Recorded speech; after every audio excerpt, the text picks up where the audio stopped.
Good afternoon and welcome back to Wisconsin Summit 3. It is a beautiful, beautiful Milwaukee afternoon and we are here to watch some Smash Bros. Finally, the final bracket.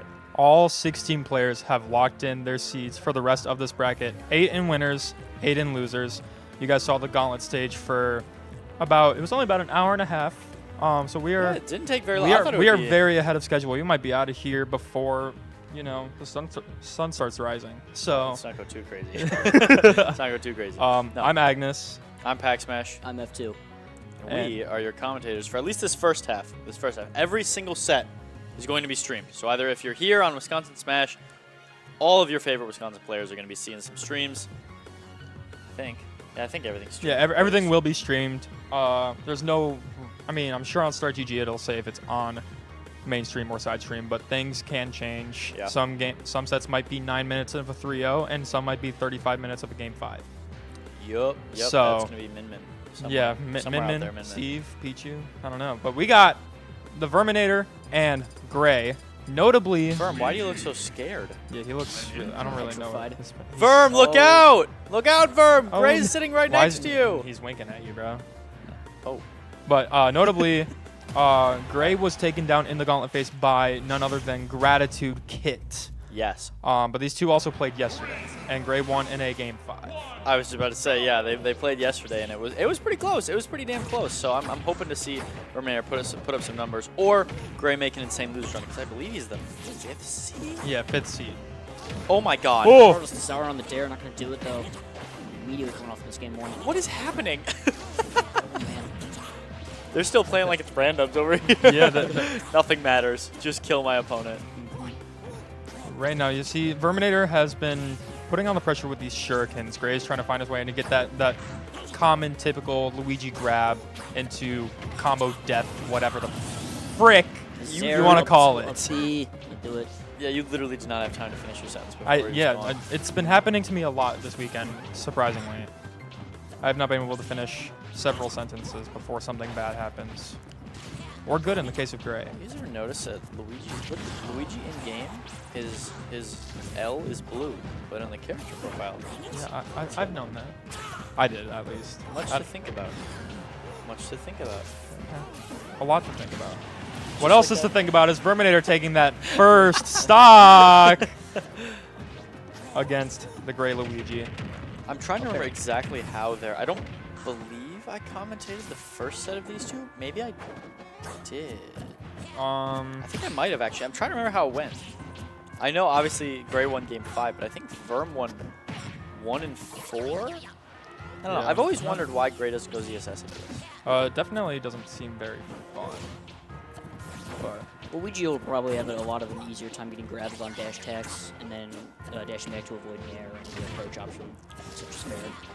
That's actually a good point because Luigi is he's slow in the air obviously, but he's decently fast on the ground, and if he dashes back when the Verminator wants to do a dash attack, well, we just saw it in reverse right there, but if Gray wants to wait on a whip punish for the Verminator to do a dash attack, grab is a great option to counteract that. Yeah, it's very safe to stay grounded as a character in Luigi because, I imagine if you're ZSS, you want to do a lot of Zairs, maybe Nair, landing fair, and that can all be caught up by Grenade dash attack, whereas Luigi on the other hand can just kind of react and then punch accordingly. A great back for there that we just saw from Gray. Already racked up 39 on the next stock. Luigi really he's just kind of doing whatever he wants. These airs just take him off the side right now. He gets back off the ledge. Right now, this is looking pretty dire for the Verminator. This is grab up B %. No, it's definitely grab up B %. Yeah. Or up tilt up B. Okay. Doesn't quite need it yet. I'd like to think that Gray just waits until he really badly needs the death. Yeah. Otherwise, he's like, I can do an up air. I don't need it that bad. He does have the lead, so he didn't really have to go for it, but it did not matter anyway. Yeah, pretty clean, pretty typical game 1 for Gray there. Yeah, I don't know. It wasn't really a ton to say. Gray took care of business. I mean, Luigi Greninja probably a pretty good matchup for Luigi. And he proved it. Verm's going to have to do definitely...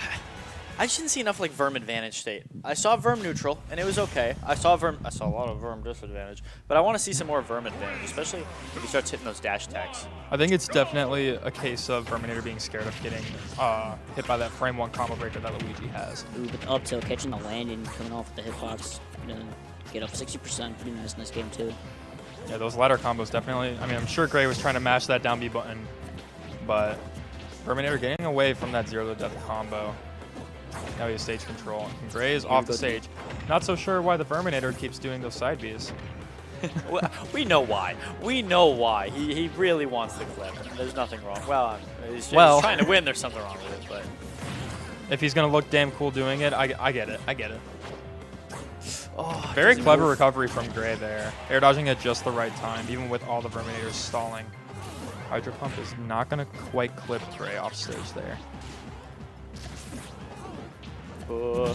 This is. I thought it was going to be down to it. Oh my holy misfire! Tech chase. that would have been a hell of a tech chase option. Yeah. Great reaction on the Verminator and ending up behind Gray there. Regardless though, Gray was Verminator losing the stock at 60 before going down again. Oh! He's gone. He's just gone. Gray's like, you know what? I don't really feel like going game 5 with the Verminator this time. I would just like to get this 3-0 if that's all right with you. Oh, but Greninja's terrible. He's still. Does Gray still have his jump? Okay. No, he's gone. All right, there we go. There we go. Yeah, Verm's still down a full stock here, but Greninja can do some things. I've seen it happen. Luigi can do more things, but now Verm is at like that sweet spot percent where like a grab combo isn't going to kill him. So this is where he really needs to capitalize on his advantage. And Verm just trying to more so jump back and play it a lot safer. Not trying to engage with these rising fares on the approach. Yeah, usually that down tilt forward smash is a very deadly combo, but unfortunately, Gray, you asshole! He tried to down me all the way up there and kill Verm too. Oh my god. Okay, actually, you know what? He was down 3 stocks to 1. This is okay. I told you, I've seen Greninja do some things. Absolutely. Dash attack up smash coming through, getting this damage immediately, and he catches the aggressive landing with the up tilt, evening it right back. So I just learned for the first time today that, wow, great. Actually, that was an amazing dash attack. It was spaced just well. Yep. Yeah. But apparently Greninja's up tilt is actually intangible. That tongue is not a hurt box. It's a distro? So it's a very strong anti-air. I had no idea about that. I was playing friendlies with Verminator this morning, and he told me that. Did you give him some Luigi practice? No, I gave him some Palu practice in case he had to play, or in case he beat Vanilla in Gauntlet. But the back hit of down smash is stronger than the first hit. And you see the Verminator saying run it back. He knew he made that comeback. He knows he has what it takes. Yeah, I want to see this go the distance. I don't know if we're gonna be able to see this get to a game 5, but at least a game 4. We've had so many sets today that have been someone wins the first 2, and then someone wins game 3 just to lose. Yeah, at least. It's okay. Yesterday I had 5 3-0s, and then I ended on a game 5. So it was. I've had 1 3-0 today, and it was Danila over Verm, actually. Skyward Hero beat 3-0 and a 3-0. Immediately coming off the grab and not going to get the Blizzard's death. I've actually not commentated Skyward Hero all this weekend. I haven't commentated D-Money at all this weekend. Here. I've commentated everyone except for D-Money and... Wait, I haven't commentated D-Money either. Where has D-Money been? D-Money, he's been dodging. Did he just spawn in Winter's side? I guess. Oh yeah, I guess he wasn't in Gauntlet. I forgot. Oh, or Galleon. I haven't seen Galleon at all. Oh yeah, I haven't either. Anyways, back to the match.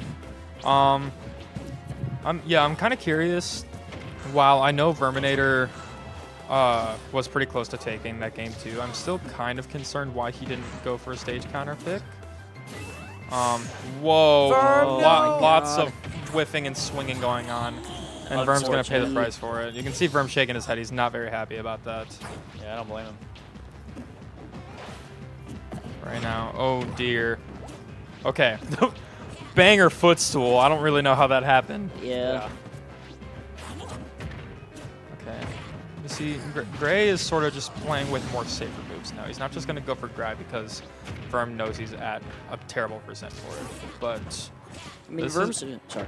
No, you go ahead. Yeah, I mean, Verm's aggressing a little bit more, and it's good to see whenever it works out. But any scope up when it comes to doing moves out of hit stun, and it's very dangerous. But he lives to see the day there, and now trying to even this percent. Ooh. I'm surprised Verm hasn't tried going for any baits on these down Bs from Gray. But a little bit of a mispunish there. And see, that's what I'm talking like right there. Gray did that down B earlier when Verm tried to do that down tilt forward smash. I'm surprised he didn't try and bait it out this time. Granted, getting a proper punish on something right below you is pretty difficult when you don't have a reliable spike. Yeah, I don't know. I've just been like, whoa. I actually really like that. Shame it didn't work. But I do wish Firm was baiting more stuff out because. No, oh, is this gonna be it? Oh, don't okay. Take him out of the tournament like that. Right, so down smash is what the right option was. He didn't know which side he was gonna end up on. He didn't want to mess up any positioning. So just the safe punish. But right now, so much damage. Gets it off the ledge. Get it. Ledge trump, no bear. Ooh, no jab block from Gray. Whoa, all right, whoa. These forwarders, you just can't take them off the side. We're just stuffing them out just a little bit too much. It's these down Bs. He even DI'd that correctly too. I would have DI'd that wrong. Yeah, good job to Gray taking a 3-0 over the Verminator. I mean, what can you do? Yeah, especially after that little bit of a bummer of a gauntlet stage for Gray. Losing to Kit is an upset, especially since Gray was pretty confident with his gauntlet. He felt he got pretty blessed with the options he was forced into for the gauntlet, but alas, ended up in losers anyway. But taking down the Verminator, that's one down, guys. 15 to go. Verminator. So if someone had to be first, it happened first. Someone had to be first, and it was unfortunate. Yeah, it would have been nice to see him take a set, especially against Ethan. I know that one was super close. Yeah. He went game 5 with Gray and Ethan. Gray and Pools as well, and then I believe who else was in his pool? It was Gray, Ethan, and I already forgot the last one. Wasn't it D-Money? Yes, D-Money. Yes, correct. Yes. Yeah, unfortunate, but hey, I think Verm played great this weekend. I'm gonna be honest. He did play very well.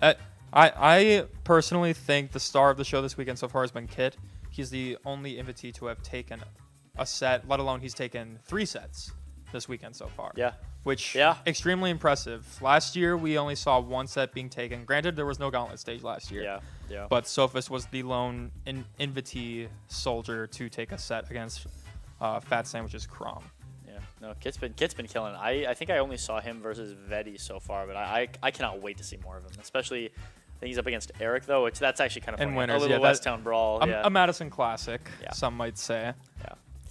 No, that's gonna be good. So. And I'm curious to know who we've got next. While we wait, it's a shame Gray doesn't want to come in here and say anything. Pizza. I guess there are 3 of us in here now, so just ignore me for a bit. You guys talk amongst yourselves. I'm gonna need some pizza. I mean, yeah. If anyone wants to come in here and do interviews or ask questions, I'm willing to give up the mic because I'm not able to do all that.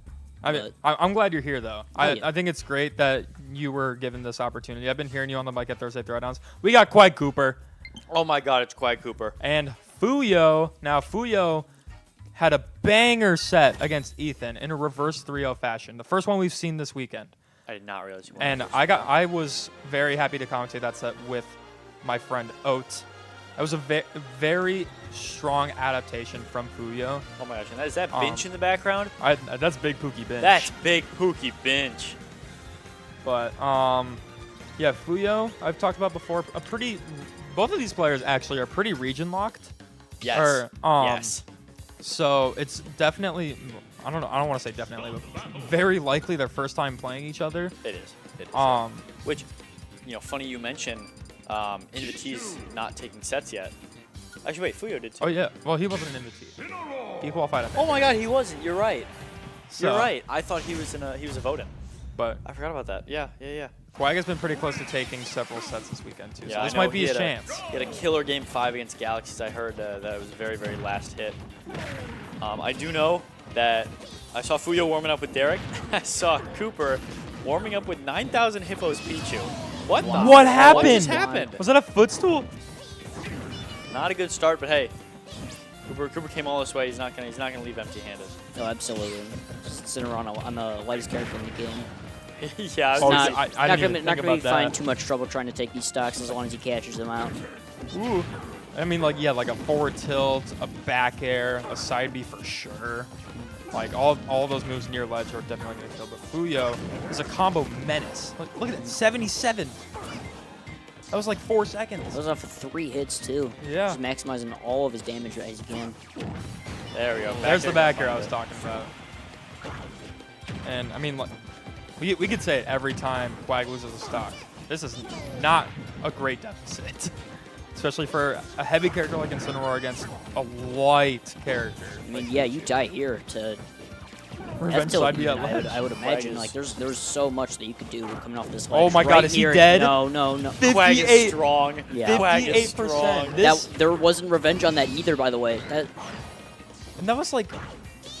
Oh my god. That killed comfortably. He had like some rage, but not a lot. This is gonna be a quick set, guys. Maybe stuffing out with the fair there. Oh my god! You madman. Wants this game one over now. That would have killed. Wow, Pichu is so tiny. He is so tiny. Sour Spot dash attack still did 25%. Fuyo at the ledge. Now it's Quag's turn to be off stage. This is where Fuyo's going to be making his money all weekend long. There we go. Ooh. Yeah. I like the idea. Instead of just throwing him off stage with the forward air, he doesn't want to contest with Incineroar. 77? Catches the dash immediately. Guys, I want to finish my sentence at some point. That a boy, Quag. It's just not going to happen. It's never going to happen. Look at that boy. I love that guy. Big fan of Quag. Players aren't following the script. They don't want you to talk. Yeah, like I got the whole sheet right here, and they're just not letting me do it. I don't even remember what I was going to say anymore. Did you see what stage? Town and City? Smashville. Oh, okay. If it was Town and City, there was going to be problems. Incin on Smashville. This is going to be interesting. Now, okay, and I know why Fuyo picked this stage. Fuyo wants more chances with Incineroar off stage. Correct. But also, that Incin side is covering half the stage. Yeah, I think that platform's actually going to be really good for Fuyo. If he can dance around that pretty well, Incineroar's up air is pretty good at catching on the double plat stages with the smaller platforms. But on a stage like this, Incineroar up air is only going to cover like maybe half that platform, if that, because it's also taller, so a short hop isn't going to cover as much distance as it normally would. Yeah, and the positioning of it works well with Pichu's kid, either with the grabs or the up tilts. A lot of it can just configure onto the platform from wherever you are on the stage. Ooh. Oh my god. Beautiful from Fuyo. That's what I've been saying. He's been making his money off stage all weekend long. That's what I was trying to say in the last game, and then Now, granted, this is about the same position that we started game 1, and if you'll notice, Fuyo is at kill percent. He is at kill percent, but now it's Fuyo's time to shine. I've been seeing Fuyo hit lightning loops all day long, and those do a lot of damage. But we're kind of out of that lightning loop percent. Oh my god. Oh, That was death center now. stage. There's no way he DI'd that right. Yeah, I think that was definitely a little bit of sus DI, as something would call it. Pichu can't be that bad. Well, Fuyo barely Boy, do missing I that have jab news lock, for though. you. Oh yeah, 5% coming in. No Whoa, shield 36? break. Lots of it though on the chip. See, it says that Fuyo is... Oh no! Through it. Oh, Oh, Fuyo. and this is game 2. This is the game 1 run back. Oh, Fuyo had that air dodge on lock, but Quag spot dodging at just the right time. It's Quag block, bro. It's Quag o'clock. It's Quag block. Oh, now that's also something I've been seeing a lot today, unfortunately. Oh, Fuyo has really? been trying to hit those reverse thunders and just ends up doing a side The view. frame trap. Granted, What is do it, happening? though. What the hell He's is dead, going he's on? dead. He is not dead. Oh. That Okay, also Fuyo not was cor- actually that playing was- Steve oh, there for a What moment. the heck is happening? You see Guys, Fuyo kind of slams his controller a little This bit. has been like a 5-minute set. Yeah, Fuyo's definitely not very happy about that. But he's already gotten 1 today, guys. He's already gotten 1 reverse 3. I was going to say, I mean, Cooper, notice he's not celebrating. He is like, I need this set so bad. You can never have a happy moment in any set ever, especially with a character like Incineroar's explosive, but Pichu, pretty explosive. That's a tiny rat, but he's got some punch to him. Yes, he does. Back on Smashville, I just don't know about this. To be fair, okay, so I understand Fuyo's perspective. He was doing really well. He just had literally 2 extremely unfortunate circumstances that costed him the game. Otherwise, I don't want to say probably, but had the big chance to win. Yeah, I mean, all you have to do is look at his combo game and look at what he does in his advantage state, and it's dead. insane. Right there. See?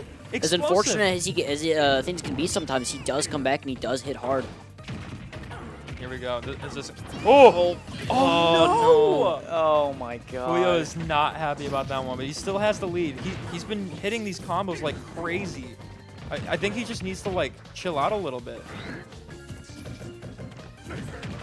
Cooper going for a little bit of a greedy punish out of shield there. So far, I feel like this set has been Cooper wins by doing absolutely nothing. Like Fuyo's just kind of been killing himself, and Cooper's like, well, I don't know. He hit a side B at 70. That was pretty nice. Woo!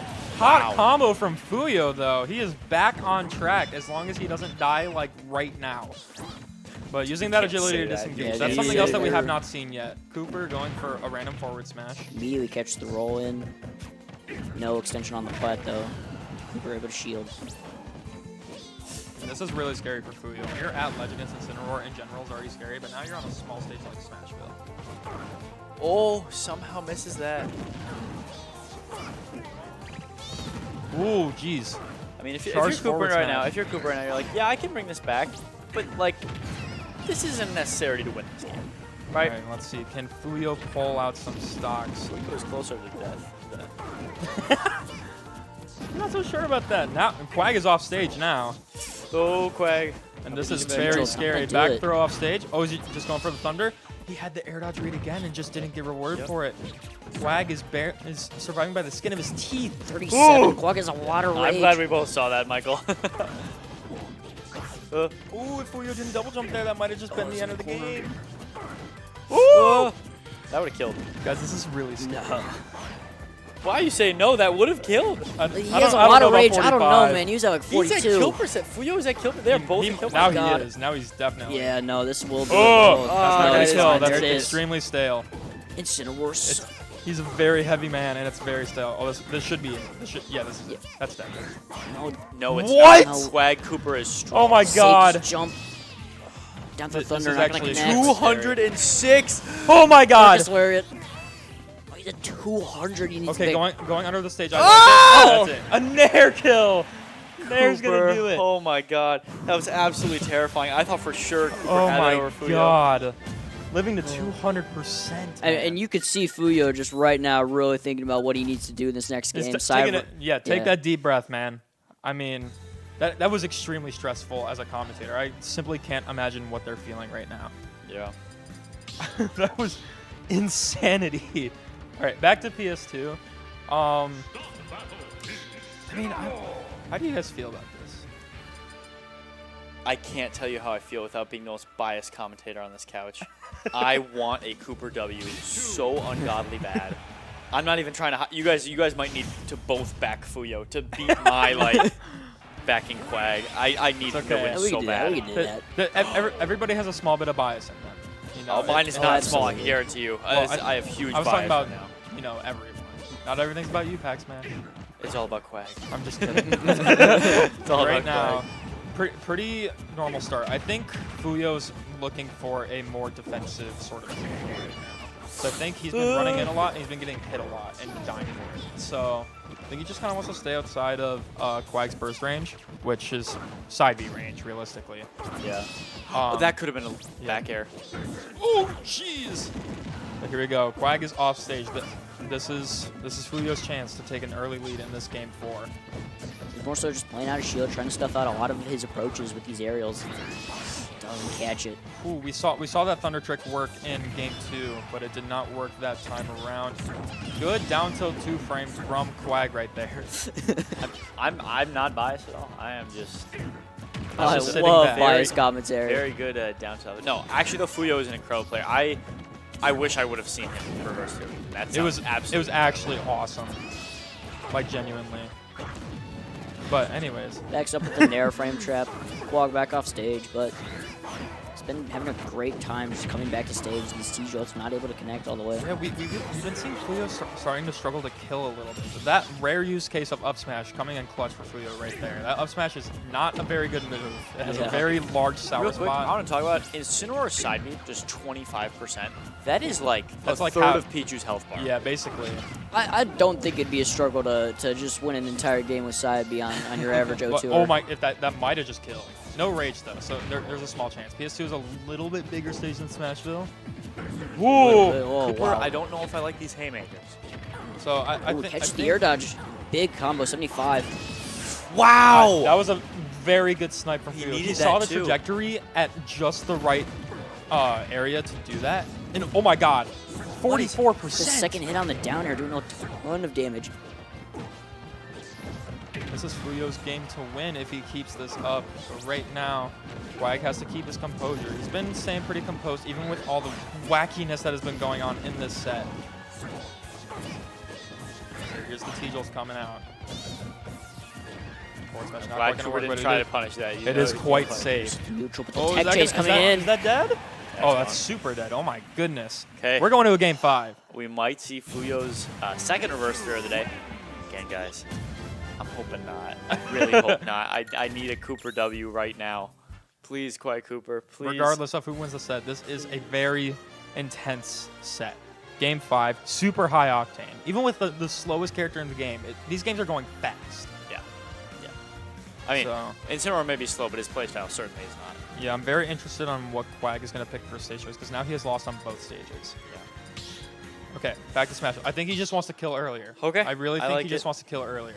He just has to play way more defensive than Fuyo does.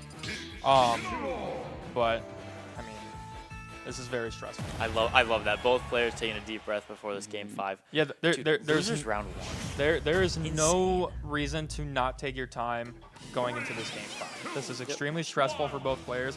Quag on the verge of getting reverse 3-0'd and Fuyo trying to make a reverse 3-0. It's super stressful in both scenarios for different reasons. But right now, Fuyo starting off with a decent 43%.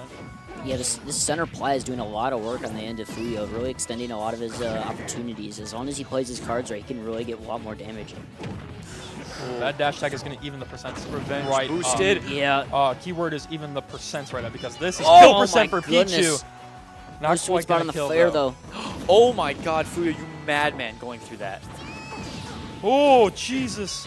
Sour Spot in air is not going to kill Fuyo just yet. That down tilt has been putting in work for Quag. So far, what we've seen is that whoever takes the first stock loses. That's actually what we've seen. that really has. So far. Oh!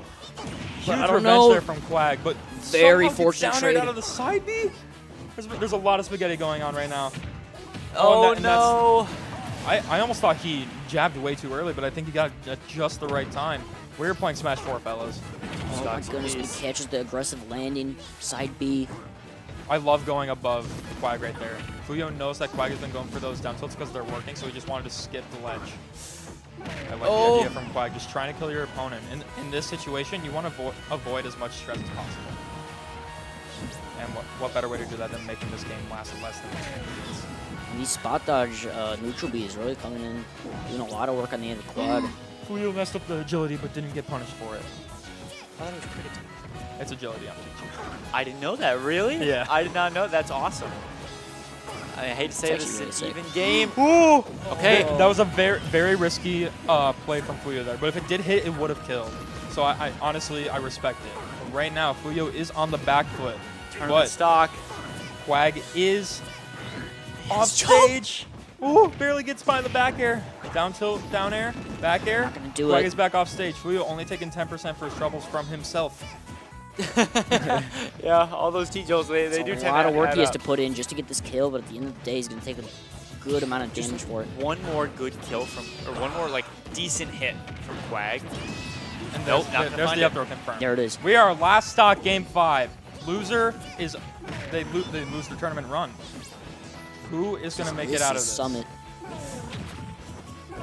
Ooh.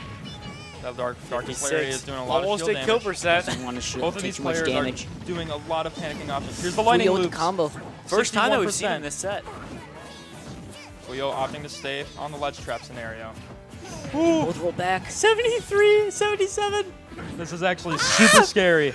Side B will kill at the ledge from Incineroar. Oh, but he puts him back off stage with the back air. Quag has to get off this ledge. Oh. Oh. You can't miss Oh that my tag. god! This I Fuyo don't retreating even to have top words. flat. Go Can't to side forward B. air. Fuyo just staying on the ledge Slips it trap. out. Oh, There it It's is. not gonna back kill. air off stage. Is that gonna T-Jolt be it? coming in. He has to no, side he's, B he's again. good. He's He's good. got it. He's got it.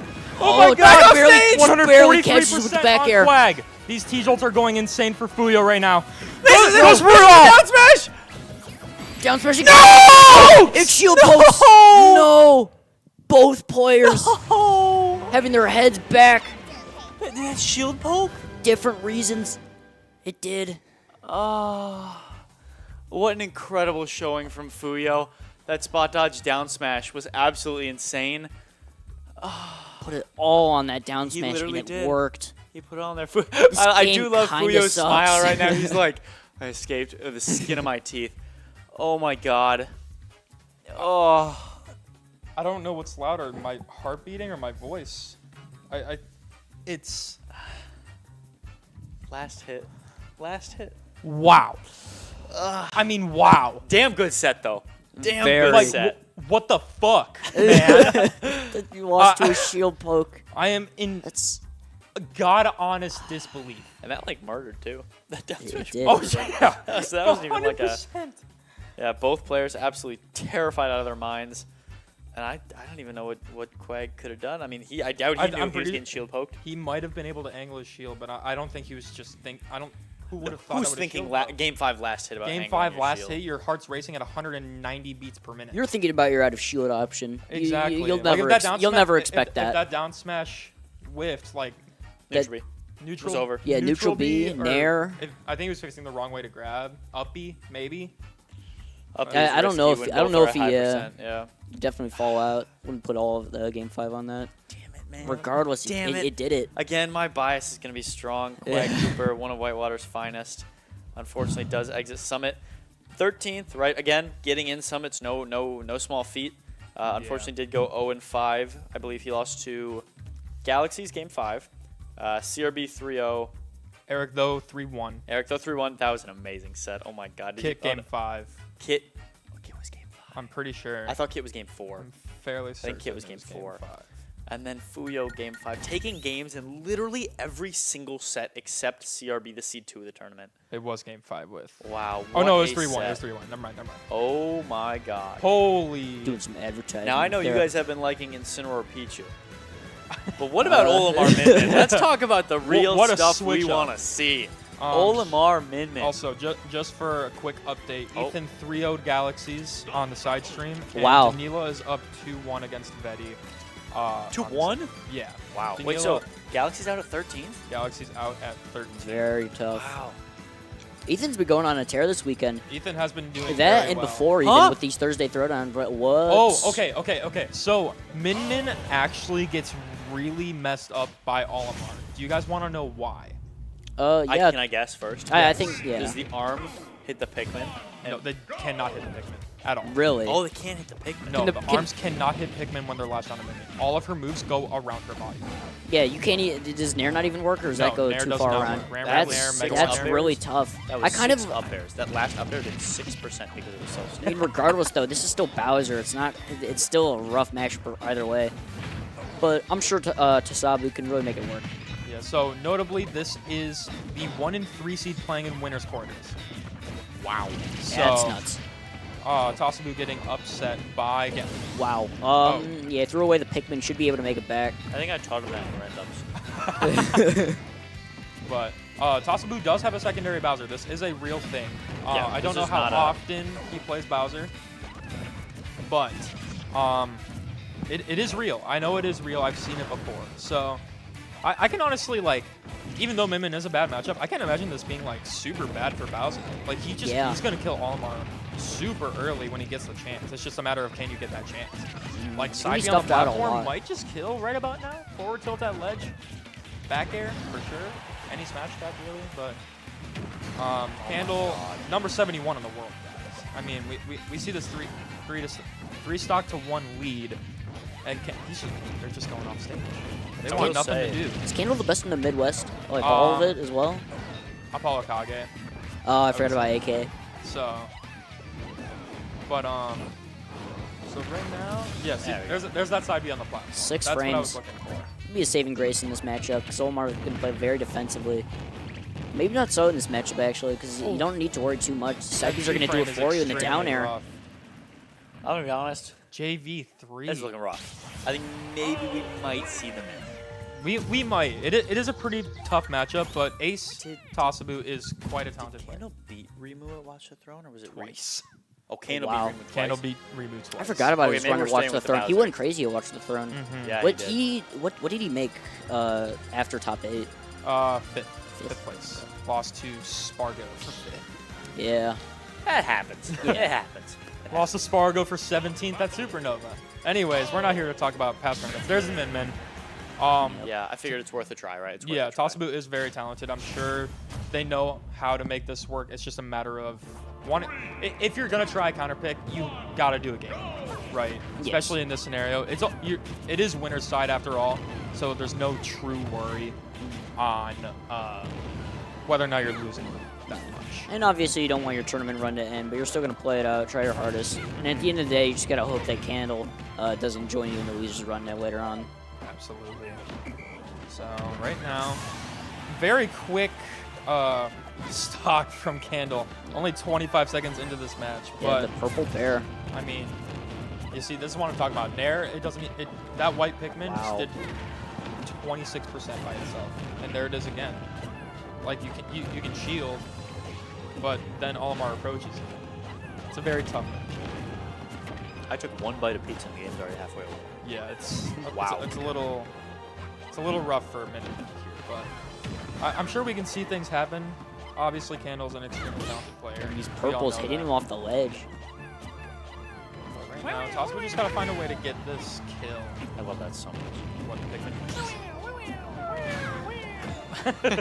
Brutal. But that blue up throw is also very brutal. Right now. Oh, geez.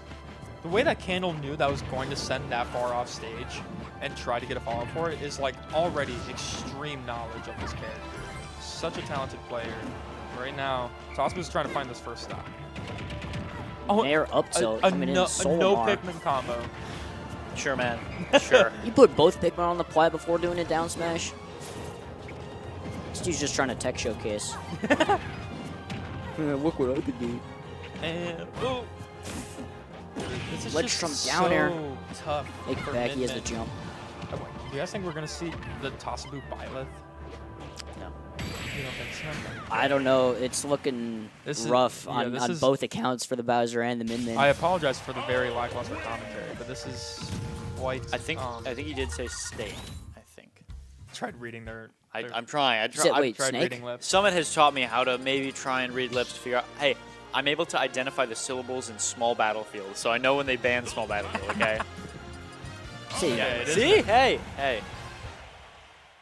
I mean, yeah, you apologize, but I don't think there's anything to apologize for. This has just been like a complete destruction of a I mean, set yeah, so shout outs far. to Candle for being so dominant in the first place. Because Tosabu is a great player. As much as I want to talk about what Tosabu is doing wrong, I don't really think they're doing much wrong. Yeah, it really is just a really tough situation. yeah, they're playing the matchup, and unfortunately, you can't do more than that. Yeah. Really good job doing that, yeah, but Getting that grab can't might do actually be anything. huge. Now this Yeah, Dragon that's- Arm is powered up, and it's going to do a lot more damage. That's tough. he It doesn't gets- look. Sorry. It doesn't look like the arms beat the Pikmin when they're on the throw. no, they do not. The Yeah, arms do and not then interact. he has to kill them on the landing. That's very rough. Both of them have zoning tools, that means. Oh, there we go. We got that white Pikmin down. That's great. Yeah, One down. The gentleman okay, jab. got the blue one. Now we have Candle off stage. There's the Mega Walk coming out. This is actually pretty even. That This is purple fairly just even. tanked a Dragon Arm. Ooh, that's not Amazing quite jump gonna fair. kill. Candle just throwing all these Pikmin out. Wants to be able to have as much maneuverability with this recovery as Dude, possible. I love that he fully charged that Ram intending to kill the red Pikmin, but because the red Pikmin is immune to fire, it did not kill him at all. It looked like he charged that Ram to try and two-frame him, but the red Pikmin extended it so it missed. Actually, that was... Shout out red Pikmin. Yeah. I know we were talking about there was one set Candle had during a set with, or one Pikmin that I think it was a purple that that Candle had in the set with Betty, and we nicknamed it Kevin because Kevin was there for the entire game. The same purple Pikmin. I love naming the Pikmin. But no, Tosabu's doing a lot better job of killing Yeah, the this Pikmin. is actually like a pretty decent lead for Tosabu right about Yeah, now. it's really showing up, making it look a lot more even. It seems Tosabu's sticking to a way more simple game plan. He's not really doing any jumping with the arms. Like you can just kind of see he's just doing sort of grounded tilts And it's with working. both Yeah, arms. it's working And it's really, doing really a well. lot better than it has been. Yeah, it looks like his main priority is more so throwing out the arms to try and kill the Pikmin before going in on the Olmar. Yeah, and these jabs are actually coming in insane clutch. Been putting in a lot of work. Now Candle is at pretty good kill percent for Min standards. That Megawatt Nair on some bad DI is definitely going to kill. Even just like a Megawatt tilt that ledge. That forward smash is really, really strong. I The think purple back has that there. purple bloom? Yes, it has. Might see Big Kev in the building. Oh no, he's Okay, gone. Big Kev He's is gone. Big Kev is gone. But now, we're in a last stock situation. This is the closest it's been all set, even though it's only been about 5 minutes. Oh, but that's going to be a lot of damage. 70% with one Pikmin. 85 with one Pikmin. Purple's very strong. But now Tosabu has Candle off stage and on the ledge. Getting back into center quite easily right there. Candle tried punishing that up smash with a forward smash of their own. See now Tosabu's not... Oh That was my last stock? Goodness. What? Yeah, he I had was- a bunch of Pikmin on him, took a bunch of percent, and then on the tech chase, he got back aired. Yeah, blinked. I was gonna say it looks like Tosabu isn't really minding the Pikmin damage anymore because they know they can't get rid of it, so they're not trying to. But I couldn't finish my sentence again. Oh my god. Honestly, great showing from Tosabu in that last game. I think the first two were definitely just like, maybe we sweep those onto the floor. But that last game, that was something to be proud of. I think they did a really, really good job of keeping the Pikmin at bay and Candle, which you can only keep the Candle at bay for so long. Yeah. It'll burn down eventually. Are things normally this unfortunate for you on comms? This is like our first time since like I don't know how long for you, but for me it's been 2 years since I've done a real commentary job, and Really? it was with you 2 years? at Clutch Up 2024. We got to watch 4 3-0s happen in winners quarters, and then Eric though Gray in losers. I think that might have been the last time we did comms together. I think that was the last time you did comms, period? Yeah. That might have been mine, too. Yeah, we got to Well, watch shoot. Comet 3-0 Raven King, which is pretty cool. That was pretty awesome. I do remember that. Yeah, I'm hoping but- maybe we see Candle come in, but maybe not. Maybe not, which is okay, too. It's okay, too. Do one of you guys want to update us on what's been happening in the rest of Yeah, let me take Rest a look at bracket? that Danila set because I'm sure that is over. If I had to guess, I'm going to say no. Vetti won 3-2 over Danila. Wow. That's Danila out at won- 13th. Vetti won games 1, 4, and 5. You go Bayo or Brawler? It was Bayo the whole Barely time and Ike imagine. the whole time. Good job from That's- Vetti. So that's another Summit invitee. So the Summit invitees this year are taking a lot better than they were last Yeah, year. we got Wow. 2 are through and 2 are done. Middle of this cushion. This Incredible is rough. job. Incredible Yeah, job. because it's what? Firm, Quag, Vetti, and Kit. So Vetti and Kit guaranteed 9th place at minimum. At minimum, yeah. So now Vetti Shout will out Vetti. fight Tosabu. That sounds like a nightmare matchup for Ike. yeah, But yeah. Vetti does have a Corn. Corn does pretty decent into min-min. Okay. So I'm sure we'll probably see that. Okay, that's good. Eric, though, and Gratitude are playing on the side stream right now, and we are getting D-Money Skyward Hero. That's exciting. Skyward Dad got what he This is gonna be wanted. a fun set. So D-Money's seeded to win this if I had to guess. Yes. But Skyward Hero, I mean, I think the last time they played at a Thursday Throne, I think Skyward Hero won. Yeah. Yeah, historically, D-Money wins, but that was probably before Skyward Hero had his huge up-and-coming in the past year. Yeah. So I think it's been a little more... It has only been a year. I know. He won Because King he was Me. in King Me, yeah. He won, he was he in won King Me last 1 year ago today. I'm Wow. pretty sure it was literally February 8th, 2025. Of King Me. Wow. King Me to Summit. He didn't even have to qualify. He was just top 5 PR. He was top 3 PR. Oh, let's when, go. when the PR qualifications happened, he was number 3 in the state. Yeah, no, he went on a because he would win every local that he went to, and then Yeah, he- at the regionals he top 8'd. He won King Me, and he Skyward made Hero. those faces. Regardless, though, he's the reason is he struggles versus Incineroar because his main thing is trying to keep him out. He doesn't want to deal with revenge. However, Oh, the he's projectiles gone. are always going He to doesn't give even him want to deal with revenge. Derek. He's Yeah, gone. He ran away. He's gone. Yeah. Derek's just fighting his demons. Oh, sweatshirt's off. It's Zelda. I love, by the way, that he's wearing a Zelda shirt and Derek's wearing an Incineroar shirt. That's actually I love that. That's quite Really awesome. playing into their characters. And I mean, this is just going to be a bloodbath. I cannot wait for this. This should be a really good set. I'm actually super excited for So this. what was our 13th roundup? Quag, Verm, So Quag, Verm, Galaxies, Danila. and Danila Galaxies. Thank you. are Okay. all bowing out at 13th place. Very respectable. Hello, Skyward Hero. Hi, how are you? How's it going? Yeah. Hey, I see you, man. hey. We'll see you. Yeah. He's just trying to get Lizard Man he's to do something funny. He's the but looker. He's the looker. It's I'm funny gonna because figure out yesterday I things was I really think they're trying to make sure that they're all good to go. It's funny because yesterday I was really just Skyward's chauffeur. I wasn't able to. I was just +1, but he made me drive, and so that was the extent of yesterday. I had a school day. I was just here for 7 hours. Notably, the loser of this match will fight Ethan for 9th place. Ooh, okay. So, but we're not focused on that right now. Right now, we're focused on the winner side of things. Immediately, Skyward Hero coming in with a lot of damage. Yeah, 73% is pretty good. But, oh, there's no bomb off stage. I think he's still okay here, but the revenge is still... That's nuts. That's nuts. I mean, with that bomb on stage, there's not much you can do. You can't do any recovery mix-ups. And you could try to blow it up. He's very good with the frame ones. He does not miss those bomb jumps usually. No, he does not. He's very good at those recovery mix-ups, but now he is on the back foot. Not by much, though. Incineroar is at 96, 103, and counting. And Link is no stranger to kill.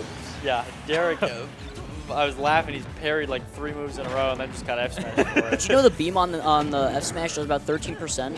It can shield break, not even fully charged when you have it. Yeah, when Link is at 0. Actually, no idea it did that much damage. You know Rough what? I think I just realized why Skyward Hero loses to Incineroar a lot. He won't stop throwing his shit. He keeps getting revenged, and then that is a Skyward Hero classic. Whether he's being aggressive or defensive, he will be using that boomerang as much as possible. I mean, it is tough because boomerang yields a lot of your openings, and regardless, it's going to be very tough to box with Incineroar. Link has only a couple tools, and they don't really play into Incineroar's disadvantage. Yeah, one thing I do love, a special fact about Skyward Hero is I'm pretty sure if there was a stat that was boomerang uptime, I think the boomerang uptime would be longer or larger than the boomerang downtime. Alright, he's back. He's getting punished on these rolls a lot. Yeah, he's been rolling from ledge a lot, and D-Money has caught them every single time. And now he's got revenge at the ledge. I mean, it's just very scary business for Skyward Hero. His use of bow has been interesting. I don't think I've ever seen him use this much bow. Yeah, he's been trying to use it in a little more. Because like Incineroar has to recover at a semi-linear height most of the time. Wow, that bomb is going also crazy. But I think the arrow could definitely come in clutch off stage. Oh, yeah. He is just fairing these arrows away. He's not. Yeah, I mean that fair is intangible. Just like his down stretches out very far as well. Yeah, his feet are basically swords. What happened to his revenge? Didn't he have revenge? Yeah, I think he took 30%. 40. Nice. 40. I know a thing or two about Incineroar. Skyward's no stranger to these comebacks. Immediately coming in. Oh, but no fast fall. Wait. Oh my god! Oh my god! He's dead! He's dead! I don't think I spoke it in. He does that. He just does that. Look at him. That's normal to him. Care. I told you, that's normal to him. He does not care.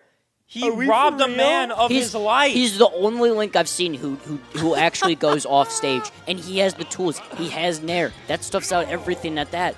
Oh my god. Brutal. Because D-Money had to jump there. He did. Insane. Skyward Hero knew. Stealing that game one. That's my guy. Yeah, that was literally I will be biased. robbery. That was some theft. Which, hey, that's normally Derek's like thing. Yeah. Yeah. Like, oh my god. Oh my goodness.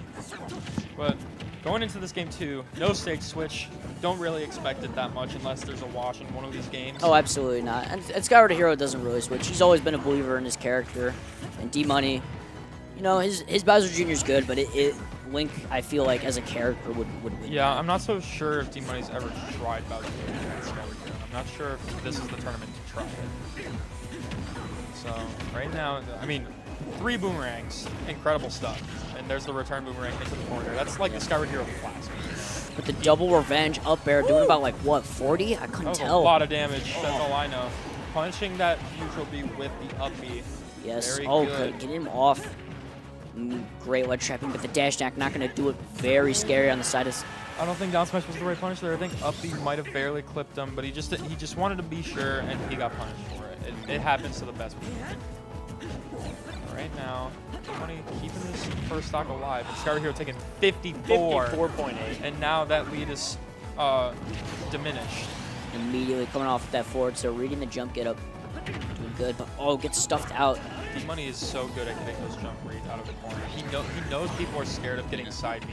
D Money is just so good at he gets one hit and he'll be able to tell what option you would like to pick or what options you have afterwards. Yeah, D-Money's very good at these neutral sort of advantage reads. Yeah, it's like this process of elimination advantage state, you know? Oh god! He shielded it and he still got hit. See, right there, that's where I feel like an arrow would have been good. Yeah, you can always throw the boomerang down, and that's generally what happens first, but arrow doesn't send nearly enough. Woo! Oh my goodness, no. very smart on the end of D Money. Oh, he's fucking dead. Get up attack doesn't get rid of revenge. I would Nope. yeah, that'd be What? super funny if you could do a 40% get up attack. I'd rather it that. can. than- You than could you keep could it. die to a get up attack. Okay, Scar Hero. The roll being caught away Yeah. off the top. Interesting. All right, we're at one stock. Oh wait, this is even. I thought he was down by a lot. Yeah. Oh no, this is even. This has been a very hectic game. The 30% down. No, he tries to the- get off the ledge that's the to D-Money forward air. classic. Yeah, you see him. You see him nodding his head. Yeah, that was a read actually, because Skyward Hero, he loves coming off the ledge with these forward airs and these Yeah. aggressive options. They work out very well. They're safe, but if you can get there in time, or if you have a move that's very very quick, it can punish it right out. Yep. 1-1.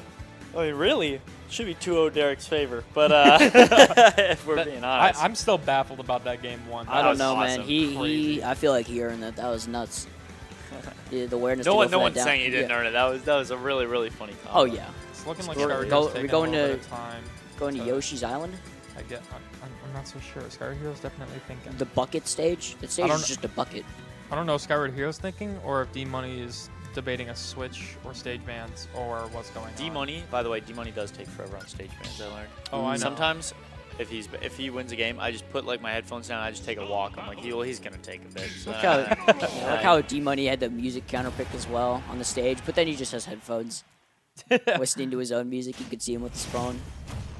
No, I think they're hooked up into the. Yeah, I think it's hooked up. Oh, yeah, really? it's hooked up.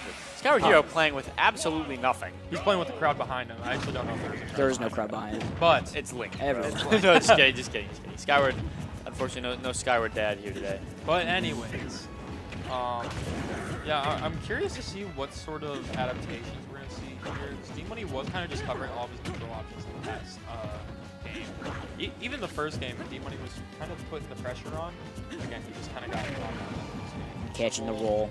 You can tell he's scared, but Oh god, tried going for the reversal, but didn't quite get it. I just think maybe throw a little bit less projectile. But what do I know? these nairs really doing good on the side of Team Money. But No, that's gone. definitely gonna kill. He's going, yeah. 50% revenge side B. I mean, what can you do? What is a man to do? Ooh, you can forward smash. That's what you can do. no F tilt. I feel like you could have F tilted that up B, but no. Goes for the bomb instead. Now reset to neutral. Team Money back on stage. I love that. Them Yeah. both spinning right their way out Yeah. of that. Except Link doesn't say. Maybe you should. Yeah. Oh my God! The Holy forward dude, air. You want to see Me the and Derek hitbox, have the dude? same reaction. to Yeah, You should see the hitbox on it. It is. He basically is the hitbox. that's actually It's so nuts. It's insane. super nutty. I know. Ooh, Ooh, bomb okay, combo bomb coming back. combos. We got those. I see you. Ping pong with himself. You'd think he's playing doubles. Oh, we watched them play doubles. Oh, yeah. We watched them play doubles. It was incredible. Magical. It was absolutely magical. Maybe not that reset, but Oh, there's the bomb. 94% on Skyward Hero after 2 interactions. Very typical. I think he's doing these arrows to try and catch out Revenge. Because it's very hard to see.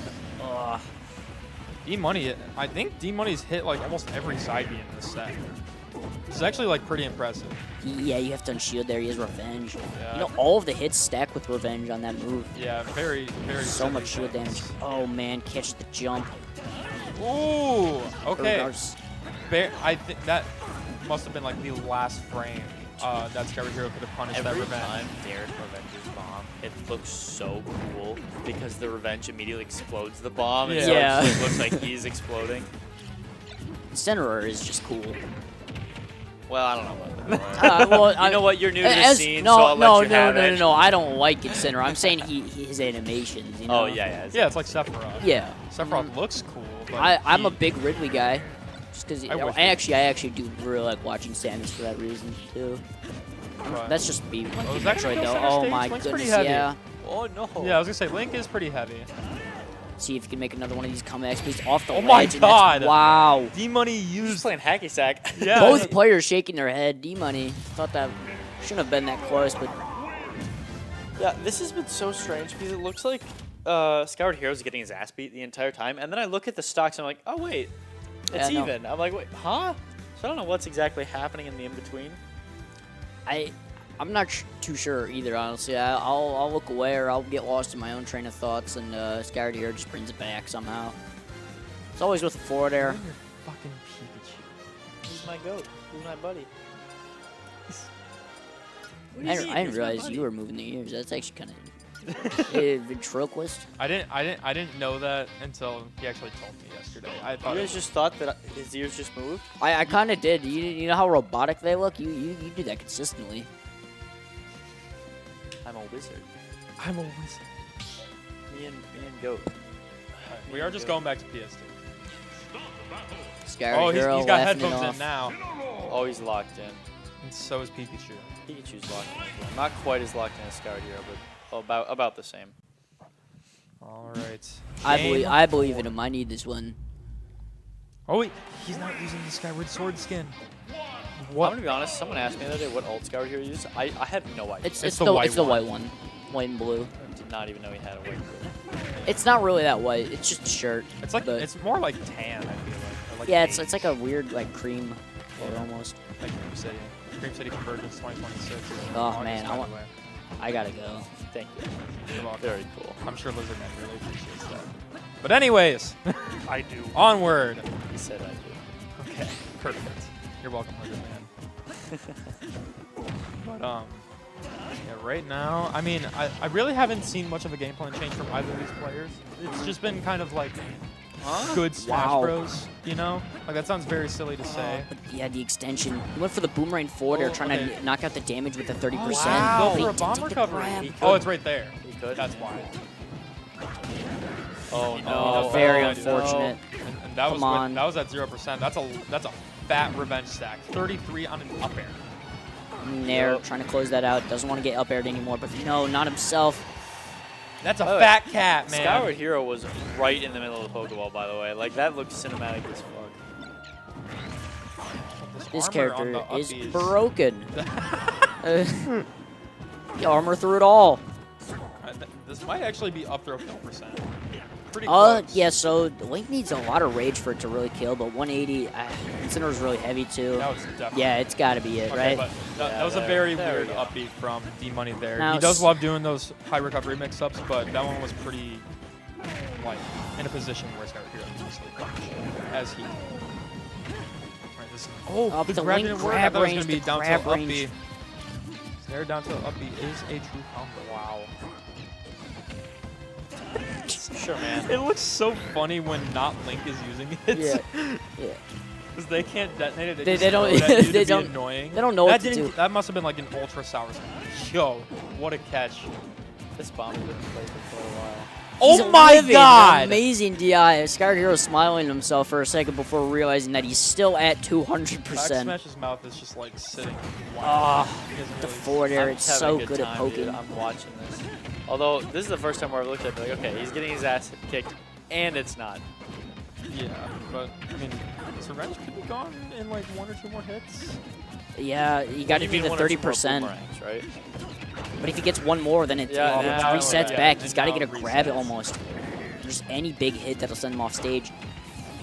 Oh, Skyward Hero no. not detonating, but 2 is on. 71. D-Money, it's tough. D-Money knows that he needs that grab, Yeah, and he'll roll anytime that he even, wrecks but the him. stocks are not. Skyward Hero is on his winner's stock right now. Oh, the forward air coming out into play. Whoa, huh? Interesting DI from D-Money, but Skyward Hero's in this week. Come I mean, on. we saw what happened game. Can we get another insane comeback? Oh my god. Blows up the bomb, hitting him back as well. Can he I get this keep reversal off the forgetting that ledge? his bomb just detonates automatically from revenge. Okay. Oh my Oh, god. he just it go doesn't for it. quite get. What the? Where'd that bomb? He gets rid of the revenge. Try going for an air dodge. Didn't quite get Oh, it. he gets it again on the returning boomerang. There's not much Scared Hero can do there. Derek Nice. must love playing Skyrick. He gets the revenge all the time. That's how I feel whenever I watch him play Lightning. Oh god. Skyrick Hero's kind of making this back though. Oh my god. He had the spot dodge read. Oh, He had the spot dodge read. Yeah, that's Very, What happened? very unfortunate. Man, yeah, that is quite unfortunate. That's Skyward. D-Money moving into winners semis Yeah, to... he is not going to talk to us. He is just going to walk away. Completely. What an asshole. Okay, Does not want so us at all. we do get the last winners quarter set to ourselves. We are greedy and we love it. What's the last one? Galleon versus CRB. So, Oh, boy. F2, do you know what Grand Finals of Wisconsin Summit 2 was? I do not. It was Galleon CRB. And now these two are playing in winners quarters of Wisconsin Summit 3. That's awesome. So Galleon beat... How the turns have Who tabled Galleon Smash. Galleon beat Tosabu. No, in Danilo. winners. Really? Or is that it? Huh? He hasn't beat anyone today? This is his first set of the day? No, because he was top in his pool, so he didn't have Holy Gauntlet. shit. So CRB had to beat Wow. Danila in a very close game 5 and Yeah, Gauntlet to make it out on this winner's side. Eric though 3-0'd Gratitude on the other side of winners Yeah, quarters. yeah. So the 9th place I was matches. just about to ask you that. Yeah, what are the 9th place So Tosabu and Vetty are playing right now on Wisconsin Smash. Oh. So if you want to see that going on, you can. Okay. It does look like Vetty's playing Ike, which... Do you know what the stream on this is? Oh, it's 2-0 now. This is Magic 4 FGC. Oh. And then we have Skyward Hero versus Ethan. Okay. We have Gratitude versus Fuyo. Okay. And then the loser of Galleon CRB plays none other than Grayson Becker. Oh, hey Grayson Becker. Can you Can you commentate commentate No, this? couch is full. Yeah, couch is... I mean, you can sit. Do you want a mic or is dude questioning or what? You want to talk something? I mean, I'm sorry. Pikachu yeah, you're Blast. fine. See, Goodbye, Gray. Thanks for checking, though. there he goes. But He invited me to play randubs, and then Verm took my spot. Verm is a pretty greedy guy. No, he's not. But Pikachu off your head. I didn't. I actually didn't see that somehow. It's just locked. It's like I can turn my head. I can stand up. He's just locked in up there. I guess. He's all buckled in. Yeah, this set happened, what, a week ago at the Scoop? I think Summit it was 2 2 Grands. A week ago at the Scoop. So a Summit week- 2 Grands. Who won? CRB did in a Grands reset. Now, something to note. They are sitting in the exact same spots they were during the Grands. John on the right and CRB on the left. Except this time, there's no crowd behind them. This is only quarters. Yeah, this is... And no one this wants is to see kinda it. crazy. Yeah. This all stemmed from CRB losing to Galaxies in pools. Yep. By the way. Yeah, because this would have been, what, Eric, though? This should have been Eric, though, if CRB won that set. Now, Galleon did win the last The last 2? 3? Oh, is it? Oh, they played twice at Dead Center, right? They did. I don't know Yeah. if they'd played in between Dead Center and Scoop. I don't think they did. I don't think so. So Galleon's won the last 3. Kazuya is quite strong. Have we seen a set today that hasn't had Kazuya and or Incineroar? That's Ah, actually- Olimar Bowser. Ah, yes. I'm going to quickly check the I head. was gonna say, Kazuya and Incineroar, I feel like I'm just back at Warhawk Week. I didn't even have to drive to Milwaukee. So Galleon's head-to-head with CRB. Josh coming in. We have problems on the setup. So Josh, lifetime, good John and Josh. CRB are 4 and 5, CRB's favor. Okay. Okay. So Galleon beat CRB twice at Dead Center, and then they played twice at 2 separate Thursday Throwdowns. And John lost both of them. Oh, I didn't know that. So, and they were 2 weeks apart. So 2 weeks after Dead Center, they played at Thursday Throwdown Winners Finals. CRB won that. Okay. And then 2 weeks later, again, the night before Halloween, they played in Losers Quarterfinals. And CRB won that game 5. But then Galleon just recently, last weekend at the Scoop, 3-0'd CRB. Wow. Okay. Well, let's lean in. Let's get CRB into it. was studying up for this set. Look at this. Oh, was he? Yes. So. Big ass How did he tell you? How did you know? I asked to play games with him, and he was like, "No, I got to study." I was like, "Oh, who are you studying for?" Is He's it looking like, like a button "John." check? Oh, I think it is a button check. Yeah. Okay. Okay. Yeah, Okay. it's a Okay. button check. It's a I was button very check. confused. But yeah, I was asking CRB to play games, and he said that he had to study for John. I was like, what do you mean you have to study for John? He's like, yeah, that's my round 1. I said, oh. Oh. That's all I said. I said goodbye, CRB. You know what? We've gone through most intermission usuals. Let's take a look at Cavalier Clash. Ooh, that's true. Just while we have. I better not see this garbage on the Before set. our block started, Tweak had lost to Peanut. Good footstool. Good footstool, good footstool. Wow, the footstool that kills you. Ooh, wow. Okay, Footstool of Osimo doom and and despair. Hurt are in winner semifinals. Button check. Oh, yeah, we figured that out. Yeah. We figured that out. So Osimo, against all odds, defeated both Steve players to make it into winner semis. Really? The Phantom and Toon. Let's go. So good stuff to Osimo. Syrup is in losers. Lost to Hurt 3-0. Oh, yeah. That was winner's quarters. So Hurt is also in winner semis. So now we are waiting on, I think it is Rothlo Shuton for winner's quarters. Sparta still in? I don't know. I haven't gotten there yet. And then Piedmont Aquila, which I don't think those two have ever played. I think Piedmont has a good chance. They're playing right now. Spargo is playing against Tweak right now. And Zomba is playing against Mia right now. Wow. Good matches. Those are both for 13th place. Oh my god, who'd Zomba lose to? Shuton. That was the 8 Well, and 9. I don't care about any of those. I care about CRB versus Galleon. I a also match care about that this I've never quite seen a in my life. lot. Yeah, you've never met Galleon. He did DQ, but we brought him back because we felt bad. Winner's quarters going on PS2. You're immediately CRB with the grab. No extension though. I mean, if you're John, you gotta be pretty confident, right? I mean, you just watched like your little sister Galaxies beat him. Like I'm feeling pretty like, yeah, I could do this. Yeah. And that's no shade to Galaxies, by the way. That is, Galaxies did a very, very good job beating CRB. I mean, you just heard that CRB's beaten Galleon many a time before. Yeah. So I think something that I usually see in this set is CRB plays a lot more reserved than the usual, you know, spam nair, spam nair, spam nair. But what? I actually can't believe he made that back. But right there, you can see CRB use the nair to catch the air dodge landing that lasted just barely clipped Galleon. And that's going to be the first stock for CRB. Why did Galleon have such a visceral reaction? I don't know. You would have thought he just lost. Wow, I just armored through. Yeah, I think we're gonna see a lot of warp shenanigans when CRB has the lead, but I mean warp shenanigans aren't gonna save you from electric when God Fist. No, nothing. No. I know firsthand. Nothing. Yeah, not even Twitter can save you from electric when God Fist. God knows. Especially not these nairs. But anyways, John at a very respectable 50%, the usual for a Palutena beginning stock. It's almost guaranteed at this point. Now he's off stage. At some point, you're just hoping that there's a skip cutscene button and it just starts you at 50%. Yeah. Like maybe you just go into the settings, but yeah, I'm gonna start at 50%. Very notably, CRB's ledge trapping is some of the best in the state by like a lot. But CRB going for the re-grab punish, but Galleon knew that and just went right above. Really swinging with the get him tag, get back on stage.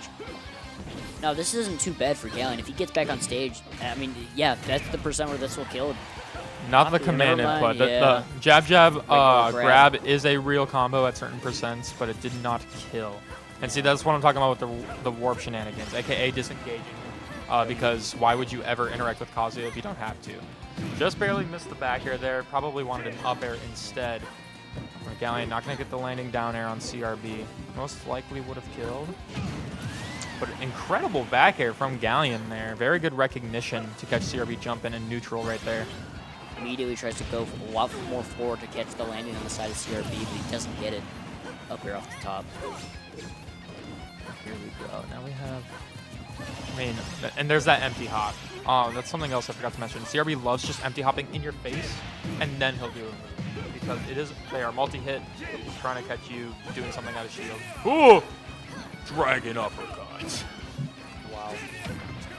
He is going for these dragon uppercuts. I'm not so sure why CRB went for a down air right there. But these are pretty even percents. Kazuya definitely will kill with an electric up smash. Maybe electric up B will kill right about now. Palu is not the heaviest in the business. But just a little... Oh, that's it. That's Back a air. very... That seemed very uncharacteristic for CRB to do a very aggressive option like that on the ledge. Yeah, you can kind of see him beat himself up over that a little bit. But 1 game down, and back smash is so incredibly zen right now. Get your dirty ass shoes off the couch. You know what? You're right. I can't have my shoes on. He has more important things to worry about than winner's I'm corners. gonna just start meditating. In Oh my god, this guy. Yo, he took his shoes off. Are you Very kidding me? zen. Zenyatta from Overwatch. I'm very zen about Palu Kazuya. Anyways, I like Palu. The Force has told me he's dead. Force. Oh my god, he is dead. Right, no. 0 to The death. Force never lies to me. The Force. Good start from John Galleon. As the tag would imply, he is John AF Yeah, right now. He is John AF. But I mean, okay, that landing there is actually super critical. Now John's in a juggle scenario. I need Look at that, 83? Is this going to be back-to-back 0 to deaths? No clue. Oh my god, jab goes through Kazuya. Oh. Side B, stuffing it out, getting back to the ledge. Now he pushes his own advantage right off the side. This is actually going really well for CRB despite getting 0 to death right away. I love that neutral air right there. D back here, not going to do it. Here we go, just disengaging. I love that down tilt. Very uncommon option in the neutral, but it does it at a pretty low angle, and it lasts for a really long time. Look at that. Can't read it, bro. Too zen. There we go. The He counter only off takes stage. 22. CRB doing a great job bringing that back. Yeah, Just that was playing actually very safe. very good stuff from CRB. Now it's basically even. Honestly, I think the counter is to make your tag your name. I'm Caden as fuck. I'm Caden as fuck. Ooh, Oh up god. air, barely not connecting. Hey, I mean, we're back to an even game. Actually, CRB's up. Well, it's kind of not really up. It's even stocks, It's we'll even say. stocks. But yeah, I mean, coming back from a scenario like that, most people will be pretty tilted by that, but that CRB is not showing any sign of stopping. Yeah, I think he's keeping his expectations very set on the fact that he might get 0 to death a lot. Oh man, And that's and helping him stay stinks. calm. You died for spot dodge, or Yeah. getting your grab spot dodged. Immediately comes back with the jump rate though, not going to be able to get the second up and a kill. Yeah, he's been getting a lot of money out of these juggles, so if he can keep that up, that was a very good parry from Galleon though. But side B, wrong way. Yeah, CRB didn't want to overextend on a punish because he wasn't sure if he could get one. You could tell he was fishing for like landing near down smash. Ooh, wow, Schmixed. that was actually insane from CRB right there. Off the ledge, just get this ledge trap. No, Trump back air miss. Galleon back off stage. Like the early up B from Galleon. What is right the there. force telling you, Gavin? CRB wins this game. Really? CRB wins. Okay, well, there's no rage trap, so that's a good start. Uh-huh. Good get up attack from Galleon. That get up attack did like 15% or something. Okay, back air is quite stale, so it's not going to kill right about there. This guy's heavy. Yeah, he is a pretty heavy guy. That Oh was a my very good goodness, recovery yeah. from Galleon right there. Immediately I didn't even know he had his jump. Coming all the way low. Oh dear. Okay. CRB just can't find this kill. And you don't want to go for a grab because it got spot dodged last game. And dash attack is... Okay, I was about to say dash attack has the same issues, but dash attack worked out quite well in that favor. And he overshot to compensate for Galleon stepping back. Because that's something that he can do very well with this character is just step back and punish. Very with good electric short or warp from anything. CRB right there. I didn't even know short warping was a thing. Yeah, you can shorten the warp by like half the distance. That's nuts. I think it's it's very good. Is it drift? Is it something with the drift after the warp or? It's like a C-stick thing, Oh, neat. but it's very weird. I don't really know what the coding design behind it is, but it is a thing and it is very Oh, good. the force. Oh, the force. What about the Force, huh? Mid. Game's not over yet, buddy. Hasn't wide yet. Oh my god, Galleon Oh has my no goodness. jump. Galleon used his jump already. Yeah, he's going high. Okay, he's off stage. It's something I see from Galaxy a lot is they'll up B before they jump. All right, the Force live. Yeah. My bad, Yeah, guys. My bad. Maybe Pikachu's. No. The cloud drifts on the couch I- is wonderful. I suppose I'll let my dear friend Pikachu rest. I suppose I'll maybe put my We shoes need our back. own guys. Which one do you want? You want this asshole? This asshole. Yeah, I'll take him. Yeah, you want Sonic? I don't know why he's drooling. I'm but- not having that. Yeah, what? This dude. Look at this guy. Oh man, they cut away from the guy. It's just Going into game it's three. just He's so, awesome. It's just so funny. I love him. Going into game 3, your CRB's got a mountain to climb. I don't remember what their set count was. Oh, I forgot I have Scoop. Cuba. Yeah, I've At Scoop, it was 3-0. got a new favorite now. 3-0 for John. Yeah, it was a Galleon 3-0. So, Yeah, John has had a bit of a rough season so far. I think. but he's on a comeback. Yeah. I mean, like I think it literally just school started and he's like, oh wait a minute. I'm supposed to be good at the game. it's funny how good at that's Kazi. how that's his thoughts when school started, Yeah. and not when it was winter break. I think he's an accounting major. Oh my god, immediately Oh, I stuffing think him he's back on dead. the platform. Yeah, That was an insane call out on the side of Galleon. yeah. The amount of hits done on that spike of the Nair on the platform is just enough for Kazi to fastball and then up tilt. It's quite dumb. But I don't think Gallion's I've at ever seen- 127. That was a crazy call out with the Yeah. down B, by the way. I don't think I've ever seen a Kazuya player that thinks like Galleon does. He's like the amount of thought that he puts into his advantage state is Surely really good. that's He dead, does right? not just press buttons. But regardless, he's gonna get taken out. The 3-punch not gonna do it, but immediately electric up smash. Yeah, this Up a is stock. very not great for CRB, but I mean, this is where CRB shines. He loves his ledge traps. He loves getting his early damage. So I wonder. Oh, that's gonna be pretty rough, but gets off stage right away. That's better than actually getting comboed on stage. Yeah, and that's definitely what Galleon thought would happen, but no. Nair combo is gonna be coming off the side. Read the air dodge, extension, up air is coming through, but Galleon retreating high, not gonna do it. Ooh, okay. Oh my God! If that was Wow. sweet spot, that was surely gonna One kill because that big- was the worst DI but imaginable. no electric. All right There now. we see CRB going off. Shoots back to ledge to try and pressure, but no. Galleon gets back on scot-free. Yeah, this is so scary if you're CRB. You're down a whole stock. Yeah, I'm hugging K real tight right now. Okay, I kind of like the explosive flame. A little bit of a whoa. I don't like that one. No, it No. was a mental game. Yeah, CRB really has to watch Oh, his landing aerial overshoots. timings. Back air not gonna do it. Galleon hanging on the stock. Both of them are. I'm very shocked that up air missed. Yeah, Galleon's getting a lot of these parries off right now. And that down B, is that going Armor. to take it? He armored through the up air. It's gonna do it. 3-0 Galleon over CRB. You see CRB's face kind of Yeah, like, he- whatever, man. hey, that just happens with Kazi. It's unfortunate, but And that again, that was grand finals last year. yeah. Like how far we have come. Very, very, very different outcome. Yeah, very different outcome. But let's take another look at Cavalier Flash. No. I want to know. I don't know. I want to know about this bracket. What's happening in this bracket? Well, You spoiler are alert, obsessed with that K-Roll Plus. Dude, he looks so Spargo stupid. got 13th place. Oh, Wow. Spargo lost to Tweak. Oh, But let's go. anyways, Candle D Money, Eric though Galleon. We still don't know yet what the rest of our top 8 is looking yeah, like. let me So take. wait, so Tosamu must have beaten Vedi. Yeah, I guess. Here, you guys. you're the only you guys- one that's coming for a freaking yeah, interview. You guys grill him here. They were complaining about that yesterday. And I was like, oh. Perfect.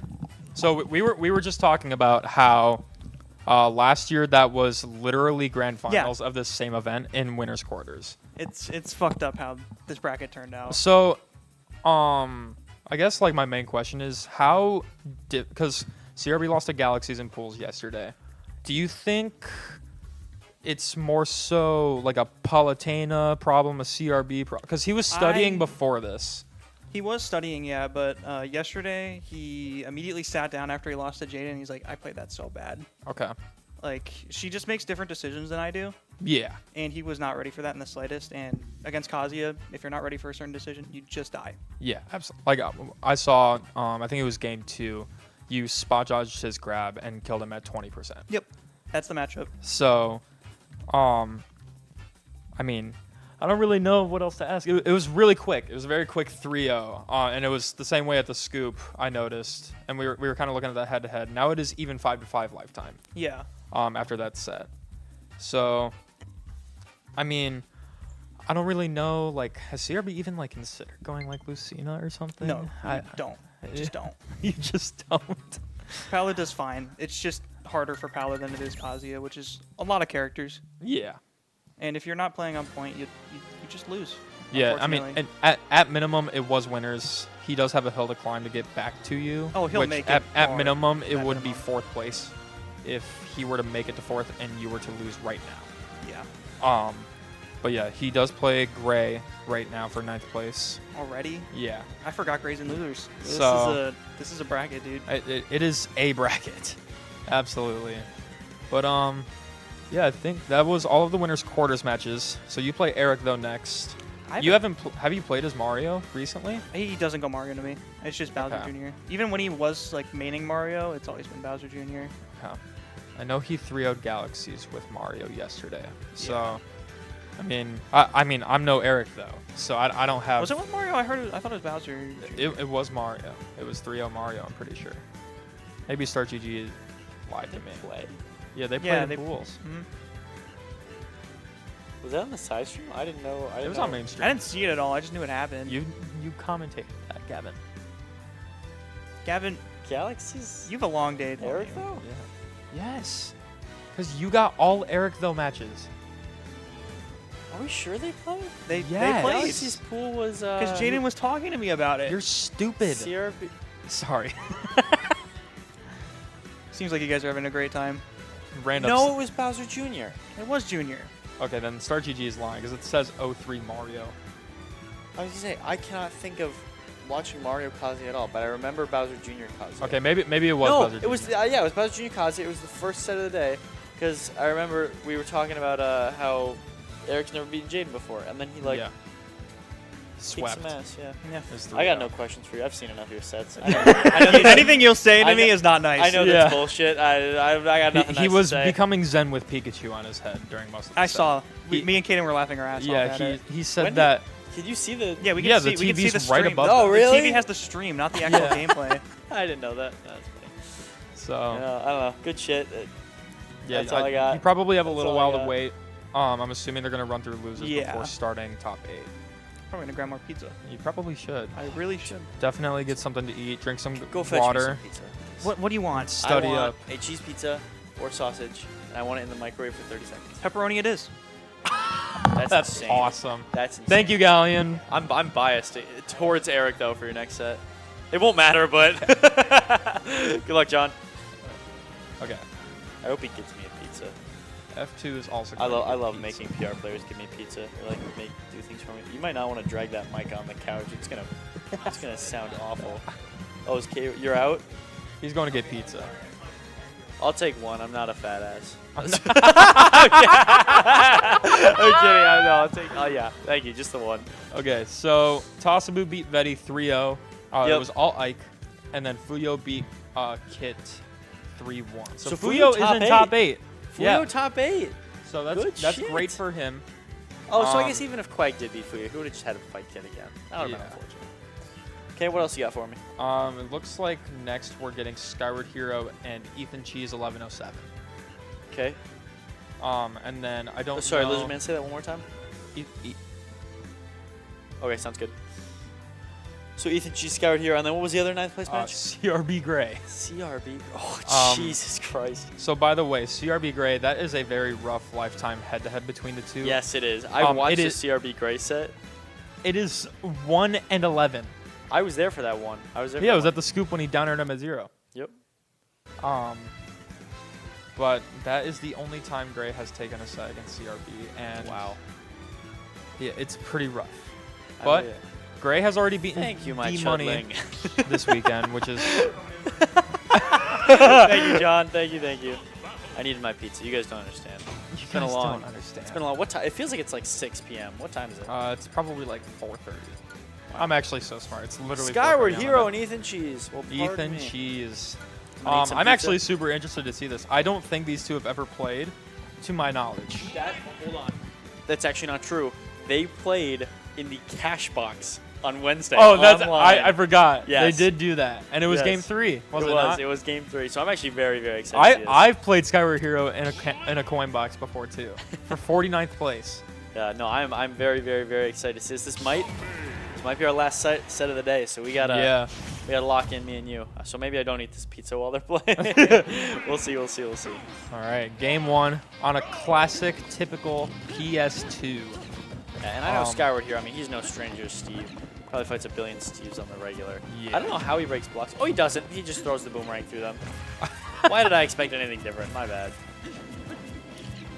Oh, he's just platform camping. I like this bomb play, though. Bomb is definitely going to be a very important tool in this matchup. Breaking blocks, going through blocks, going above blocks, putting on pressure at all times. It's Ethan's actually approaching Skyward Hero. I feel like you kind of have to. This might be one of those matchups where like it could end up in a timeout by either player's standards, and if you don't have the lead, you might just lose. Like you wouldn't expect that from a mid-tier like Link. You don't like want diamond before you approach it? I mean, you got to play catch up somehow. Oh my god, bomb destroys dirt. Yeah. Oh my god. But I mean, right now, Skyward Hero hasn't even been hit. He hasn't even been touched. Not even scraped. Oh my god, he hasn't. A full minute has gone by. I watched, so Ethan and Skyward Hero actually played friendlies for like a solid hour leading up to this, so, and I didn't see too many of the results, but all I know is that it was a camp fest. Hey! And there's one. And Is it there's 16 one. actually? That's actually Kinda insane. nuts. Stone forward air. But yeah, I mean, I can kind of see this being a bit of a slogfest for Get out of here. Ethan. It's definitely going to be very slow at minimum. Yeah, no, we're gonna be here for a while. Buckle in, guys. Buckle in. Oh, fuck. Sorry. He made an L. That's disrespectful. Anyways. Ethan. Oh, that Z-drop bomb is Ethan, I'm looking also at the screen insane. right now. Dude, Skyward Hero can just go above the platform and Z-drop bomb. And that's like instant pressure if Ethan's at the They ledge. can't hear comms, right, though? Out there, no. No. Yeah, that's what I was saying. If they could, there would probably be. I'm talking about the stream that they have, apparently, Yeah. running. No, it's just the TV. All right. But, oh, here's the nils, though. This is where Ethan Oh, my shines. goodness. Look at that. What's up, Lizardman? And now it's... Okay, sounds good. But now it is even. I mean, it's been 2.5 minutes. But now Skyward Hero is taking the lead once again. But I think this is definitely going to be one of those matchups where Ethan has to capitalize heavily Yep, on his any openings, yeah. hit he gets. Otherwise, it's going to be bad news, unfortunately. Probably be okay. But, yeah, I mean, I haven't really ever commentated a slow set like this, so I apologize if I'm a little Oh, lackluster. I in have this. commentated many a Fatalis set. I'm good, bro. I'm chilling. This is good. This is perfect. You get Yeah, I to, think you, I'm you good get to see, as the set goes on, they realize more and more how much each decision matters. Each tiny decision matters so much because these interactions are far and few between. I mean, we're talking about Steve as a character and Skyward Hero as a player. You know? Yeah, We are gonna- that's actually a really good. Oh, Whoa! Yeah, sure, man. What Steve, the hell? Going in. Crazy. In and stuff. up? Like, that had to have been like the worst. That was like, do you guys know that one brawl clip of the ZSS getting Meta Knight down smash? Oh yeah. Yeah. That's, What was that? What was this tag? Because it was something DI. it started with a J. I don't remember exactly what it's called, but yeah, that clip is very infamous. And that's kind of how it felt. in The that moment. Florida DI. Oh god. But I mean, we're still pretty even, despite how slow this is. It's been even like the entire time. Oh yeah. But no ladder being let up on the side of Skyward Hero. Just retreating immediately and trying to make sure he stays out. No minecart either. This boomerang. Oh, gets caught in the bomb Ooh. pole. Safe. No, pizza's not that bad when you microwave it. I love pizza. I mean, okay, so now we see Ethan putting up just one block walls, and I think that's good because now well, I would actually, think two. Two to stop the boomerang. yeah, I think Yeah. 2 would actually be more optimal because then you still get to see if Skyward Hero is going to jump at you to place a bomb or if he's going to throw it, and you're blocking the boomerang. So I think 2 block walls are probably the most optimal you can get in this matchup. But I mean, now Skyward Aiming Hero is just playing regardless. ping pong. He's a little bored. He's playing ping pong. Scout here, obviously going to play very patient a lot with these projectiles, but he still needs to get in. This is Steve mining for resources. Link doesn't have these same capabilities. Ooh! Let up 3 bombs. Juggling that bomb. This is where the bombs come out to play.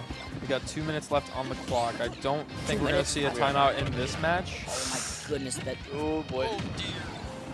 no combo. He's a 2 of a high percent. Armor's through the physical hit of the bomb. This is weirdly a spot where Link struggles because he no longer has any confirms aside from returning Boomerang. He needs a stray hit, and the forward air can do that very well, but Ethan not going to let up.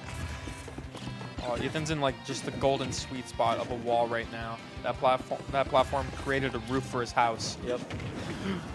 When that was powered, that was it. Yeah, he barely didn't get the powered hit. Right now, Ethan is off stage. Skyward Hero getting the nair into Great the bomb. job. Oh, get out of out. there, Skyward Hero. Oh, Ethan is very scared in that shield. Oh, the that back back air. air. No tilde DI. It's good to see, I but love saying Up that. smash would have killed there. Up smash would have killed there. maybe with the block being there, I don't know. Oh my What? goodness. Oh my Wow. I forgot to pull this up, dude. 50 Hold on a seconds left second. on the clock. Incredible stuff. It's so funny. I gotta pull this up. Actually insane stuff. Yeah, that was Wow. actually a pretty crazy game for it even being 6 minutes. That was still actually like, you know, Yeah. pretty entertaining. No, and honestly, if you can like learn to see where the decisions are being made, Yeah. slow games aren't necessarily Like, bad dude, games. I like my guilty pleasure. I love watching Sonics because he's actually I think he's so smart. He's actually so I smart. don't even know if Sonics is like a camper anymore. He used to be way worse, but now Oh, yeah. now that he's like really good, it's like he doesn't even need a camper. But like even then, he's still like he has to instant bomb footstool shenanigans. It's just another day, man. This guy pulling up the forward air hitbox. That's inside him. God. Look at that. That's bigger than Sephiroth Nair. Anyways, we're It not here is, to talk it about is. Sephiroth. All right, anyways, looking like Nairo over here. Okay. But anyways, yeah, I'm curious to see if any. I don't really think much is going to change. I think the game plan on both ends of these players worked out pretty well. Wait, I think did it should- did someone say that these two had never played before? I did. Mm-mm. You want to know Oh. where they played? Where did they play? King Me 2. Oh my God! These two played at King Me No 2. way. These guys played at King Me 2 This was last year. Defiant- This was Defiant Skyward Hero victory. That's actually Winners insane. finals. I remember. How many players in this bracket went to King Me last year? Like half Yeah. of them. I was about to say, Literally is this like just half the- of them. Is this just the King Me reunion? Featuring There's some PR at players. least 7 of them have been in King Me. Yeah, all 4 Vodens. And then Ethan Skyward Hero. and Who else? Galaxies. Oh, and Galaxies, yeah. Was Galaxies at last King Me? Yeah. She was like the 25 seed. Isn't that Who'd she crazy? play? I have no idea. I think she lost a kid. Funny enough. Huh. I don't know. That was a while ago. But she was there. I do remember. But anyways, we're here to talk about these two, not other King Me people. Right now, I mean, I apologize for the lackluster commentary. I'm just like trying to think of or see this is anything. this is good. Yeah, I me and like Gavin are eating pizza. I mean, it's not like we don't have time to finish our pizza and then commentate the rest of this single game. Yeah, we got time. We got time. But right now, I mean, Skyward Hero's living large at 154%. 2 minutes in, no stocks have been taken. I think these games are just going to get slower and slower. I think they saw how winded down that game 1 got, and I think it's only going to get longer and longer from there. For sure. You know, So- not really a ton is happening. That's a lot of iron that Ethan just spent right there, and it got swatted away with 1 forward air. I don't think we'll be seeing Ethan do that for a while. Yeah. But- Diamond Forward it is going to take it 2.5 minutes. The first stock is gone. This Yeah. one is on its way to a timeout. Yeah, I think so too. But Skyward Hero, he's putting on the pressure with the bombs. He's putting on the pressure with the boomerangs as much as he can. Yeah. And there's the up air. And we're playing Smash 4. Right back to This you. is like 4 glory. 2 stocks, 4 minutes. I mean, yeah. For Lord was 5 minutes. Well, this isn't part of Floor Glory. 60% right off the side, coming in with this Diamond Bear. 80%. Steve is quite powerful, isn't he? But thought he would Yeah, go it's for it. crazy that that's like almost an understatement. guys, just now it's did- looking a little less like a He timeout. just did 100 in under about 25 seconds. Oh my god, he barely lived. survives. Great DI. I'm actually shocked he lived. That move Porter is like coming the up the strongest side, thing trying to ever. get this boomerang conversion, but no, not going to have it. Ethan playing very safe, very cautious. Boomerang bounces off the minecart. That's great. And survives a diamond back here. Oh my That's god. insane. Link is a heavy guy. I always forget. Alright, tries to go for some footstool shenanigans. Let's cut that out. Let's Shenanigans. cut that out.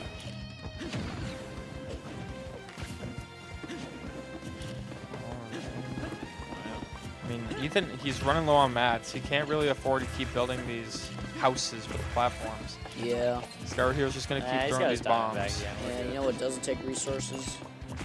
Bombs. Yeah. And boomerangs. Bombs do not take resources. This is not The Legend of Zelda. Ethan has developed the meta to 4 high walls. Hopefully soon. Oh, actually, that's actually really smart because now, You can't throw a bomb over the plat. yeah, I don't think the bomb will actually hit Ethan. I mean, if it's regardless, 4 it's got to be a blocks little bit of a commitment to do that. high. Surely that's the stock, right? Yeah, going super deep, and he makes us back all day. All day. Oh, every but day. he dead? goes Oh, is over he the dead? ledge. No, he's Okay. alive. He's alive. No rage. Oh! Oh! The flame trap coming in. Skyward Hero. Guys, I don't know what timeout's actually going to happen anymore. Yeah, he immediately showed up with that. What the hell? Alright, Ethan's got gold tools, which actually, I think that's actually really huge in this matchup because you're expending so many resources to get them, but now that he has gold, he can actually get them back probably at about the same rate. Yeah, look at this. Immediately retreating back That's to the so 3 high many wall. mats, and he has more gold too. And there's a diamond. He's Look at ac- all the mats he has. He's actually just playing Minecraft. Come on now. He's literally he's going mining. But he is giving up a little bit of percent for this minecart. Not going to do it. Ooh. Oh, Okay, Skyward here's the Hero up back airs. here. Ooh, Skyward Hero, that's a panic air dodge if I've ever seen one. Oh, I'm not feeling good. I shouldn't have pizza. Right now, there's a forward air. Forward air shake coming through, but he gets a sour spot on the second string. Oh my At goodness, we're at 69? 60. Okay. Ooh, that anvil is gonna spell Goes trouble. right but makes around it, right rolls through. back on stage. Oh my goodness, that's it, that's it. Ah, even caught the jump. Yeah. Ethan's gonna take that game. Very rough. Guys, I that'll hate do to it. interrupt this set, but Aqua lost a beat. Fork founding kitchen, bro. Fork founding kitchen. Peanut's a goat. I don't know what you want me to say. Peanut is the goat. Okay, no, Peanut is actually not human. That is a He's a super soldier. that. He really is. Yeah, no, he's got some chip in his brain. I don't know. Back to the old PS of 2. The PS of 2. Entering game 3 at a brisk 15 minutes in. Yeah, Still got 2 more to go at quite least, scary. fellas. Damn, tweak 3. I'm sorry, I need to stop. I'll wait. I'm sorry. Yeah, dude, stop trying to look at top players. We're trying to look at these players. Yeah, that's true. These are our top. These are our top level players. I mean, hey, Absolutely. to get to the summit, I you didn't know gotta be. Jab 2 would send the bomb that far. Regardless, Ethan immediately coming up with this 3 high wall. I will say, Michael Agnes, Yes. last night's randoms has given me a lot more appreciation for this. Like, Dude. even watching Steve Link, like, be very, very slow has still made me very, very much appreciate it. I know. I love playing randoms, but I don't know if I could ever commentate that. At least for that long. Again. Yeah, that was It was very fun, but yeah. But anyways. Up smash out of shield coming that your through. phone Skyward up too? Hero. What? Oh, I'm very sorry. That's yeah, I got an alarm. It's okay. If you couldn't hear, then it's What is probably that they probably alarm couldn't hear it for? in the mic. What? 4 p.m. alarm? 5 It's a reminder. Actually, let's not get into it. A reminder to watch Skyward Hero up a full Yeah. stock. Oh against yes. Anyways, back to the match. Yeah, this is actually huge for How do Skyward you- Hero. how In a do you take matchup that? where they're planning to play Yeah. like campy, like Link isn't very mobile, but neither is Steve. They're going to be playing a very slow game of Tom and Jerry, or Yeah. cat and mouse, whatever you want to call it. Yeah. But it's- Steve can definitely make a comeback quite well if he gets his hands on you. Yeah, I mean, Skyward Hero, it's very important, you know, to take the first stock in this match because it's all about the momentum. Skyward Hero as a player and using Link just it snowballs very hard. You can see it's already even on this next stock. Absolutely. The percents climb right alongside it. These kills are, it'll push you over the edge. Yeah, this is probably about the most normal game we're going to see because Ethan has to be the one to approach, and now CRB Hero gets to play his normal boomerang game. He doesn't have to worry about throwing these bombs at certain angles. But I mean, now Ethan's. I guess we're back. I mean, I'm gonna be honest. If I need to make a comeback, I'm waiting until I get diamond. Regardless, he's catching these landings with the dash attack and the minecart, but Skyward's gonna bomb jump back before getting caught out again. Surely that's gonna be it. Yeah, CRB Hero just wanted to wait for the last second and barely mistimed it. Yeah. But now this might be. Oh my God. Goodness. Ethan barely sneaking on through that. This jab coming through the air dodge up. Not actually getting punished either. Now Ethan getting a little bit careless with these swings. Obviously wants this damage, but Yeah, if I'm being honest, I think Ethan is waiting to use. Oh, okay. I was proven wrong very quickly. But now if you're Skyward Hero, you want to put on the pressure as much as possible before he can get that next diamond. And this is how you do it. Ethan is out of his wall territory. You got to put on the pressure. All right, and now he's back. Oh, but wait, he's approaching. Interesting. I just completely zoned out for like the last minute. I'm so sorry. I was just transfixed watching Steve Link. This is actually like kind of like, oh, there's a return boomerang. That's probably, I think that's the first time we've seen that in that's this the one set. classic. Yeah, it is very surprising. We've only seen this coming into game 3, but it is gonna take the stock and now low percents. He picked up the arrow. Did you guys see that? Yeah. I forget you can even do that. It's so funny. I've seen people not be able to get their kills because they try and do an aerial, but it's the... That was actually so good from Skyward Hero. He was pummeling Ethan until that boomerang came back, and Ethan actually matched out at like the worst time. yeah. Got hit by the return boomerang into up smash. And took Actually, about even if you don't mash out, the boomerang can sometimes, depending on the percent, it'll hit you out regardless. Okay, he saved his jump. He's a smart guy. He's a smart guy. Smart fella. Smart Smart. lad. Smart fella? Okay. An intelligent fella. Anyways, we... Minecart again. Okay, no spike, no spike. The bomb jump coming through, not going to get caught out by the back air. Skyward Yes. Hero retreating to center stage. Steve's mobility is so trash that like he Probably knew describe Skyward this Hero. entire set as Skyward Hero retreats to center stage. I know what Skyward Hero is pretty good at doing. That's a retreating to pretty center dominant stage. game 3 though, all Yeah. things considered. Oh, Even with yeah. the slow pace of 2 stock. He retreated to center stage pretty well. Yeah, he retreated quite well. I'm actually a big fan of the Sonic. I can only assume Pow Pow brought him in. Shoutouts to. Where'd my Reed, K roll Pow Pow. go? He ran away. Oh, he's right here. He's right there. I never have to worry about where my Pikachu is. He's always asleep, so he doesn't move. Unless you move him and then somehow lose him and then riff up, you know. Riff would kill. Yeah, he would. Dude, okay, can people He just would do not make terrible. people Oh. just not make Donkey Kong themed stuffed animals I didn't without see them that. looking awful? We are going to FD. Oh, okay. Wait, sorry, what'd you say, Lizardman? That K roll is not a real K roll plush. K-Roll That's is not awesome. a real Legally K-Roll. distinct. Wait, I was like, K-Roll. oh yeah, there's nothing. There's no Nintendo logo on here. Yeah, I believe it. I actually like that a lot more though. that's very funny. It's Yeah. a very But funny anyways, plush, but I FD, don't this know is where we got actually it from. pretty interesting that Skyward Hero didn't ban this. But at the same time, there's no platforms to get in the way of Ethan's camping, so Remote Bomb might actually be a better pressuring tool. But you do have to sacrifice the fact that Ethan now gets to use a shovel to mine. Oh my But it's God, not going to matter. Doesn't matter. Not even a little bit. You can see Ethan leaning back a little bit. yeah, Thinking yeah. about what he has to do to make this comeback. Ethan's like, dude, I already did this in cash box. Whatever. Right now. Oh, Another- there's that boomerang again. 35%. Not really a ton anymore, though. No frame trap and definitely a misinput on that. Oh, Wanted God. weight bounce boomerang, I assume, but regardless, Ethan's stuffing it out with the bomb. He picks it up. It's always a problem. Yeah, I think picking up the bomb is more of a detriment than anything in this matchup. And there's the roll catch. This is looking very detrimental for Ethan. Like, Link's Oh crossbow. my God. Oh my And goodness. this, he's, I mean, this is just he's- too much to make. Like, that. he's running he- away with it. Yeah, I don't really know what you can do as Ethan. Like even with a character as strong as Steve, this lead is so huge. And with the skills that Skyward Hero has to keep your opponent at a distance, it looks very difficult. Like Ethan has to touch death him twice. Yeah, and he's been very good with these ladder combos, but I don't know if you're ever going to be in a position to get them. He didn't forward air. Not even there. He's just waiting on the ledge. I think we're seeing very small signs of Ethan sort of calling it quits. He's got no iron. He's got no time to mine.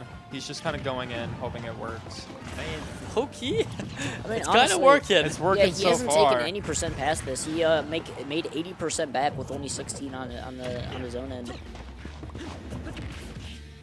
This is actually like kind of incredible. Oh, well that's gonna that's it. Right? He almost has diamond. Yeah, Wait, it's okay, kinda working. this is actually a lot more doable than it was. Okay. Yeah, Skyward Hero really can't let up on his own game plan. It's got him this far, and he just needs to stick with it, you know? It may be slow, it may not get you the results immediately, but, you know, I mean, if it works, why change? This bomb This is bomb causing is so awful. much problems. Skyward Hero's already at 50%. Ethan almost has a diamond. Oh, that's so much damage, though. He tried to spot dodge the boomerang, but he could not get it. There's Maybe the back the air. grab. There's the diamond. You gotta craft it now. Yup. This diamond can make or break this game. Well, actually, it can't break it. It can only try to make it. It already broke the game. It can't really do my more. goodness. It broke it on launch day. Oh dear. Okay, if Ethan gets the stock like without getting hit, this is oh my god. No up smash? I don't think it No. would kill. That No, would've it would have 100% killed. He would've. has rage too. It definitely would have killed. I think Oh my I think God. he was scared of maybe it just not working out, which holy I don't know. DI. Yeah. It was Oh, just a choice. Regardless of the up smash, gonna do it. Skyward Hero takes a 3-1 over Ethan. And Ethan will be bowing out at 9th place. Good stuff, Scar. You're making it in top 8 to fight someone. I'm Gray? sure the rest of them. It's Gray, right? No, it is Tosabu. Oh, Scar here, toss it. They've never played before. yeah. I don't think I ever recalled that. CRB is up on grade 2-0, supposedly. Yeah, I that makes woke up sense. at 2. What else we got? That's really it. Well, there should be one more top 8 person, right? Fuyo! Yeah, Fuyo. I forgot this. CRB Fuyo. Wow. They played in winners, yeah. CRB Fuyo? No, D-Money and Fuyo. I forgot that whole thing. Or no, Quag, sorry. Not very Quag? smart. Quag. Quag and Fuyo, remember? It's Quag. Quag. Quag, I'm What sorry. are you saying? I've never heard. Quag. No, I've never heard someone pronounce it. It's supposed to be Quag, like Quag. it's supposed to be like Quagsire. the I Pokemon. don't. Yeah, I'm sorry. I don't know. No, I might that start. well. I might start calling him Quag. Quag. Quag. Whoa. Sounds like there's like a W in there somewhere. I'm not sure where. Quag. All right. Let's take one last look at Cavalier. No, we're not gonna take a look at Cavalier Clash. Our top 8 is almost finalized. We've got. I should have mentioned it as it Yeah, was. we Yeah, there we go. transitioned to that. We've There got we Candle go. D-Money in winners. That favors Candle usually. Eric though Galleon normally favors Galleon. Sometimes Eric though sneaks a set or two in there. What I presume to be unfortunately Fuyo CRB. Not unfortunately about Fuyo. Sorry, I'm saying I think CRB is most likely going to beat Gray unless Gray can pull a reverse 3-0. CRB Fuyo. I doubt they've ever played before. Maybe once. Maybe once. The Maybe? CRB was north for the long. My For bias is literally showing. all I'm of a- Ultimate. I until want this Gray to win. I'm past a 6 big months. Gray fan. And then we have Skyward Hero Tasabu, which that could be. Oh my god! I That'll be want to watch yeah. that set. Yeah. That'll be a fun set. That would be a fun set. Yeah, I'm expecting deep losers runs from both CRB and Skyward Hero. So we'll see. Yeah, I wonder, is Lizardman able to pull up the side stream while we're waiting on the last Ooh, one? that's If it's true. still going. If it's not going and they just haven't reported Or start if you GG. want us to Or if you want to send us off.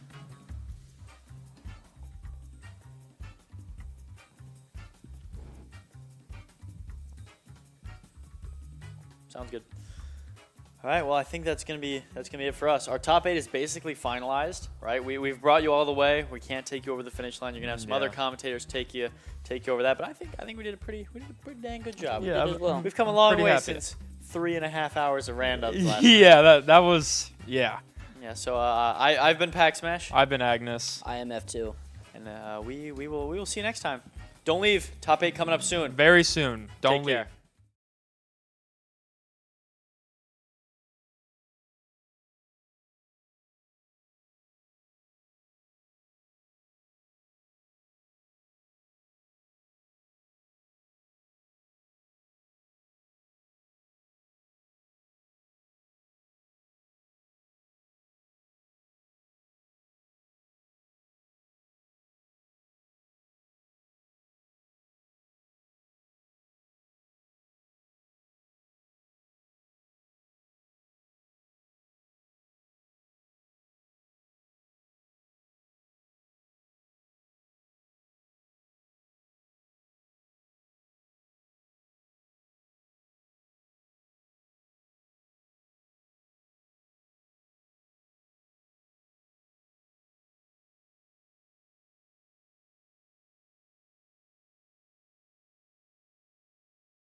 Hello, everyone, and welcome back to Wisconsin Summit 3.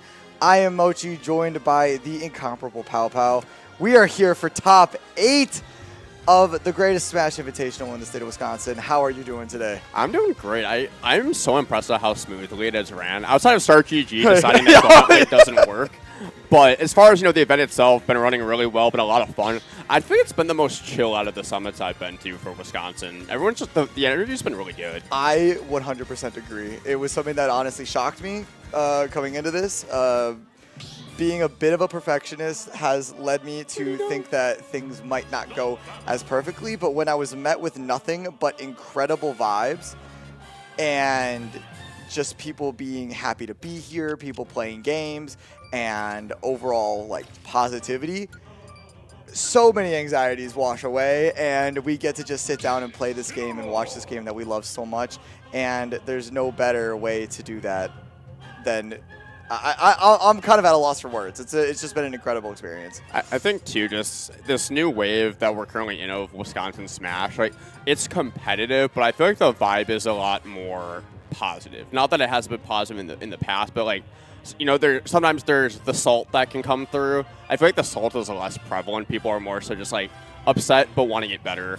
And so it just creates like, even on serious like final Sunday, it's still like people are, chatting it up, watching sets, talking about matchups, and I think it's just been really, really good energy. And as far as, this top 8, one of the feel-good stories has been Fuyo making it all the way into that loser side of top 8. Just been fantastic to watch his Pichu throughout the weekend. Dude, tell me about it. I'm a huge Pichu enjoyer. You're a Pichu I'm a huge Pichu enjoyer, and watching Fuyo, such a great guy, and from running a tournament in which he qualified at all the way out in Eau Claire, Wisconsin, which got rated by Minnesota PR players and still came out on top. Went on Doug Todd at that tournament, by the way. Yes, sir.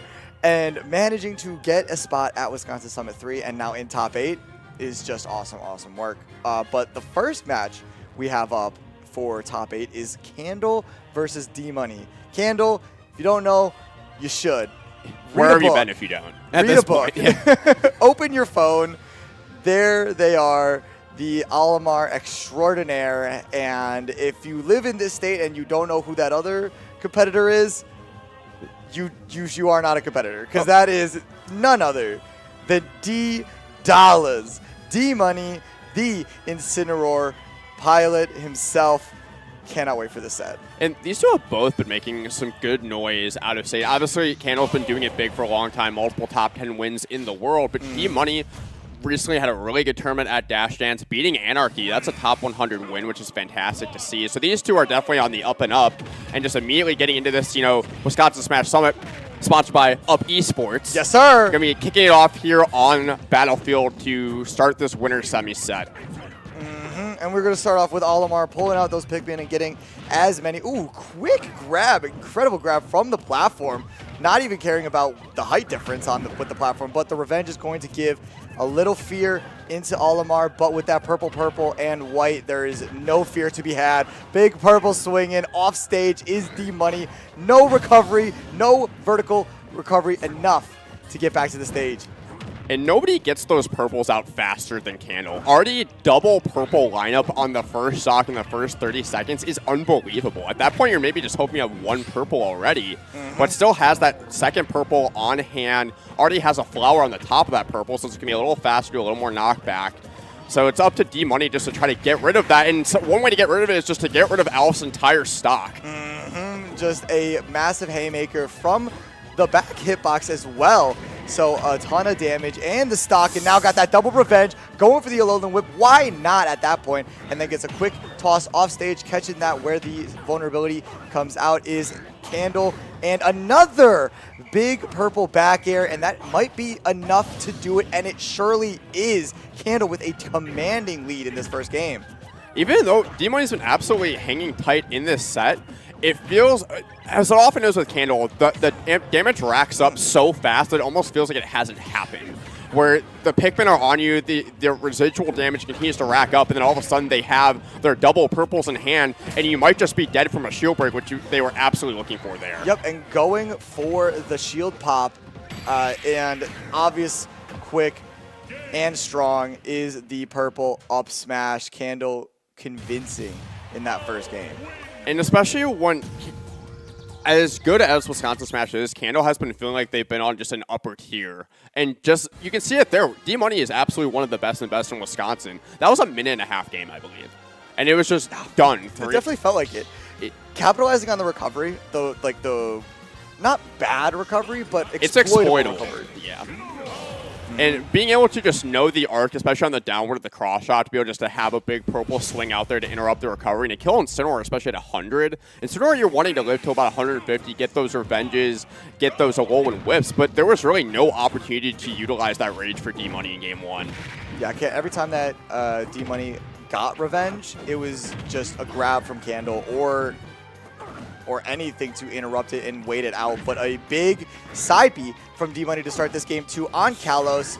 Probably going to hear a lot of shout out Kalos for living a little bit longer for D-Money, dying pretty early to a lot of those, to a lot of hits from Candle, but that was more to do with the recovery than anything. And just having those purples on deck, which Candle only has one of right now, down a little bit of percent here. D-Money just trying to keep Candle in disadvantage, which if there's ever going to be a time to make Candle pay and even up this damage, it's going to be on Al's really exploitable disadvantage state. Absolutely. And holding on to this stock, Candle does a really good job of holding on to the stocks a lot longer. And that's a big difference that I see between top players and like the really top players is how long they hold on to their stocks and how quickly and easily with that back air is an example of how they can take and clean up stocks. Already racking up 56% on this second stock. D-Money just trying to find that last big hit. A lot from Incineroar will do it right now, but may not even get the chance, and that down air is absolutely going to seal the deal and put Candle up 3 stocks to 1. Oh my gosh, so quick, and a quick response with that up throw is D-Money. Still an entire stock down, and I don't know if these revenges are going to be doing any good for anyone as long as Candle is running up and grabbing as soon as it hits. I don't know if I've ever seen Revenge look less helpful in a matchup, because as soon as you get it, Candle's already on you with that Olimar, that Alf grab that can go, it's the longest in the game if all 3 Pikmin are in hand. So you can play at a range where you're not necessarily threatened by Revenge, even if it's been triggered. So, or you can just beat the bricks off Incineroar and it goes away after, what, like 30-40%? Yeah. D-Money has not had a chance to do anything. I wouldn't have been surprised to see maybe like a Bowser Jr. switch just to give you a little bit better mobility to interrupt the Pikmin, especially like with the Concar peel outs. But I imagine D-Money's also given that a try at some point. Just feels that Incineroar is the best option, of even being down very convincingly in these first 2 games. Yeah, and when you're getting 50% tossed on you in an instant 78 now, I feel like you're going to go with your most comfortable character, and that's absolutely the Incineroar for D-Money. And anything but comfort. I mean, Revenge up aired the hell out of that Pikmin. So that's a dub. Down 130%. So hey, you can need a little bit more help. And I get it, where at this point you have to go for those home run swings to try to build some momentum. But if there's someone that's going to be playing around those situations as efficiently and effectively as possible, it is Candle.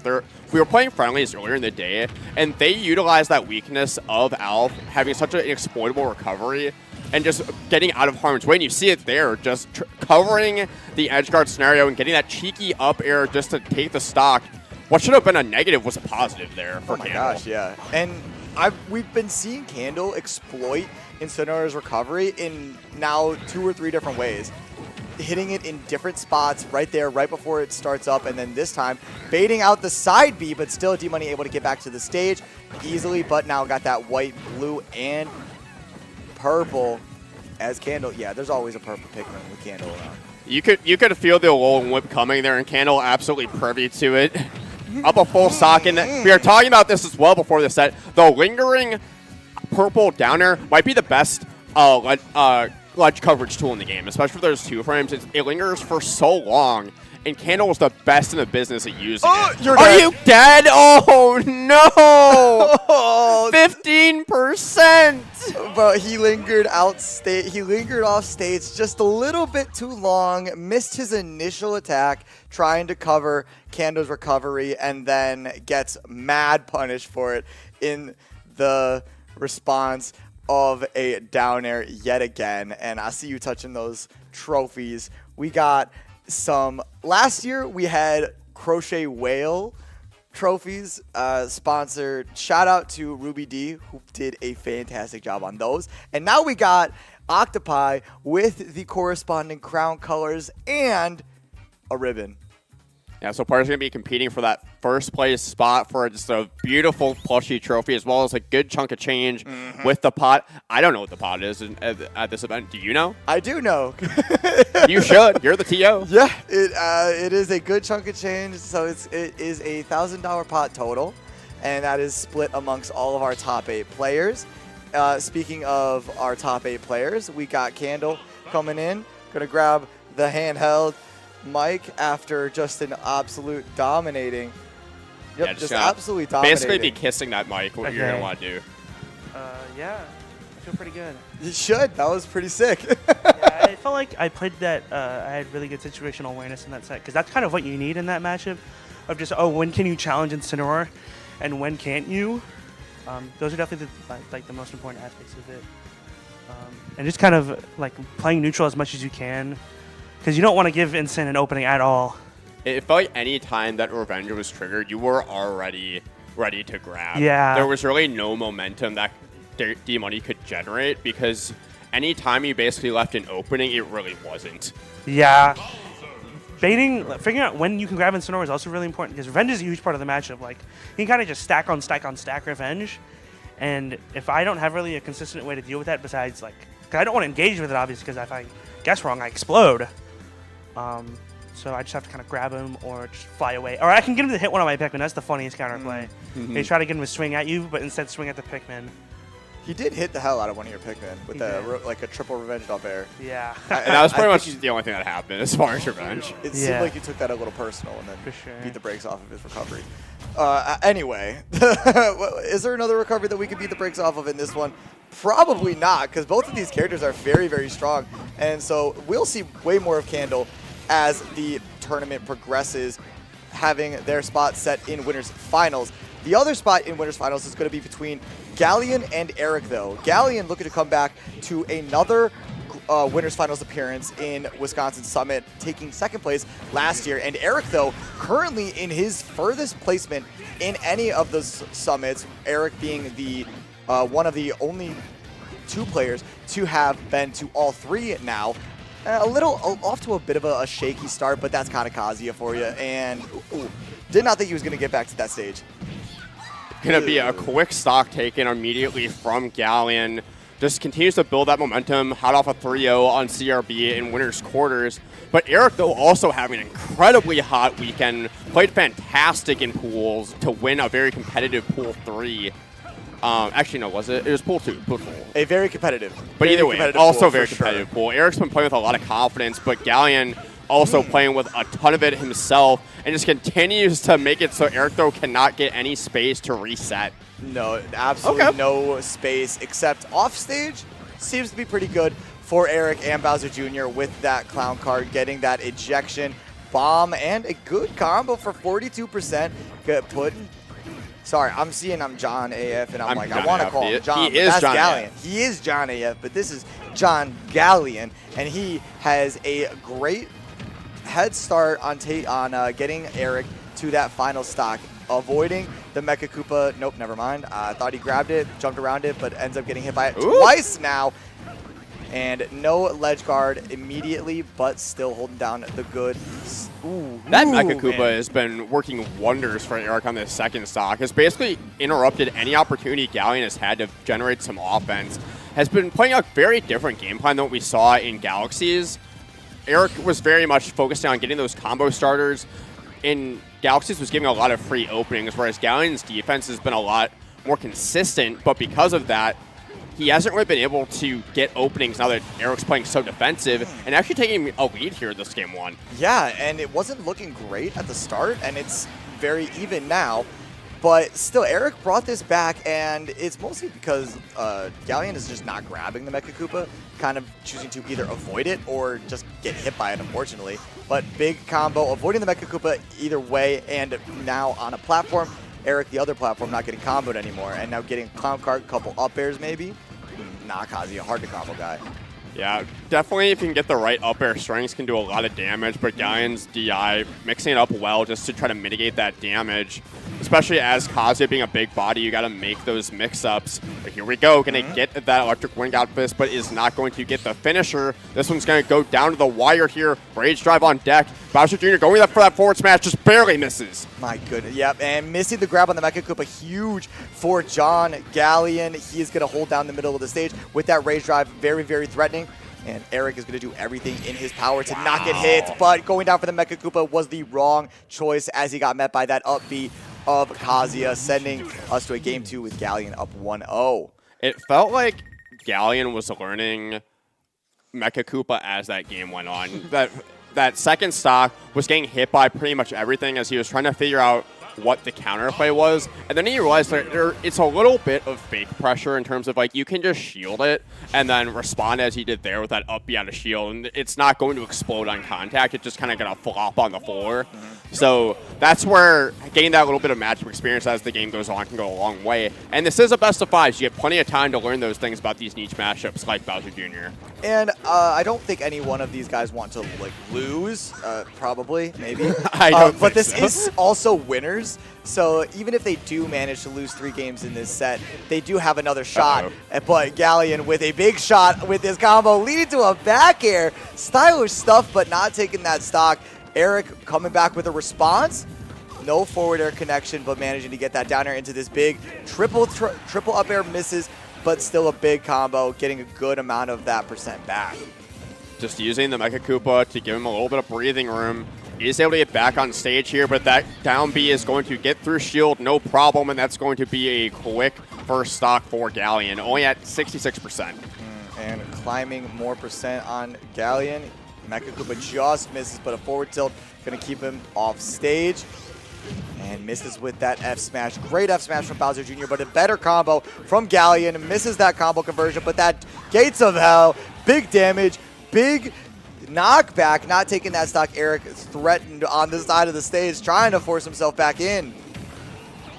Just getting out of the corner with that clown card, and that up smash is going to let it rip and take that first stock, but so much damage already tacked on here for Eric, but here comes those big up air conversions for Bowser Jr. Going to cut into that deficit, but a lot from Galleon will get it done here, especially in that corner, but thankfully, Bowser Jr. one of the heavier characters in the game. And luckily, not Rage Drive either. What? It does not care. No way! He'll grab you through He'll grab you through perfectly up. You know what? Never mind. I fucked it up. Armoring through the down B that you already got hit by, just mashing the command grab armor. That was icky. It is gross. He doesn't need it, and Bowser Jr. definitely. Ooh, yep. And those nice. How are you? clean conversions from a Bowser Jr. main. The Mecha Koopa into the back air is what every Bowser Jr. player dreams of. But I bet you that Kazuya players just dream of connecting a perfect electric wind Godfist combo, and Galleon almost was able to get one there. Really great DI coming out from Galleon there too. Just DI down and away makes it a lot harder for those up airs to connect and continue the combo. So Eric only getting a little bit of percent on there, but he does have the sludge trap set up. Great weight on the ignition on the Mecha Koopa. So basically dead even after that armor robbery of that second stock and just avoiding the big charge up from Kazuya. It has himself just a very hair's width of a lead, but that hammer isn't going to connect. Nah, he went for the style, and the back air was so good, too. It would have been great. But that back air, awesome stuff from Eric, and managing to get the Mecha Koopa after the cannonball misses. Big angle on the second Mecha Koopa, just on the ledge. Now has to find a way, Galleon, to get back off of that ledge. Rage Drive is very active and very scary. Eric knows that very well, and Galleon is looking for one thing, and that one thing is now gone. No longer a factor as Eric just throws these back airs into the middle of the stage, running around on that platform, managing to get Galleon off stage. Up B back. Thought it was for a second gone, but that Koopa is into that back air, is into an even set count. What great stuff from Eric. Eric planning for Galleon to armor through the Mecha Koopa there and just having the back air to cover that space. So knowing that Galleon's going to dash through and just making sure that's covered as well. Eric is so good at doing option coverage, especially in the corner. One of the best ledge trappers, I would say, in Wisconsin. And also just one of the best at playing at high percent, where he knows what hits he can go for without getting like punished with losing the game. And that's what I feel like is a massive difference. And I touched on it a little bit in the previous set with Candle, is there is such a weird difference that you notice with like top players and like just the tier below. They don't die. Like they really are, they're so aware of their lose condition that they're able to hold on to stocks at like 150% and up. And that's something that's really impressive and hard to do, even if you are playing a character that is lighter than Kazuya and Bowser Jr. I'd be curious to say what exactly their weight difference is, just because I know they're both considered heavies, but either way, it's definitely a lot harder to see out those stocks consistently as Bowser Jr. in this matchup. You do have a lot of big buttons, but it's not necessarily as consistent or as easy to land as Kazuya. Where we're seeing Eric play this more like a sword character into Kazuya, just with those wide range attacks, especially at kill percent. And that first time that Eric got touched the entire game was with the up B. That was covered and get covered again with a Wrecking Ball to the dome.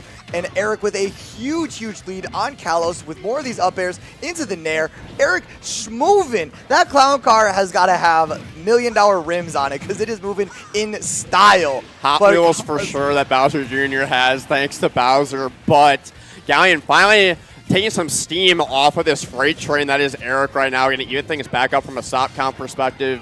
But just starting to attack on this percent. A little bit of ledge trapping here, but Galleon going to get out and get back to center. But off stage once again.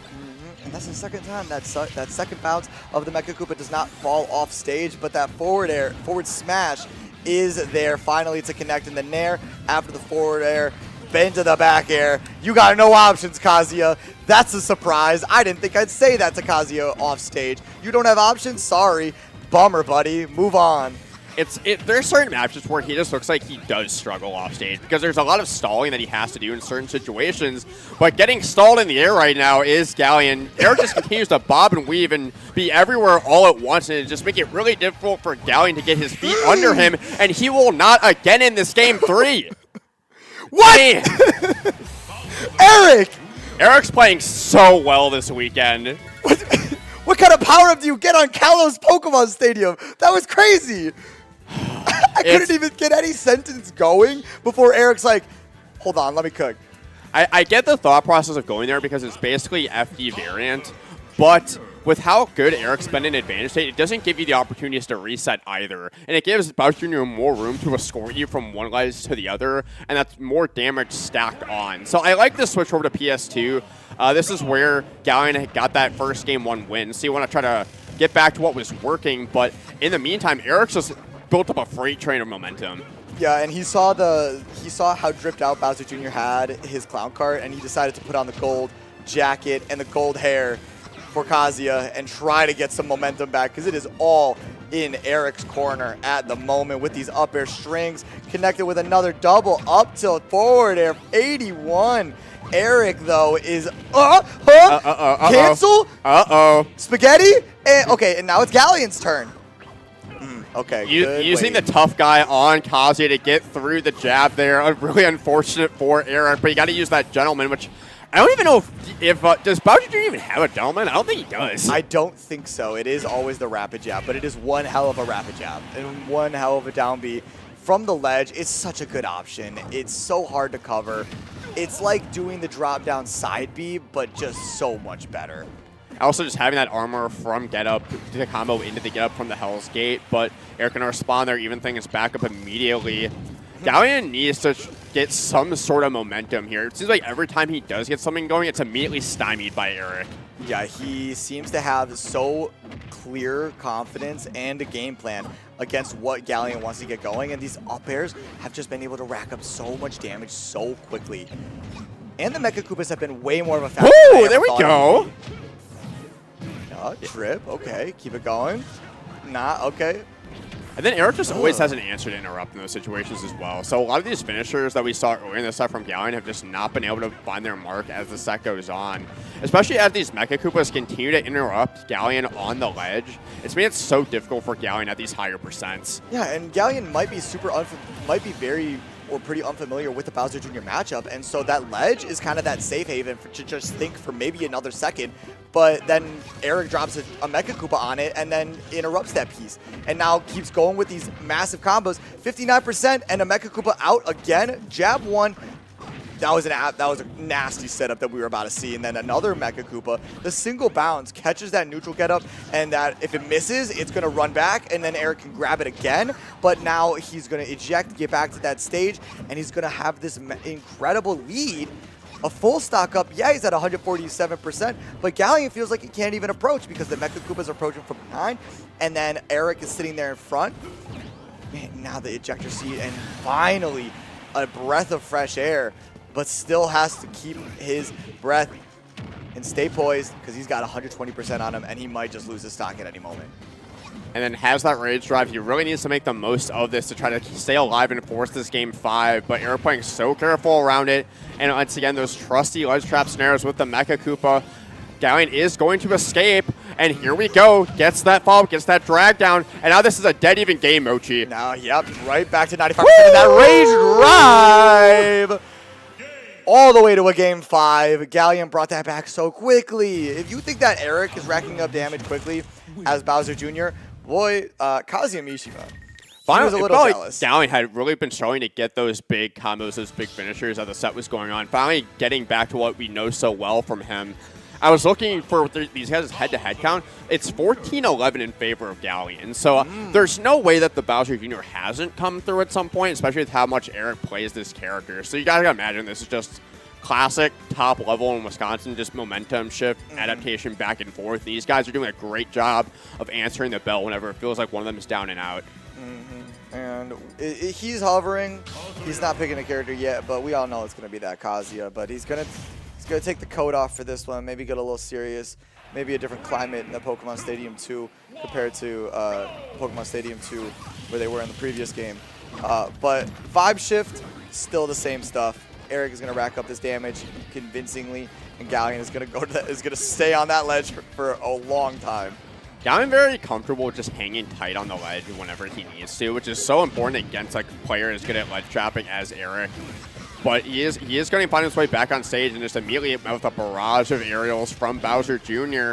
And that's great if you survive on the ledge, but if you can't get your own openings like you get here, it's not going to matter. But he's barely going to miss that second hit of the spike hitbox on that Nair. That would have been so huge because Galleon's been playing pretty much from behind this entire set, and that having a lead would have been so good to have. And striking in the middle of that stage, but met with that side B to up B that we all love to see. Sorry, I love to see. I don't know if anyone else does, but it's certainly entertaining. And now going off stage with that forward air is Eric to take that lead that he's had in just about every one of these games.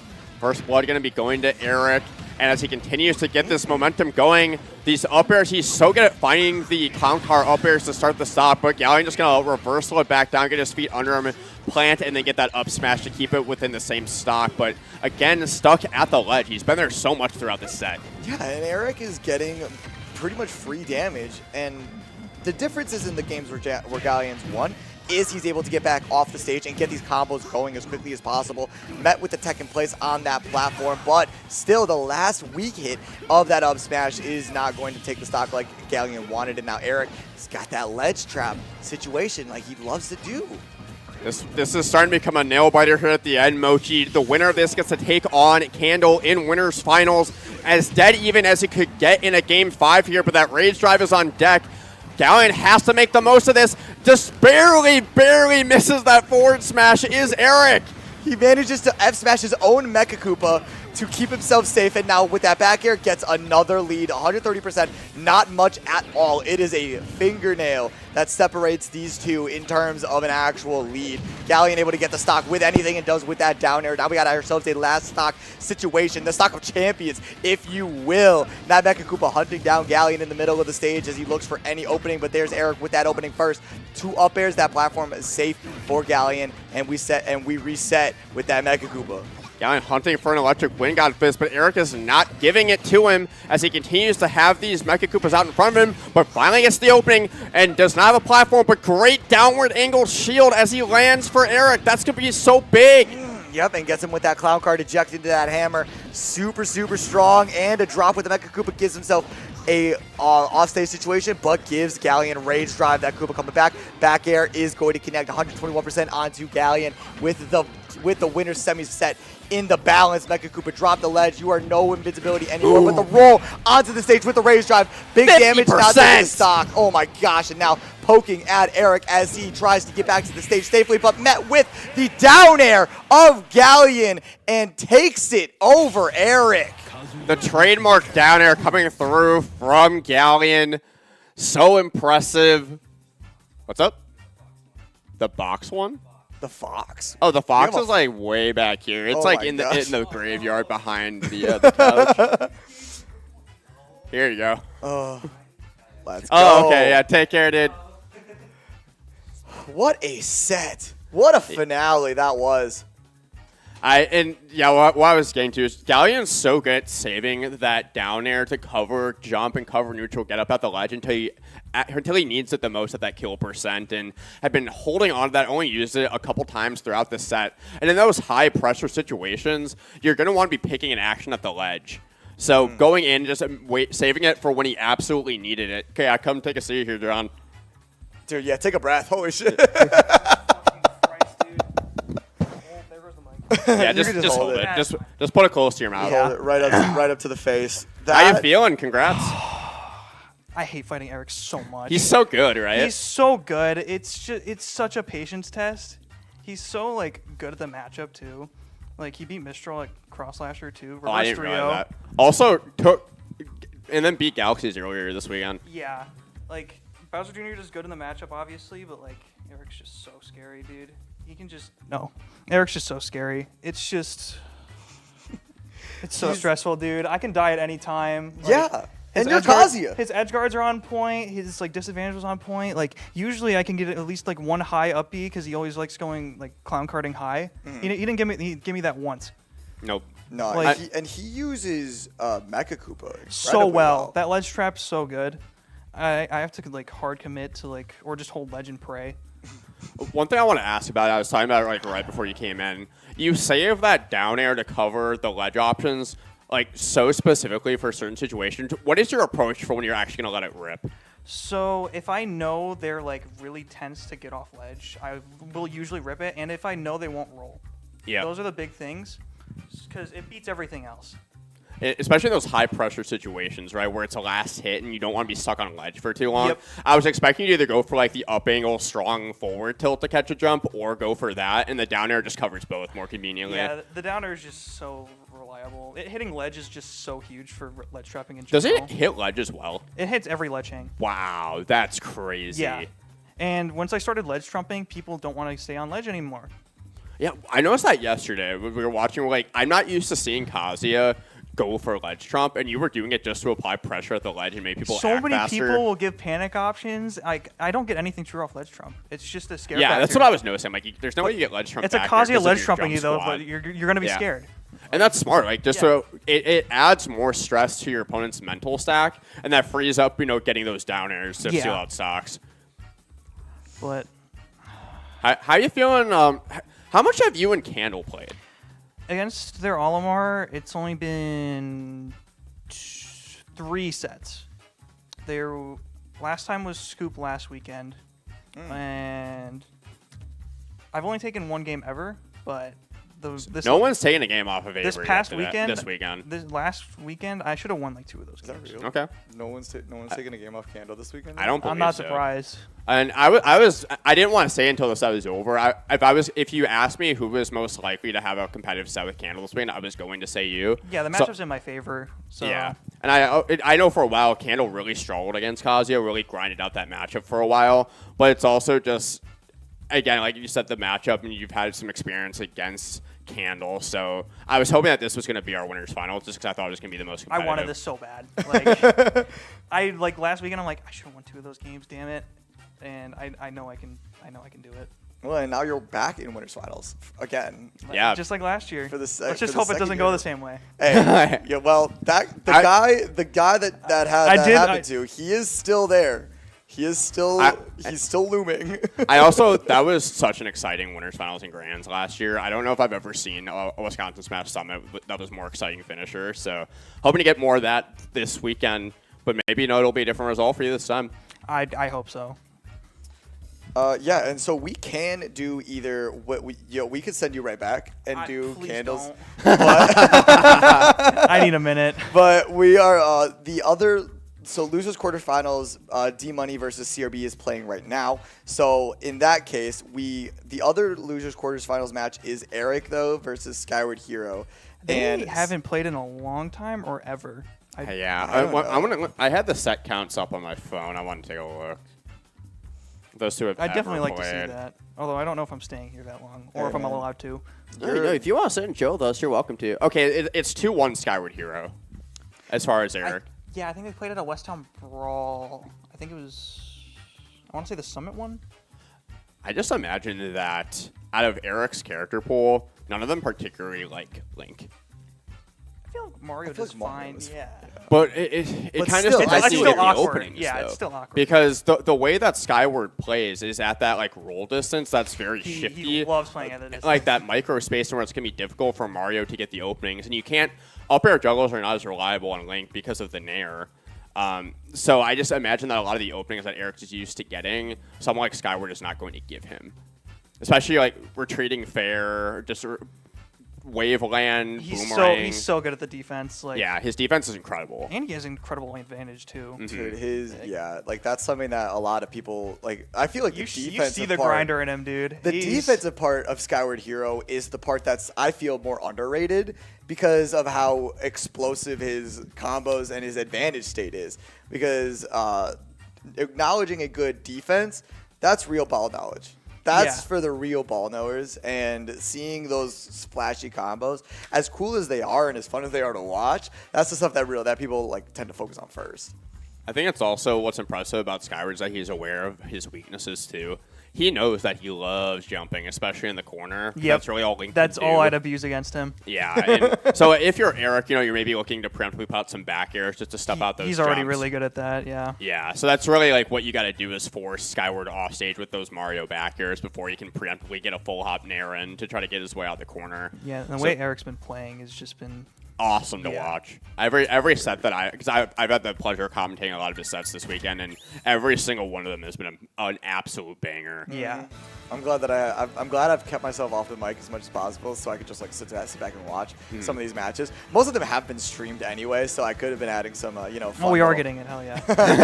Skyward's like, are we live? Fox, no. Shout out Scarvin. Nah, we put the randoms man. duo Come against back, each man. other.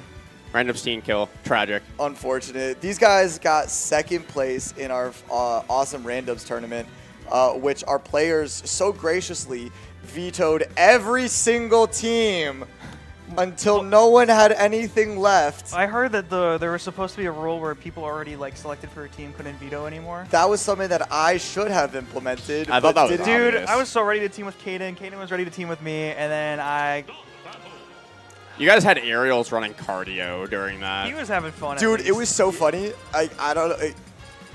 I was getting a text whether or not it was Yeah. vetoed. Like the second It pulled that up on your phone, and you immediately swiped it away. I pulled up on my phone. I'm like, oh, okay, so that got vetoed. And then Ariels comes in, and tells us that it got vetoed. And then Like we know. So I never told him that because like someone. It's just a great bit because Yeah, like came in. I would hear from like Pack Smash would be like, does he know that? You could just tell him to not have to run. I'm like, he looks like he's having so much fun. He just looks like he's having fun, and he was. That's why I wasn't gonna say anything. Oh, you got the So, Star Fox medley on deck too. Holy. something Still for- not waffle, and I've never really been though. I will leave you guys. Okay. Best of luck in Winners Best of luck. Finals. Keep going. You're good, bro. We're going to start with Link, Bowser Jr., two mid-tier characters that are being shown off in the best of ways. Eric coming off of a tough loss, but looking to keep it going. We're going to do the rest on mainstream, yeah. But starting off very even. Eric got Skyward on the ledge, but that big forward air is going to turn the tide. Ew, with the big up air, that Mega Koopa is not going to take the stock in the same way as that up air. Good start for Skyward. You got to imagine that Eric's not going to have those situations again off the top of that up air, but just immediately rebuttaling with that edge guard in turn. Every time Eric loses a stock, it feels like he's immediately responding and cleaning up the next one. Yeah, he is so good at keeping things even. And that's a really important thing to have in this game where chaos reigns supreme and like random stuff can happen. just keeping it close. It's like an upset factor in a March Madness tournament. If you just keep it close in the last 2 minutes of a game, anything can happen, and we're definitely seeing that with Eric. And Eric's just really going to apply that pressure later in the game, too. But if there's someone that does not crumble under pressure, it is Skyward. A very, very confident player, especially for how young he is. And as he starts to pile on this damage, he is down a little bit of percent here. But if he can just get Eric in the corner, there's just a lot of kill options on deck for Link. And this is going to be a battle between what's looking like an early battle between Mecha Koopa and the rest of Link's arsenal. And it is not going in Bowser Jr.'s favor, and I'll tell you that. Bowser Jr. definitely has the momentum advantage, the movement advantage in this matchup, just with that clown card, just better movement around. Link just not known for his mobility, but if he can get him in the corner like this, as we've seen throughout this top 8, Eric is so good when he gets you in the corner. And fighting his way out of the corner is Skyward Hero, but kind of okay to put himself. Woo! Gotcha! A little too tall. Might want to get a haircut. And getting clipped with that boomerang is Skyward Hero, but that up smash, again, keeping it even. Whenever Eric loses a stock, he is right there with the rebuttal, and okay, throwing himself off stage, but might come to regret it, not going straight in with that clown car, and then we resetting with the arsenals being thrown at each other. And Skyward, big combo starter here with that bomb. Forward air, huge percent, huge damage. That bomb is not going to break the clown card somehow. Thought everything broke that clown card. You do not want to get into a war of attrition in the projectile war with Skyward. He pretty much always comes out on top in those scenarios. His walling is so consistent, so efficient.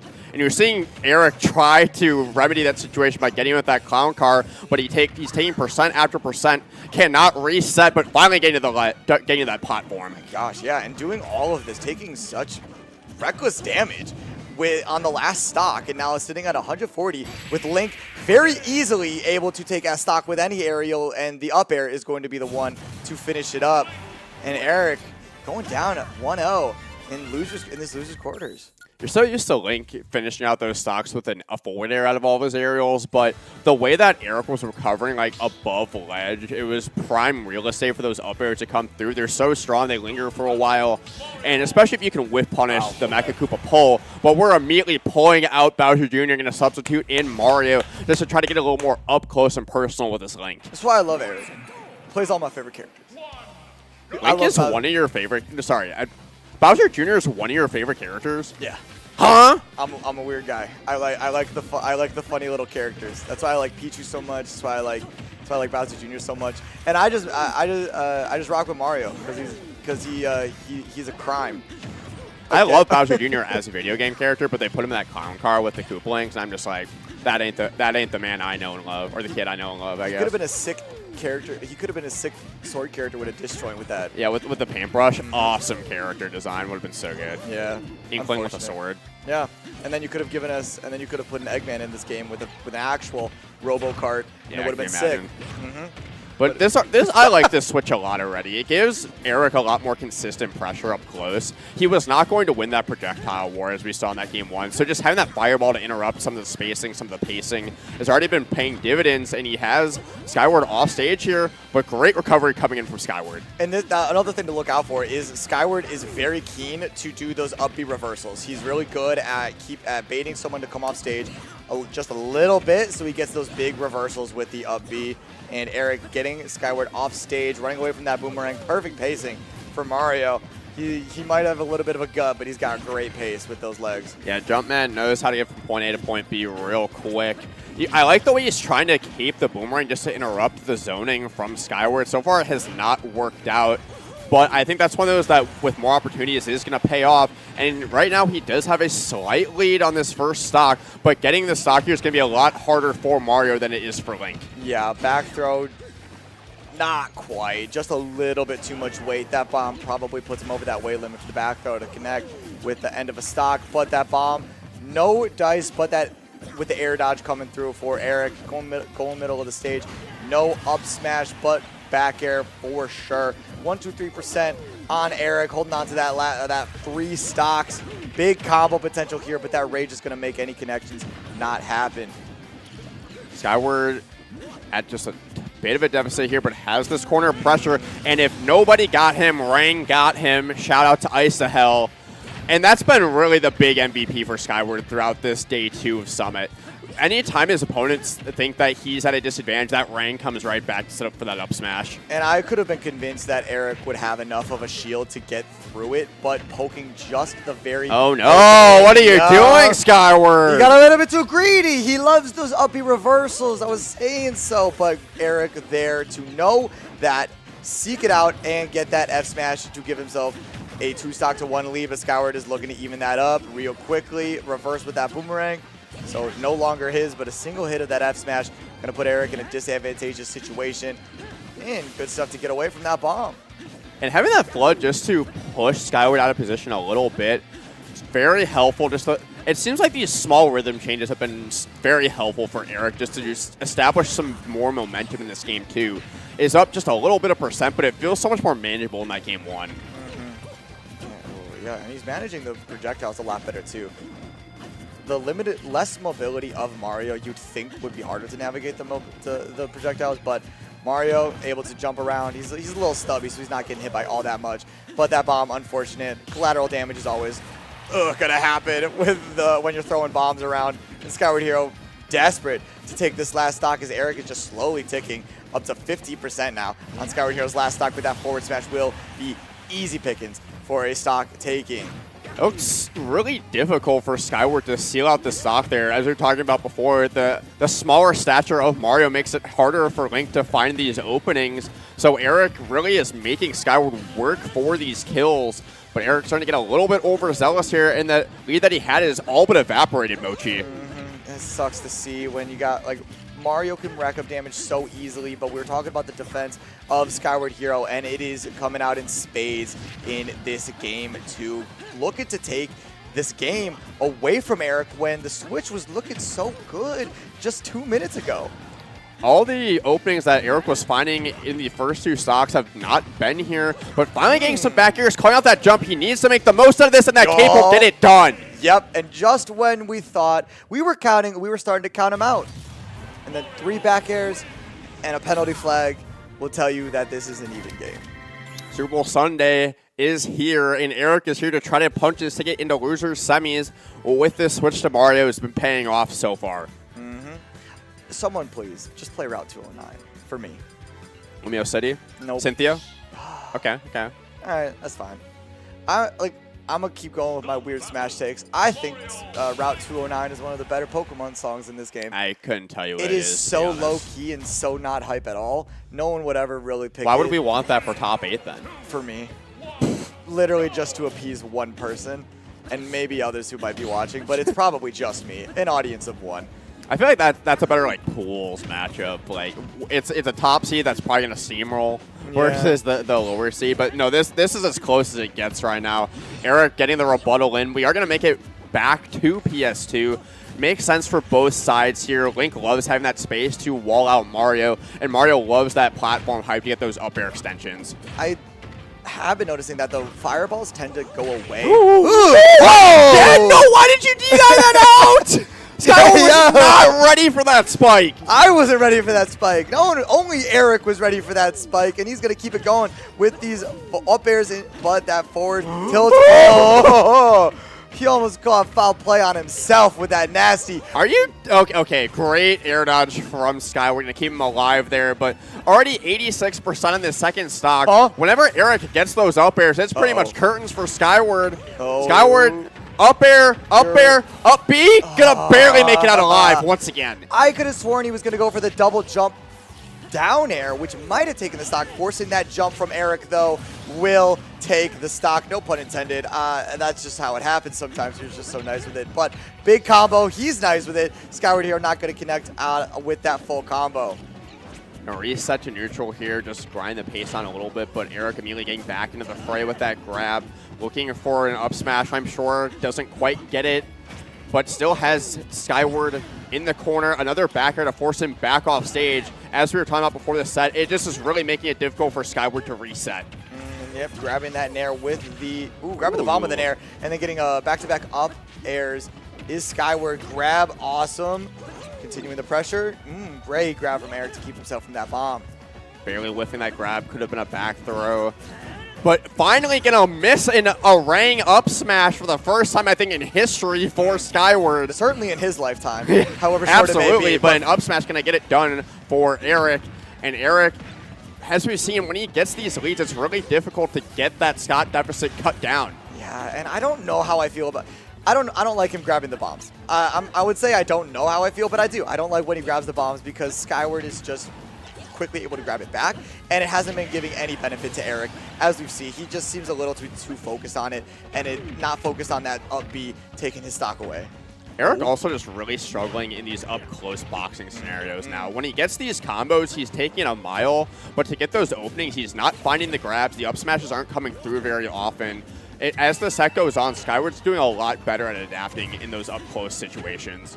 Yeah, and the fireball, seemingly absent in these later game situations. He does it 3 times. Thank you. He's listening. He's hearing me. Yeah, I was gonna say, are you sure? Yeah, It was just the fireballs were just tardy. They weren't absent. Okay, they're close. That's only a warning slip. Yeah, that's different. Perfect attendance still intact. I don't know why you got fireballs in school, but or fireball in school, but Harry Potter. Oh, we were thinking of 2 different fireballs. There's even a pitbull. There's even a pitbull poster in the other room. But we are very close to seeing Eric go up 2-1 if Skyward Hero cannot find a way to get one of his patented cool-ass combos.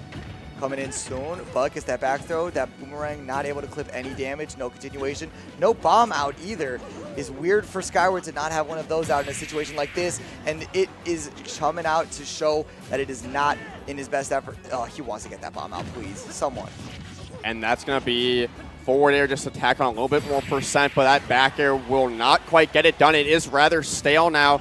No air dodge left, but Skyward going to make it back, but yet another back air, and that's yet another stock to put Eric up 2-1. 2-0 as Mario. Yeah, he's getting in work with these back airs. As a wise Charlie once said, back air puts you ahead. Which Charlie? Charlie Chaz. Oh, okay.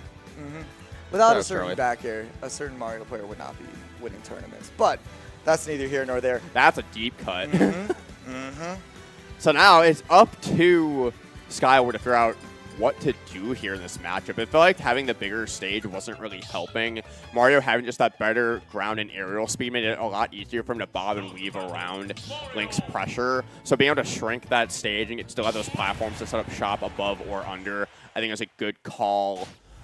Because no matter where he was going, he was not escaping the Mario up air onslaught. It's really good restraint from Eric to not let rip those down airs or those up Bs when he knows that they're not going to take stocks. And I'm waiting for any down air to take a stock because we've only seen like 2 or 3 actually connect, and that one not even connecting there. I was holding back because I thought it was going to, but he's not there and mistiming the throw. So we actually got clipped with that boomerang, and that bomb is blending in beautifully with that stage. Yeah, not having that to recover is definitely a little bit precarious, but Skyward finally able to get his feet under him in this game 4 and finding a little bit of percent. But it seems like every time Skyward gets an opening, Eric knows the exact option to mitigate the damage and reset. Yeah, he's so good at his disadvantage is spectacular. Eric is very rarely in a bad situation, but yeah, as I say that, pretty bad situation, and he finds himself out immediately. Oh. You don't see Skyward getting punished for landing with Nair very often, but that up smash was right where it needed to be, and Eric is right where he needs to be to try to find his way into loser semis. Just needs 2 more stocks. And okay. He was looking for the cheeky stock take over on the side of that stage. Has the bomb away from Link. Yeah, just give it back. Just throw it away. Ugh. Ryan coming back just to give Skyward an opening, but needs to finish his plate here. Does not. And Eric just going to put his feet back under him. But Eric has not been able to put too much damage after taking this first one, but Skyward in the corner and just immediately gets shut down once again. Yeah, missing the tech on that platform. Not really leading to anything too detrimental, but big grab, and now he's going to be on that platform and going for the up B with that rage. Ooh, he's angry. The red is for rage, and he's got that stock lead. 2 stocks. 160% on Skyward Hero. Prime kill percent for that up B, and now grab immediately from Eric, and no bomb in hand anymore. Sharking with those up airs, got 2 of them, and landing with that back air. Continuing the pressure is Eric. Does not care about the projectiles at all. Give him that bomb back. Who cares? I'm going to grab you, and I'm going to do more damage with the up airs. Falling for it. Falling another up air. And Cape tried to keep a boomerang. He was 3 steps ahead in Skyward Hero's head. Yeah, you said it. 3 steps ahead in Skyward Hero's head. I haven't seen Skyward look this frazzled in a set in a while. Has not been able to find the consistent damage we're used to seeing, but here finally getting a meaningful opening. But even the rangs coming back aren't finding the mark anymore. And Eric is so in on knowing when he's going to throw the boomerangs, even timing those nairs so well to not get hit with any of it, not give Skyward Hero any opening at all, and now just barely off stage, jumps back immediately. Every time that Skyward Hero gets any inkling of opening, he's taken away with that up smash, and now Eric. Eric's like, wow, I did it. He's like, oh my gosh. Eric is the most jovial dude ever. He has like one emotion, it's just joy.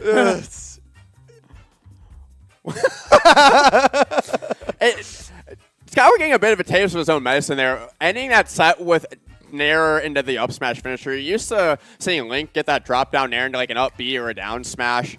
But Eric going to use that to punch his ticket into loser semis, where he will find CRB once again, which I don't know if these two. I'm trying to remember if these two played in pools. Were they in the same pool? Yeah, they were. Okay, and so Eric came out on top. Yeah, Eric came out on top. Winning that pool, did not drop a set in that pool. So CRB looking to get the last laugh. Eric lost to Galaxies. No, I thought so. No, Eric won that pool clean. I commentated every Eric set in that. Okay. Yeah, it's very dominant. You would know. So Eric continuing to have such a strong run this weekend, knowing exactly what character to pick at the right time. It's pretty much been all Mario Bowser Jr. as far as I've seen. And as I was saying, CRB looking for the last laugh here, trying to get the run back in the final bracket when it matters the most. He's very determined. He is on a run. He, after dropping down to losers, losing to Galleon in winners quarters, he has since beaten Gray, Fuyo, and D-Money, only dropping 2 games the entire way through. So who beat Tasabu in losers? Skyward Hero. Wow. So Tasabu out at 7th place. Yeah. Yeah, I would not have expected that. No, not at all. That is a massive upset. And Tasabu, not even starting in losers. No one that started in losers has. Yeah, everyone who has started in losers has since been eliminated. So no, we don't got any. Except for CRB. No, CRB did not start in losers. He was. He meant like out of final bracket. Yeah. Okay. Yep, I was thinking the same thing. Before we get into this winners finals here, we just want to give a quick shout out to the event sponsor, Okizeme Coffee Company, who has a couple of blends for us here. The first one being the Dark Roast, a smooth Guatemalan blend with powerful chocolate notes. Whether cold brew, French press, or drip, this bean tastes great even without sugar, making it a healthy way to avoid overpaying at the coffee shop. And if you're looking for something a little bit lighter, we have the Colombian blend. It's a light roast that's perfect for a pour-over. The citrus and plum notes will definitely improve your wake-up options. So improve your morning routine, your wake-up options with Okizeme Coffee. We've got a couple of them here. Got some great FGC-themed coffee icons on the front. So if you're just looking for something new, if you're still looking to keep up that morning routine with like a good cup of coffee, maybe get something a little more FGC-oriented. Yeah, and if you're watching gamers, drink like a gamer. Coffee. just in case it wasn't clear. Yeah, sorry. I'm thinking about later. Yeah, we're going to be kicking over to winners final. It's going to be Candle versus Galleon, which, as I was talking about when Galleon was on the mic here, if there's anyone that's going to give Candle a run for their money this weekend, I think it's going to be Galleon. And one of these 2 competitors is going to be the recipient of these fantastic octopus plushies. Actually, they're both guaranteed to get one because they're guaranteed top 3. Did I not say that? Sorry. I meant to say that both of these players, of the remaining 4 players, one of them will not be given a plushie, which sucks. But they're still getting cash, so who cares? Yeah. The only thing more important than a plushie is money. Yeah. Man, I wanted a plushie. Who cares about the cash? Said no one ever. Yeah. Dude. But Ruby D, again, shouts to her for making these, crocheting them with so much love and attention to detail. Definitely a unique trophy for the top 3 here to take home. But both these guys in winners finals they're not looking for anything less than first place. Oh no, absolutely not. Galleon looking to take that second place from last year and turn it into a first place this year. But Candle, very powerful opponent indeed, trying to get back to the grand finals after taking a break from Wisconsin Summit 2 and was in grand finals of Wisconsin Summit 1. So they are all the way back to where they came from in Wisconsin and going to see that Kazuya and the Alf.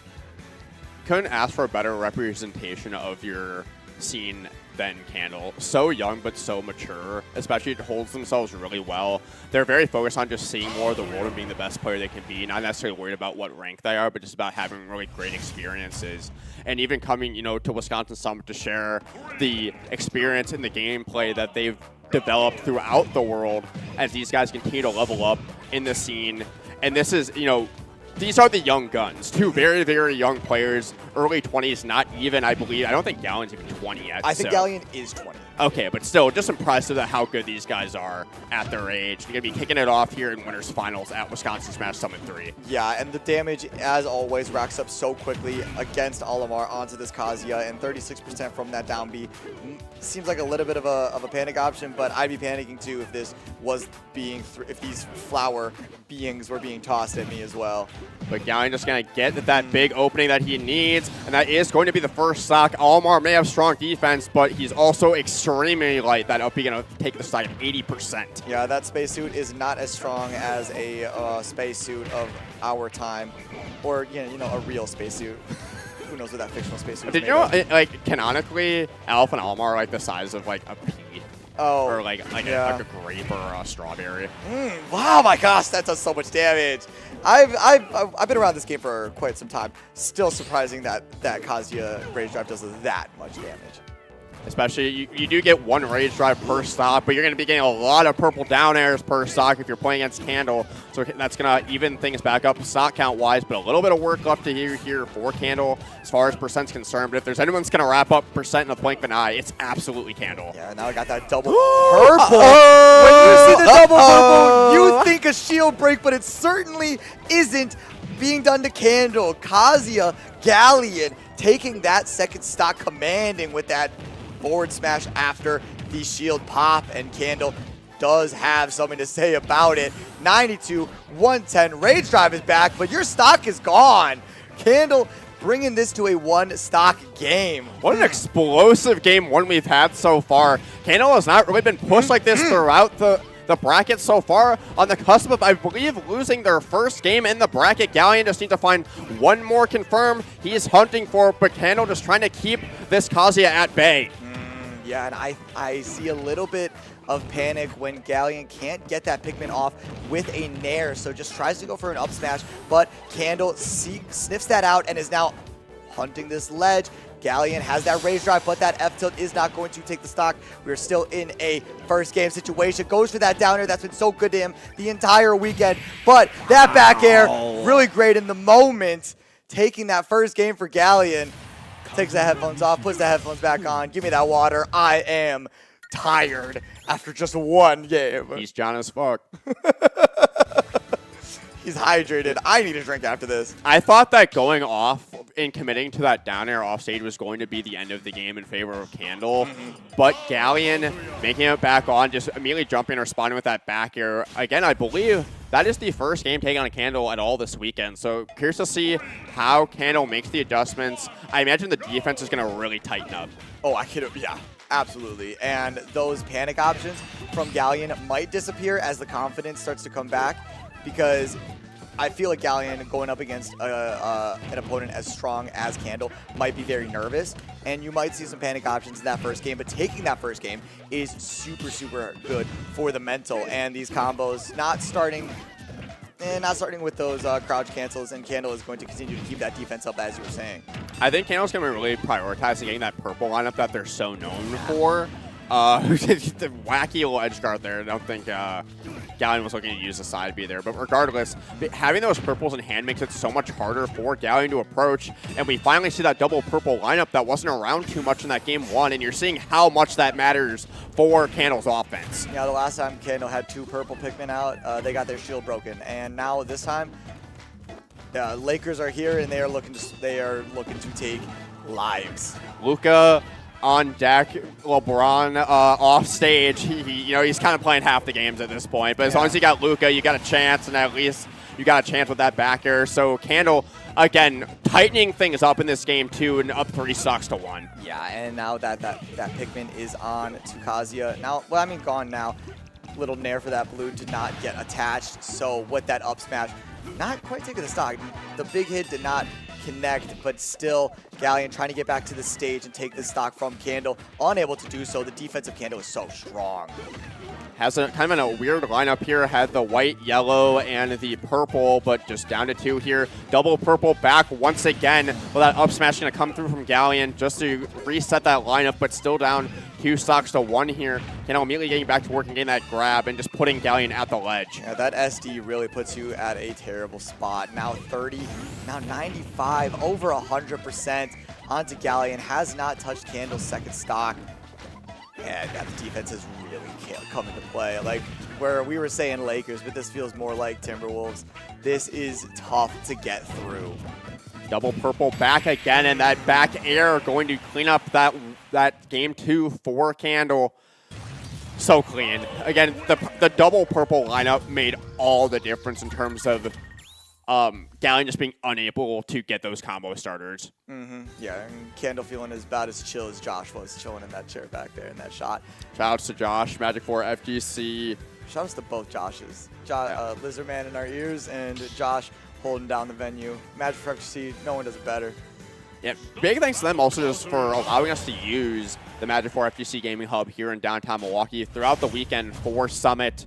It makes it so, it is the home of Milwaukee Smash, so it just feels right to have it here. Yeah, there was no other place that I would like to partner with and have their name attached to this event than Magic for FGC. But these 2 names of Candle and Galleon looking to fight it out on Final Destination. Clearly Candle knowing something that I don't, because I thought it was a big no-no to take Kazuya to FD. I think it makes sense for at least for Galleon to go here, but as far as Candle's concerned, if they can just dominate that ground area with the double purples, it makes it really difficult for Galleon to get anything going regardless of platforms or not. So this is one of those where if Galleon doesn't have those platforms to get any movement on, can't really escape Candle's onslaught, but if Galleon can get those hits, they can get big combos, and so far, Galleon hasn't been able to. No, it's been all Candle, and the up B cancel is what I noticed might be the difference and might what make FD okay, but not okay is Candle getting hit with that combo and that up smash to finish it. And we got never mind, Rage Drive is totally fine. Candle's fine. Just racking up the damage like it's nothing. Olimar does that in an instant. But Kazuya, in an instant, can bring this back to even. Double dash back with no intentions except bad ones. Galleon is still kind of holding it down. Gonna hold that up throw from the blue there, and that purple gonna close it out. A bit of an awkward lineup for Candle, but makes it work without the double purple. And that's pretty much the opening you needed to make the most of if you're Galleon, because now the double purple is back and you're taking a lot of percent for it. Oh my gosh, yeah. Double purple Pikmin feels very similar to Kazuya, but double purple does not give you Electric Wind God Fist or Rage Drive. Don't really need it if your opponent can interact with you the way that Candle's bobbing and weaving around Galleon, not giving him any openings to utilize that Rage Drive, but has to toss one of those purples just to get back to the stage, but using the Alf get up attack to get rid of that Rage Drive. Perfect trade. I will take that every single time, and I'm sure Candle is feeling fine knowing that single hit doesn't even need a purple, but got one anyway to take the 3rd game off of Galleon. A little bit risky coming in from Candle right now, interacting here without the double purple. If Galleon gets that one meaningful opening, it could be Candle's stock. There's no platforms to reset on, but a backer going to come through just to get that kill spree. Extremely fake, but Galleon still has a lot of work left to do, and that trademark purple down air is going to put Candle up 2-1. Yeah, like Galleon was talking about how he likes his down air. Candle with that purple down air is incredible. You were talking about it. It looms for so long. It lingers on that ledge. It sends at awful angles, and it's so strong. If you get spiked, you're dead. If you don't get spiked, you're off stage at a horrible angle, and it just resets the scenario. And Candle will take that to the bank day in and day out and reset as many times as it takes to finish it out. But all it took was one downer there to take that third game. And Galleon thinking that this is the best bet that he has to get this to a game 5. So we are making our way back to FD. Yeah, not a great start, 61%. And you know what? It works out. We got these guys trading blows early in this game, but all 3 Pikmin onto Kazuya, and now Candle can get a full lineup reset, double nair. Second one not sending at that downward angle that you would like to see if you're a Kazuya main, but missing that grab. But God, fist into the up smash. Boy, that is a good start for Kazuya. It felt like a matter of time before Galleon was going to come out positive in those close boxing situations. It feels like Candle is a little too comfortable interacting with Kazuya in that fashion. Was guessing correctly many times, but finally losing out there, but immediately responding and no percentage taken. And then now Candle's starting to get back to work here, but so is Galleon. Using the whistle cancel on the ground. I've never seen that before. That is the strongest whistle I've seen since Fire Force. I cannot believe that actually got no one's through. gonna get that reference except for me, so I appreciate that. You know, I know at least one other person is gonna get that. If you're watching Defense Imran, that buff one's right for there. you. And now we got that double purple, and you cannot be holding your shield, Galleon. That is a terrible situation to be in, but no shield at all is worse because you're now down to your last stock. After we're still reeling from that first one, and the second one has yet to. The second one still needs to be taken for Candle. Galleon has no. Oh my gosh, the defense of Candle with those double purple is so hard for Galleon to break through.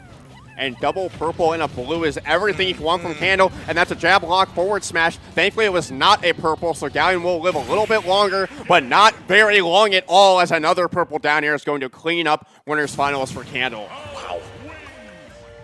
Wow, that is that was a slaughter. That game 3, it was well fought on both ends, and I feel like all of Galleon's fears came true in that matchup. Like he did a good job of not taking hella damage with Pikmin being attached to him, but those offstage situations were just were a puzzle that was unable to be solved.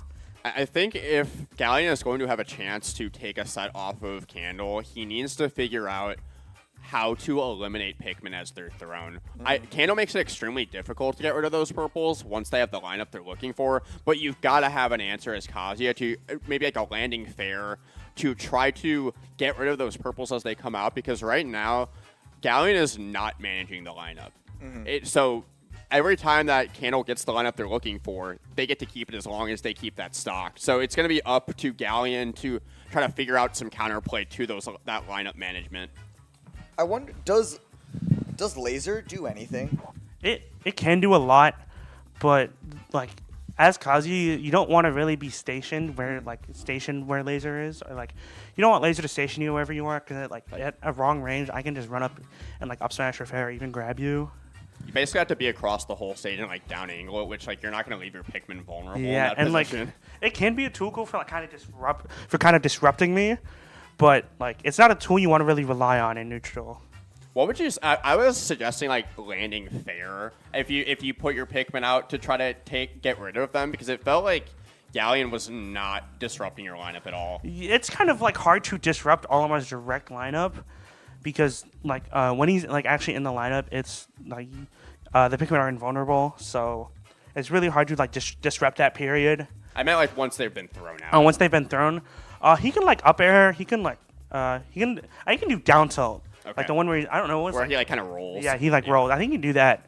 But it's definitely like a struggle for Kazuya to kind of kill the purples if he really wants to. But honestly, as a Kazuya, you should just try to learn to play neutral with like around those rather than trying to deal with it directly. I think there at least needs to be like some kind of pressure, because you're so good when you get the lineup you're looking for. Yeah, that's kind of that's sort of my goal in every match, is just to get the lineup I need and go from there. How different does the Pikmin lineup change? It can. You primarily want like 1 or 2 purples, and then whatever. Like for Kazuya, a yellow is really good. It gives you extra range on your attacks. Or like if you're at high percent, you want a blue obviously so you can threaten the up throw. So usually you want 1 or 2 purples, and then whatever and sometimes a white just to like throw from across. Yeah, throw across the stage and like apply, do something at least. Yeah, and then you also can just pivot grab for range. It feels like as you've gotten better at that matchup, because that used to be a struggle. Yeah, I used to. A lot of people don't know this, but I used to be really awful at that. You were terrible at it. I remember. I lost to every Kazuya. I feel like once you solved your lineup, like once you got really efficient at getting purples quickly, the matchup seemed to completely flip on its head. Yeah, you like flat out need purples in that matchup because it's your only actual way of keeping Kazuya out without having to deal with his buttons. It's your only actual way of like playing the game with him without trying to like die. Oh no, go ahead. No, I'm gonna make a joke. So you had 2 purple Pikmin, and whenever we usually see that, and I see you starting to down smash, I usually think the other person's gonna get their shield popped. So when you got yours, yeah, like, I've never seen you get your shield. I've never seen you get your shield broken before. Maybe Yeah. you have, and I just I don't see it.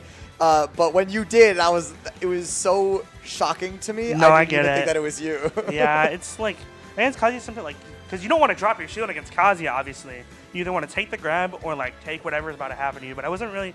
I could get the Demon God Fist or like the Dragon Fist uppercut or whatever that like does hella shield damage. And I wasn't really expecting that him to raw rip it like that. I was expecting him to either electric or try to grab me. I wasn't really expecting that. That was really good by him. John's gotten a lot better at that matchup because over the past couple since we played, I kind of owned him. But he definitely figured out how to play neutral more, which is the one thing as Kazuya that struggles in that matchup. And disadvantage obviously, but that's in every matchup honestly. I think also the big thing that he's gonna need to do is figure out how to play around you better in those up close boxing scenarios. Yeah. Because Galleon should be dominating those as Kazuya, but you are breaking his ankles over and over and over up close. Yeah, he felt so comfortable in those situations. I've played that matchup so much with Jaden, and I've outed you a lot when I used to be really bad at it. So I kind of know all the patterns Kazuya. Like Kazuya up close options are really good, but he's not like a Fox or like a Mii brawler that can consistently mix it up. If he's electrics you, he kind of has to electric you or grab you or like jab you or whatever in the same spot over and over. So it's kind of recognizing when that would happen. It helped a lot for me at least because close quarters for me used to be like a death sentence. Like I die every time, but then I got better. Are you bringing my boy back? Looks like we're getting into losers semis here. Actually, swap me out. So Give me thanks for those stopping trophies. by. Avery, best of luck in grand finals. So gonna be We're gonna start, yeah. We're last Milwaukee standing versus the last Madison standing. We got 1 rep from each section of the state to end this summit, which is pretty neat. Yeah, and starting off, Eric with the Mario immediately, and we're gonna have Palutena getting all of the easy combos, but Eric gonna have something to say about it. Getting back to the stage after taking quite a bit of damage and going down in this game. I feel like Eric does not have a surefire pick into CRB. Mario, you have to be get your damage in these situations, but you have to really have your parry timings on point to contend with Palutena's aerials, and Junior's really not going to be able to do anything in this matchup. So I'm curious to see what Eric, what he does to continue to adapt as he has throughout the weekend to try to answer this this tough matchup. Yeah, it's certainly going to be tough, but good stuff from Eric to hold on to this stock for as long as he has. Going down pretty early in the game, but continuing to bring it back closer and closer. And now in a position to take a lead early, going off stage, threatening those back airs, but CRB smarter than that, getting back to the stage and landing with that nair, but that is going to lose easily to that up smash. The longer the stock goes, the more likely it is that Eric's going to find that smash attack that he needs to take the lead, and you see it there where he catches the landing with that up smash. And now we get to see the classic Eric defense where if he gets that first stock, he's going to keep it for a while, and he's going to take your second stock as well, Mochi. Wow. There's nothing hotter. I mean, there's arguments to be made, but to me, that is one of the hottest things in Smash is that double up air to the forward air. But that back throw looking pretty nice itself for CRB to bring the stock closer. But still one apiece, one away. Get that grab. Conversion? Nah, threatening though. Would have been nice. CRB trying to stymie this momentum from Eric. just getting damage here and there. I'm so used to seeing CRB get those big party starts with the nairs early in the stocks, but Eric positioning continues to be so strong as it has throughout the weekend. So far, just only piecemeal damage for CRB, and he's starting to fall behind here as far as percent's concerned. And gets back to the stage with that roll. Eric does really good with his rolls. I'm starting to notice that more and more as this game goes on. But getting caught with that grab, CRB, get that back air, 100% still, but that beefy up B going to continue to push CRB away. Not afraid, though, gets the grab into the up air. Going to go for another one. No, great air dodge from Eric. Nair, though, going to keep that pressure up for CRB. Getting back to stage once again is Eric, but he gets that Nair. Gets the back air, doesn't quite find the finishing blow. CRB going to find his way back. But these ending scenarios have been so awkward for CRB so far. Goes for the counter, but Eric just taking his time, making it back, resetting. But that explosive flame will finally seal the stock for CRB. And now CRB has an opportunity to do one of those patented incredible 60% combos to bring this a little closer. But no, sir, says Eric. He's wearing a hat just like his boy Mario and taking it with that up smash. Swinging that hat around, easy. Again, Eric has really been the, I don't want to say breakout star this weekend because Eric's, top 4 on the PR, but it feels like he's hit a second gear this weekend where into that upper echelon of Wisconsin Smash where you think of like Candle, Galleon, CRB. It feels like he's finally there along with like D-Money. It's been so impressive. And his demeanor is a little misleading because he is he's a very chill person, very nonchalant, but he still does care so much. He has the drive to get better, to win, and we're seeing that happen in this summit. And going, ooh, huge! He's got the cojones to throw that out in loser semis. He's already up a game. You're already with the lead, and you're going for this stuff? Farewell. Yep. That's why. If you ever want to feel momentum just evaporate a little bit, it's dying at 34% to a down air from Palu. Just very surprising, especially how Eric's been so hard to get stocks off him throughout the weekend. But that may be just exactly what CRB needs to turn the tides in this set as he continues to stack on damage, just tacking on percent after percent. But Eric needs to find his way out of the corner, and that up smash is actually going to cause him to be back on the ledge once again. Yeah, he has been doing so well of keeping games even, as we've seen time and time again, but CRB is doing nothing but widening the gap between those two. Another missed tech not punished from Eric, but a great air dodge and a missed grab. Little bit of flubbing on both sides in the early stages of this game too, but Eric, just not quick enough to pull the trigger. Caden, Rohan, CRB not taking this lightly and unable. Ooh, he's close. He's unable to get the second stock though. Feels like he's using Eric's patience against him, where CRB is so comfortable taking his time to find the right opening. As I say that, he gets impatient with that dash attack. He's going to get up smash for his effort, but that's not until he has nearly 150% on Eric on his second stock. But that is nice rage for Mario, and this is a lot of percent, but that down air is not going to find its mark. Could have potentially been the stock with all that rage. One of these times, a down air is going to hit, and Eric is going to get a kill at an egregious percent. It may not be 61, but these down tilts are as egregious as they come. Almost getting 3 in a row to punish Eric off stage. Down air! Setting straight off the top. Didn't even spike him into the ground. That just killed. Never seen that before in my life. The utility that Palutena down air has makes you wonder how it wasn't used all the time early in the game. Straight up. Yeah, I don't know why more people didn't realize that. When out of shield options are at a premium in this game, Palutena's down air is an awesome one. They were like, why do anything else when I could be nairing? But as the game's gone on, that down air becomes more and more pivotal in her toolkit. But as CRB continues to use some of these other arrows, down air, finally gonna let it rip, but it's gonna be at the midst of Eric. And Eric just needs to get one more big up smash here to get this to a last stock situation. CRB can just hold on for a little bit longer here. Yeah, it just needs a little bit more damage, maybe 1 or 2 more nairs so those up airs start to be a little more threatening. Still pretty fresh is that up air, but that back air, ooh, is super fresh. Got to use all of the length on that jump just to get met with a back air and evening this set up. And I was talking about this before where Mario has a good recovery, but is very exploitable, especially if he does not have jump left in his resources.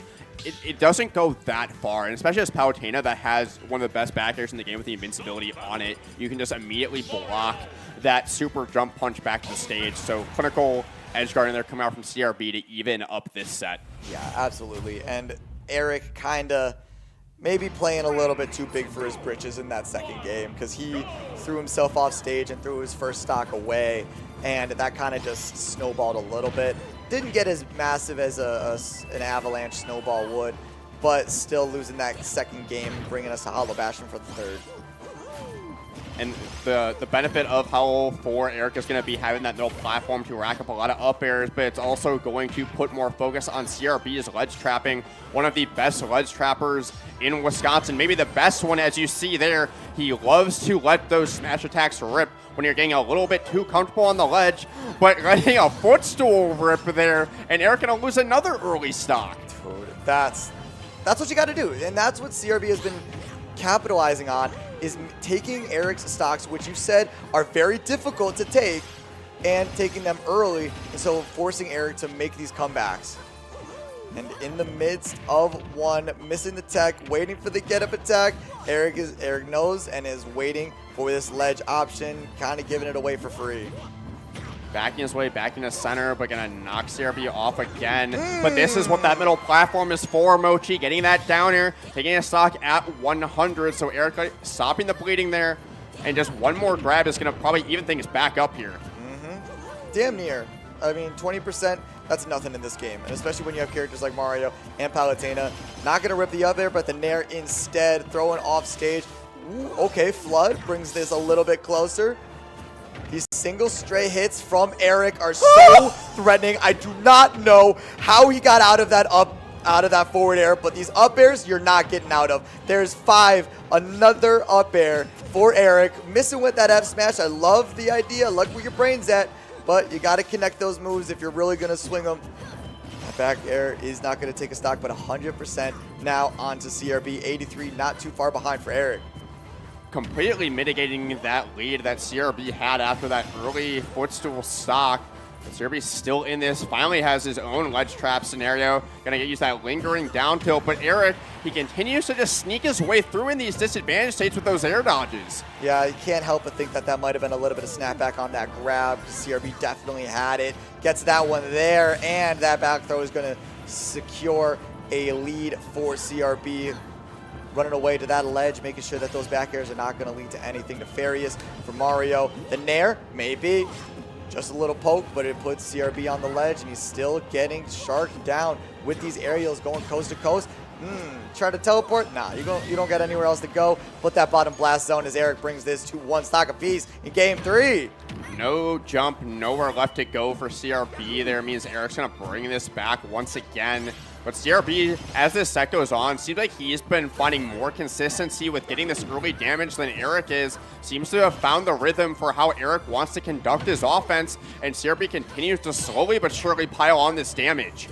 Getting the hang of how Eric is navigating around that middle platform, but back-to-back parries force Eric, but then just getting grabbed anyway.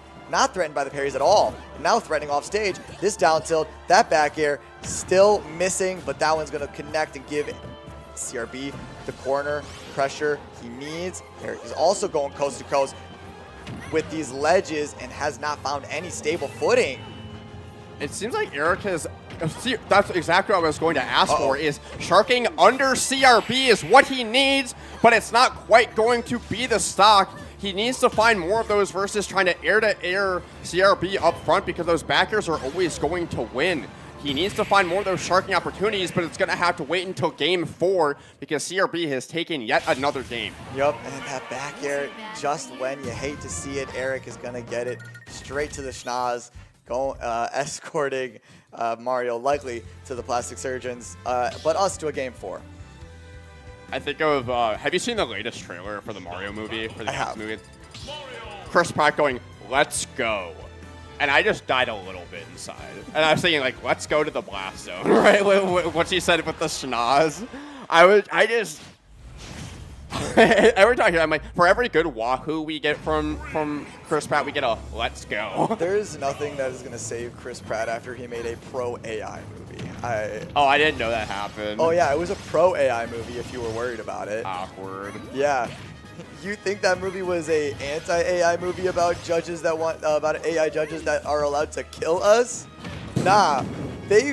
That movie says it's a good thing, but no good things can happen when you're throwing yourself off stage with a 100% lead. What a transition back. You know what? Seamless. That is why I am a professional.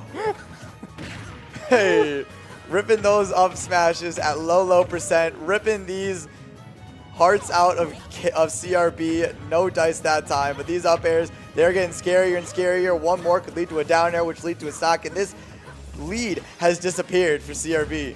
Still has a bit of a percent lead here, about 40%. Going to be forcing Eric off stage in an awkward spot with that down throw. Eric really only getting damage through those up airs at this point, but going to get himself a ledge trap scenario here. Needs to make the most of it. Getting a forward tilt to cover the ledge, and CRB does not have a jump, so he's going to have to retreat to the ledge and reset, and just barely stymies that up smash from Eric. Yeah, unfortunate that Eric could not go off stage further and get that stock, but a down tilt, of all things, is going to give CRB that first stock away from Eric, and continuing pushing with those nair 3 in a row, call out the air dodge, and gets another up air into a forward air. Big damage, and a big up smash. Going to keep Eric just in this game, however, at a little bit of a deficit that is currently growing as he's getting pushed off stage yet again by CRB, who is still steamrolling through this tournament, up 2-1 and looking to make it a little bit closer, especially with that tech roll. My goodness. Eric nearly at kill percent here on his second, but just getting a singular up tilt, the humble up tilt, just to try to get some momentum, but CRB continues to snatch it away, and he's going to snatch away that second stock with a back air. Yeah, tough DI. You're not really sure where you're going to go. Getting his ankles broken a little bit before he just decides to put the controller down and let CRB do his own thing. And still letting CRB do his own thing, getting absolutely snuffed out at every turn. This is a maze where Mario's just running into dead end after dead end, but finally gets a grab, but nothing but 2 up airs for your boy Mario. Still air dodge. Okay, continuing more and more. Yep, a little bit more with that grab, but still CRB not letting Eric get any of the big combo finishers that Mario loves to get. CRB just seems to be less and less threatened by Eric's pressure as this set goes on. And that's not how you want to feel when you're in an elimination game. If you're Eric, just dashing all around CRB's shield, and he is not shaking, getting out of there with no issue whatsoever. No, you can't let your fear show against a player when you are about to go out of this tournament. CRB up 2-1, has Eric on his tournament stock with 2 to his own name, and that explosive flame is an explosive finish to this losers finals. CRB is off to. Losers semis, though, is where Eric pops off. A fantastic run for Eric. Absolutely. An applause of 2 is not enough. This guy has absolutely torn it up for the entire weekend. He has outplaced both finishes that he has had at Wisconsin Summit, and now at a 4th place for Eric. Fantastic stuff. But CRB, this man. And think about this, too. This is our grand finals from last year in losers finals here. You want to talk about the consistency of both Galleon and CRB from year to year. It is so impressive, especially as the landscape continues to shift in Wisconsin Smash. These guys are still standing tall as 2 of the best. So I'm curious to see if CRB can make the adjustments in this losers finals, because they got 3-0'd by Galleon in winners. That was tough. And I'm sure Galleon is hopefully not thinking about that too much. Obviously, you can think about it like, yeah, I won, but you can't let your ego talk. This isn't Blue Lock. This is Wisconsin Smash. I'm going to kill you in Smash Brothers. I can't say half the things that they say in that game. I'm not even convinced they're talking about soccer. Regardless. This shit's serious, bro. It is serious. And this Smash Bros shit, this is serious. This is losers finals. And one thing I do want to touch on is sometimes winning the previous set can make it harder to win the second set, because when you lose, you can point to all the things that you did wrong. It's a lot easier to identify the holes in your gameplay when you win. So CRB's had a few hours now to think about what he was going to do in the run back if he gets here against Galleon, whereas Galleon's probably been focusing on his winner side sets, especially what he was going to do against Candle. So I'm curious to see how this one's going to go. I don't think it's going to be a 3-0 one way or the other, Mochi. No, I would be very disappointed if it was. I'd be happy for the winner, obviously very sad for the loser. These are both my friends. I want to see a great set, and it looks like early on, with no hits on Kazuya, Galleon is still locked in. Sorry. Correction. 1.4%. Correction. CRB has gotten a singular hit of Nair, and now a get-up attack. We are back. This is also just an extremely exciting Grand Finals last year. I believe it went the full 10 games down the wire. I'd love to see something similar, a full Game 5 here if we can in this Losers Finals. CRB trying to show those adjustments off, the way he's poking and prodding at Galleon in disadvantage, staying in the air just to avoid these combo starters from Kazuya. Yeah, and he's doing a phenomenal job. CRB seems to be just gaining momentum as he keeps going in this bracket, but that laser is going to give CRB a nightmare as it leads into the Hell's Gate. Hell's Gate, my gosh, yeah. Opening the nightmare with Hell's Gate and losing that first stock, but taking it right back with the back air. We're still even. CRB continues to find the right timings to go out there for those back airs, but he needs to find the right time to get out of this combo. Gonna trip with Palutena back air. That's evil. And now that's gonna turn into a full reset and just a 0.1% lead for CRB. Yeah, and he's gonna keep pushing that as Galleon tries to down air back to safety, does with a quick 1-2-3 jabs, tries to call out another get up with that down air. But CRB able to teleport cancel away, gets a hit of a Nair, drags him in front with that back air to try to take the stock, but unable to do so. Still, that back hit of Nair is currently causing so much trouble for Galleon. CRB definitely lining up like that intentionally, so that way you just get that last possible hit to be able to potentially follow up, or at least get good stage positioning, which CRB has right now. Going for a Nair there instead of the fair, not a big issue, but this Rage Drive is still available, but that drag down Nair is going to take both the Rage Drive and the stock. That was pretty risky, because at the angle that it sends, it might not have taken the stock given how heavy Kazuya is, but it was a gamble absolutely worth taking because it got rid of that stock, like you said, and that Rage Drive. You see Galleon going for those ledge trumps at the early percents like we talked about, knowing that he's not going to get anything for it. Might as well just put it in the mental stack for CRB in case he gets an opportunity for it later, but he needs to take this second stock before it's going to matter. But he has not been able to find those finishers with the Electric Wind God Fist. Awesome recovery. A little bit too low. May have been too low for just the jump and the up B after the air dodge, but able to stall with that neutral B, gets back to stage with the side B, and maybe the down B is going to take this stock away from CRB again. CRB knows at this point you're not really going to get too much mileage out of those down tilts at the ledge. Might as well continue to challenge Kazuya off stage to apply that pressure, but has not been able to finish it yet. And there is a full Rage Drive available to Galleon on this final stock, so this could be big, but it's not going to matter. That shield, not very big, but it do big damage, and it do big things for CRB. Finding that down tilt just to guarantee that back air there just to go up in this first game, and already getting one more game on the board than he got in their winner's side set. Yeah, it's got to feel good to get that win back, and it may not be the set yet, but it's still more than you got the last time, and that's already a feather in the cap for CRB, but he wants more. He wants that back-to-back. Tying up the hair, he's locking in. Dude, I've never seen this guy so focused. He is just playing. I'm the TO of this tournament, and he just sat down to play his loser's set. He knows he's ready. He's like, I want to play. Especially when you're in that losers semis into losers finals, you just want to keep the good vibes going. CRB is definitely one that is going to prepare even beforehand. He's the guy that will be watching VODs in between for sets that he has coming up. So he is very much ready for this, as you're seeing in this set, and he is so ready to take this first stock. Oh my gosh. And I know he's going to be rewatching that one. Caden, that was sick. Yo, check this shit out. Down air. Never seen it before. Oh, and he's going to keep it going with the turnaround on the Nair, but a little bit too low. Good DI from Galleon, but not good enough to get away from all of the onslaught of Palutena. Tomahawk with the grab, the back air, 76%, only getting away with a beefy up B, but a huge stun to the drag down in the Nair. Oh man, almost get that ledge jump, but he gets the electric wing got fist, but the double stun into the up B. We got a tie game. Percent's not the same, but that don't matter. Both these players are pulling off sick combos to take stocks. Galleon doing a great job of righting the ship after what was a really strong opening gambit from CRB, but still has not been able to get any percent on CRB's second stock. He does have that rage drive, though. That's going to do a lot of extra damage in this combo.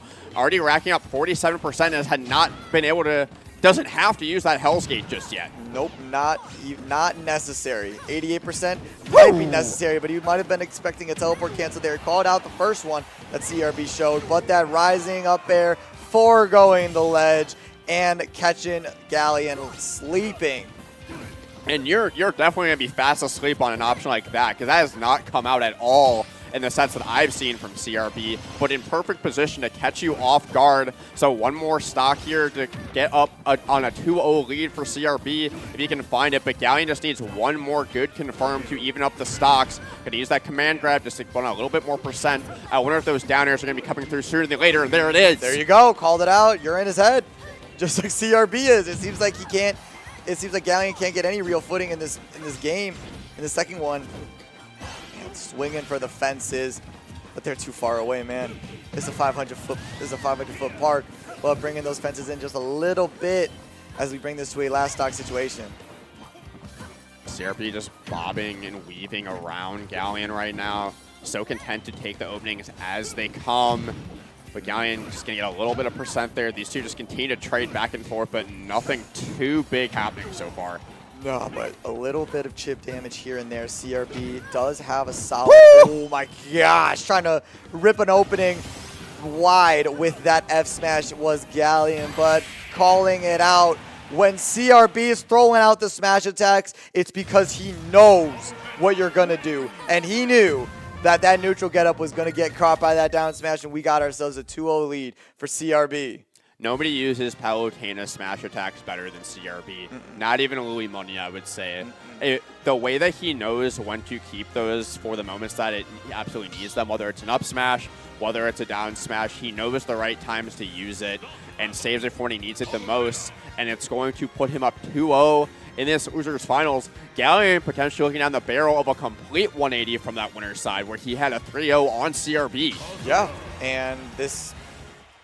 Honestly, it's like rust versus rest at this point. Like, Galleon has played very minimal set, like played one set against Candle in like the last hour and a half, and CRB has been doing nothing but mashing these sticks and moving on into bracket.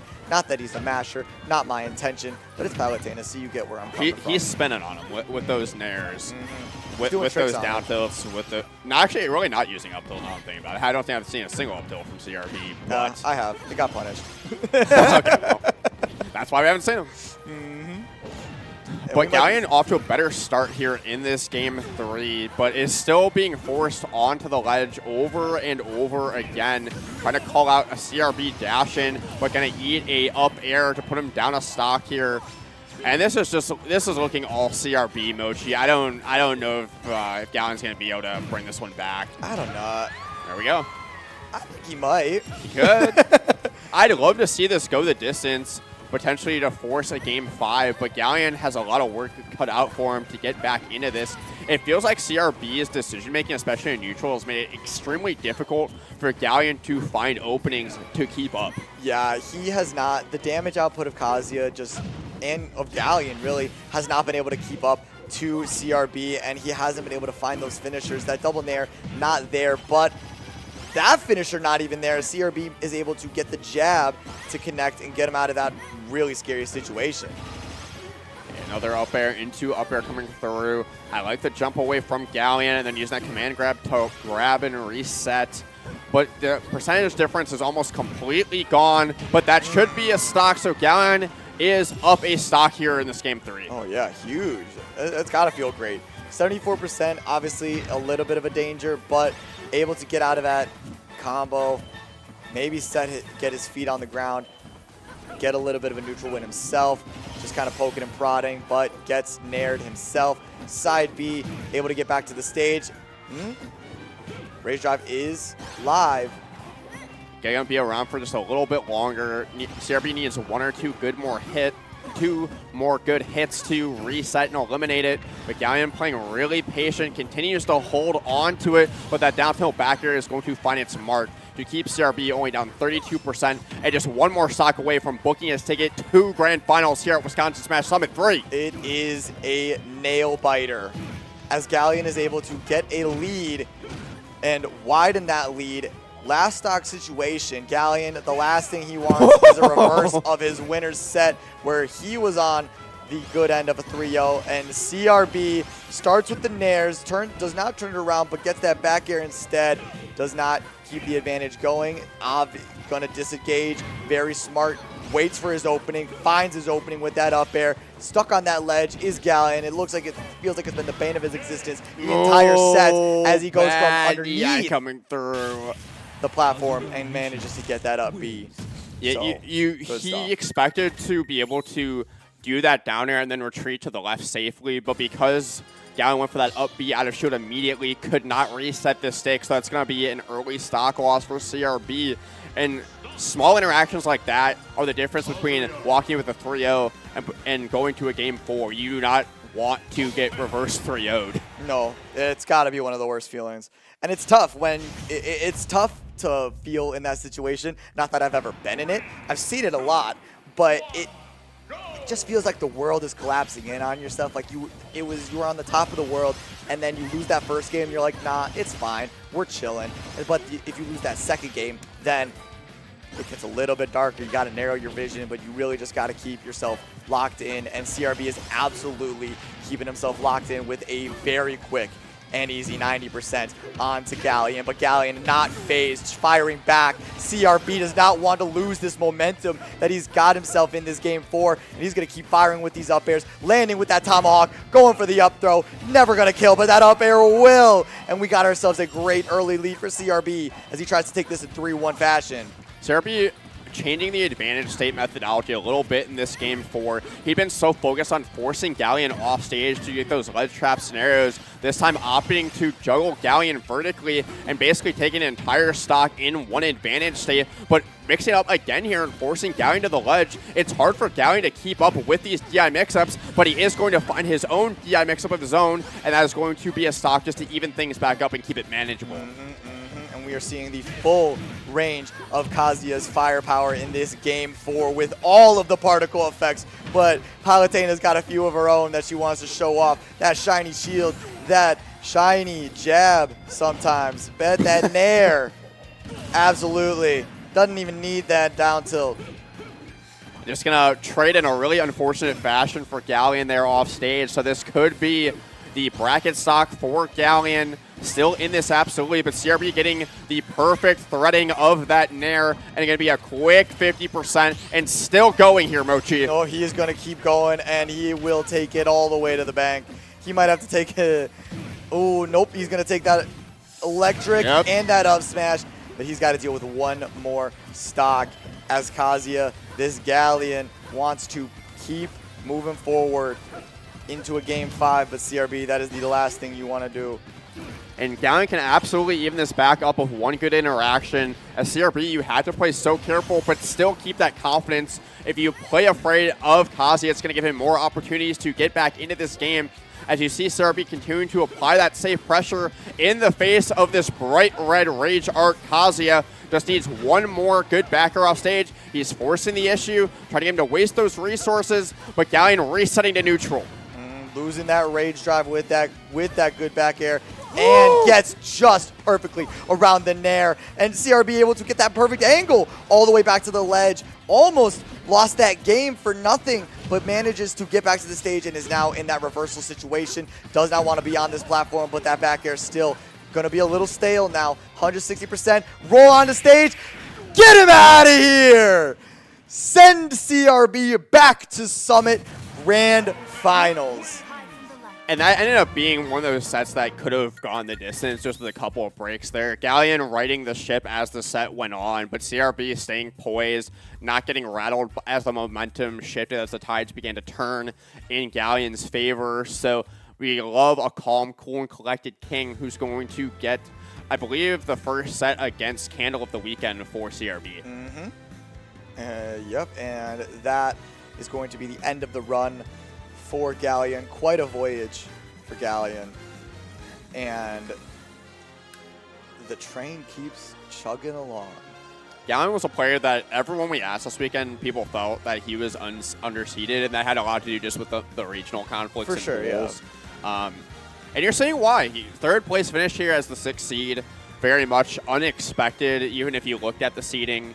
Galleon been so consistent when he is able to come out to things. So far, it's really the only unexpected results, I would say, of Summit have been Passable at 7th place, and Eric making it all the way up to 4th have been the two big headliners as far as I'm concerned. I would also like to shout out Kit for being a vote-in player. Yeah, we can run it. Yeah. Yo, give this a Galleon. Yeah, you guys get an Octopi. Yeah, give that one to Galleon. Boost his spirits a little. Yeah, shoutouts to Kit, vote in that made it out winner's side of pools. And shout out to Vetty. So Kit and Vetty are now the furthest run vote-in players. Prior to Wisconsin Summit 3, no vote-in player had made it further than 13th place. So Kit and Vetty both out at 9th, I believe. And also shoutouts to Fuyo once again for making it all the way to 7th place, with the Pichu starting out in the loser's side and scrapping his way all the way to a 7th place finish. There's Gemma. I haven't seen Gemma all weekend.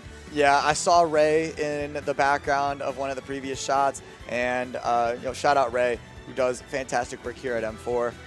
Shout out the Hub. If you like video games, come out on Thursday Throwdown. They also just have free play, I believe. If you're not interested in entering a game, you can just come in. I believe you can just be like, hey, I want to play some games, press some buttons, and you can just rent a system for a while. Vibes are $5, but they are immaculate vibes for $5, and we are getting immaculate games with grand finals, Candle and CRB.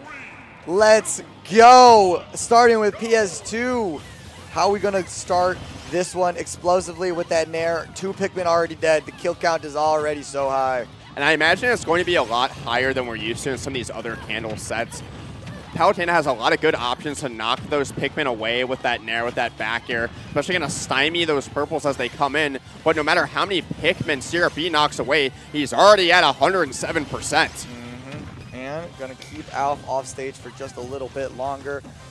We'll see how CRB is able to punish this recovery from Candle. Olimar, not the best recovery, is able to cancel with some aerials, but still no hitbox on it and still very susceptible to a lot of the stuff that Palutena is capable of. But that up smash is going to clean up a stock and take it away from CRB. It's worth noting that at Candle's recent 9th place finish at Let's Make Moves, beating Zamba, by the way, they did fall victim to Wii Money in a top 8 qualifier in this same matchup. So Candle has experience at the highest level in this matchup. So it's going to be up to CRB to rise to the occasion and stay competitive in this game, but already nearly down 2 stocks. And double purple is on deck. The Lakers are here. Unfortunately for everyone, the Lakers are here, but off stage, falling just below that explosive flame, recovering from an angle, not needing to worry about anything from Candle, but gets that back throw and evens up the stocks percent. A little work there needs to be done. So still down a full stock here. Candle is already hunting for those up smashes, but CRB getting back to working in that guaranteed percent. No whistles are going to be able to save Candle here, but in the corner, just getting their feet under them. But CRB continues to escort Candle up and down and all around. Yeah, this damage is so nice and so good for CRB at the moment at a very scary percent, and especially with 1 purple Pikmin, and you can't miss anything up close with those purple Pikmin there. You're going to get punished, and that time it was an up smash. CRB, though, in a good spot here. Just needs to guess right in this ledge trap. Great back air, but it's so hard to cover Candle's recovery if they have no Pikmin on hand, and that's more Pikmin that they have now, and that's going to be a quick 49%. Yeah, that was looking like a great edge guard from CRB, and suddenly you're at 60% on your last stock, and you're still staring at 2 for Alf. And yep, the timing that Candle is able to use on their recovery, it's masterful. But masterful pressure coming in from CRB there, knowing that Candle had no purples, only 1 white, could just continue to knock at their door with those back airs until the pressure was too much. So CRB going to clean up that second stock, but so far has not been able to get any percent on Candle on this last one. No, but all it takes is 1 nair, but these purple Pikmin are so big and strong. And that pivot grab and straight to the moon. That blue up throw is so strong. No kill screen necessary as Candle takes game 1. A foregone conclusion the game knew, especially with that blue up throw. You're not living that one. And now we're going to be making our way over to Small Battlefield. Same platforms, just a bit of a smaller venue. I imagine less room means less area for Alf to control the stage with those long Pikmin throws. Less room to escape these combos from Palutena. And I hope, for the sake of content, that CRB is able to get a real good download on Candle's recovery angles, because that could be absolutely huge to take early stocks or just make can keep a lead for CRB. Candle definitely one of the best There we go! at recovering, but if you don't give them an opportunity to recover and you just go for a down air instead, don't even need to worry about it. So CRB getting off to a hot start in this game too. And just as I said it, it's like he's listening to me. Calling out the recovery from Candle and taking an early and awesome and very needed lead. Candle already taking quite a bit of percent. You're getting lapped here. And CRB continues to apply this pressure off stage, is unafraid of getting reversaled, making Candle... the rare occurrence that Candle was uncomfortable off stage definitely happening here, but finally getting their feet under them, but no smash attacks there. Going to find their mark. So CRB looking for one of those smash attacks, but I think that's the first time I've ever seen CRB whiff on one of those corner pressure smash attacks. I'm flabbergasted, appalled even. Had the right call out, just a little bit too late on the execution, and now we're going to see CRB jump from platform to platform, miss a tech. You are not dead because the purple wasn't up in the rotation. The yellow was, and doesn't hit quite as strong. But now we got a huge hitting lineup. 2 bodyguards for Alf, and very, very threatening bodyguards at that as he gets back to the stage, as Alf gets back to the stage for pretty much free. Still holding on to both of those purples is Candle, which is exactly what they need to get this neutral back in their favor. They've clawed all the way back in this game too, but CRB getting a big back here, going to get rid of one of those purples and send Candle back off stage. But those purples continues to interrupt those edge guards, but is still holding on to one of those purples. That's impressive. That is, yeah. Those guys, they're pretty big. They're pretty hefty. They also make it slower on the recovery for Alf, so you have to play around that carefully, but carefully sneaking in that up air. That was a really surprising stock. It's an afui. That's just something that you were ready for, something to send you upward, but you weren't ready for just how fast it was going to, and the DI was just a little mixed up. Still very doable for CRB. Forward air, not going to do it, but that whistle is going to bring those Pikmin right back to the safe arms of Alf. But shield, yeah, strong. Don't have to worry about a Pikmin throw if you're just going to armor through with that dash attack from Palutena. That shield is invincible. So CRB going to continue to keep this momentum going, trying to get himself back into this game, but purple on hand is all Candle needs. Only playing with this one purple, does not want to have to deal with anything else in the lineup, but finally going to pluck a couple, and it's immediately gone, and it's back to purple and back in the winner's column up 2-0. Sometimes the driver is all you need. In the fairway with the driver off the deck. You can putt with the 2 if you really want to. Candle really only needs one thing to secure this victory. CRB is trying to rack his brain just to try to get a game on the board.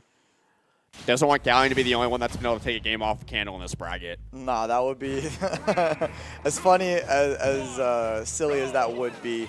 It does feel like CRB is getting closer to taking those games, and the offstage stuff does seem to be sort of figured out. We saw a lot of those drop down nairs, and we got that grab early on the ledge, but Candle able to get back, but being brought back with those nairs into another up air, into a second up air, 58% on to Candle early in this game 3.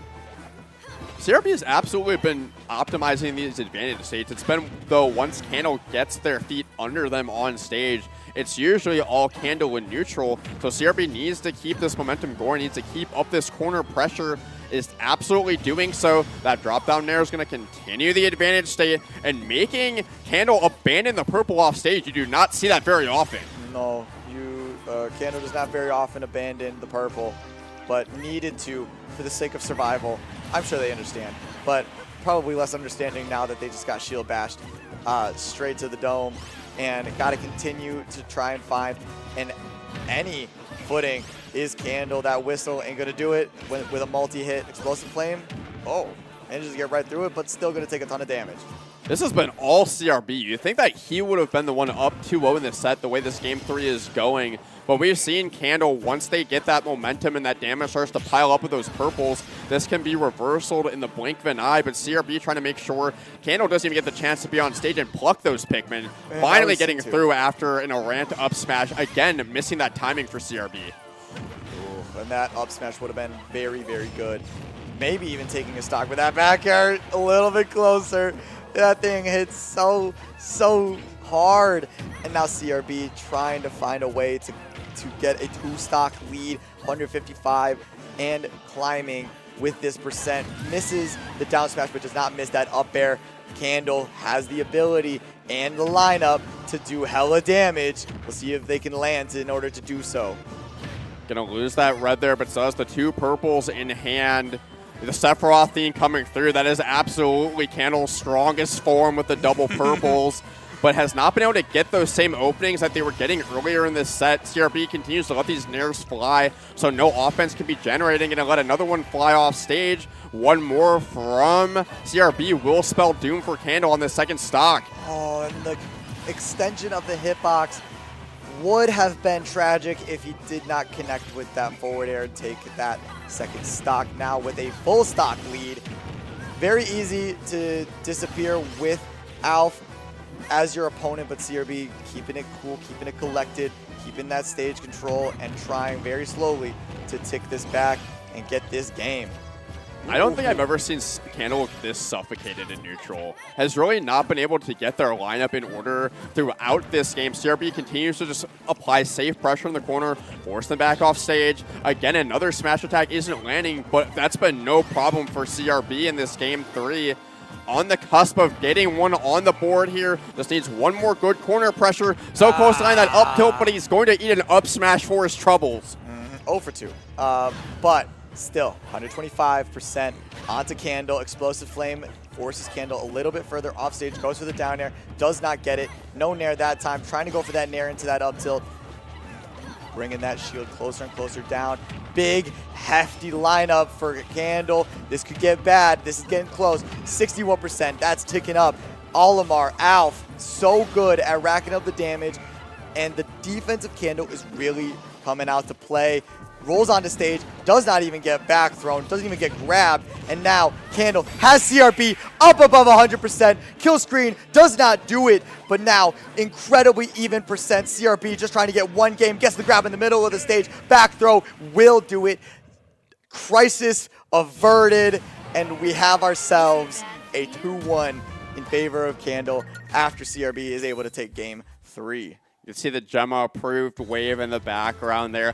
I felt like that game was slipping through CRB's fingers right before our eyes, but if there's anyone that's going to keep calm, cool, and collect in that situation, it's going to be CRB. But shout outs to Candle for letting 7 rings in hand rip on the music selection. They know what's up. They know you're on the mic. They know I'm on the mic. They know you're Shout a fan. Sonic. Shout out to one of the worst Sonic games in existence, but man, does the music and the story rip.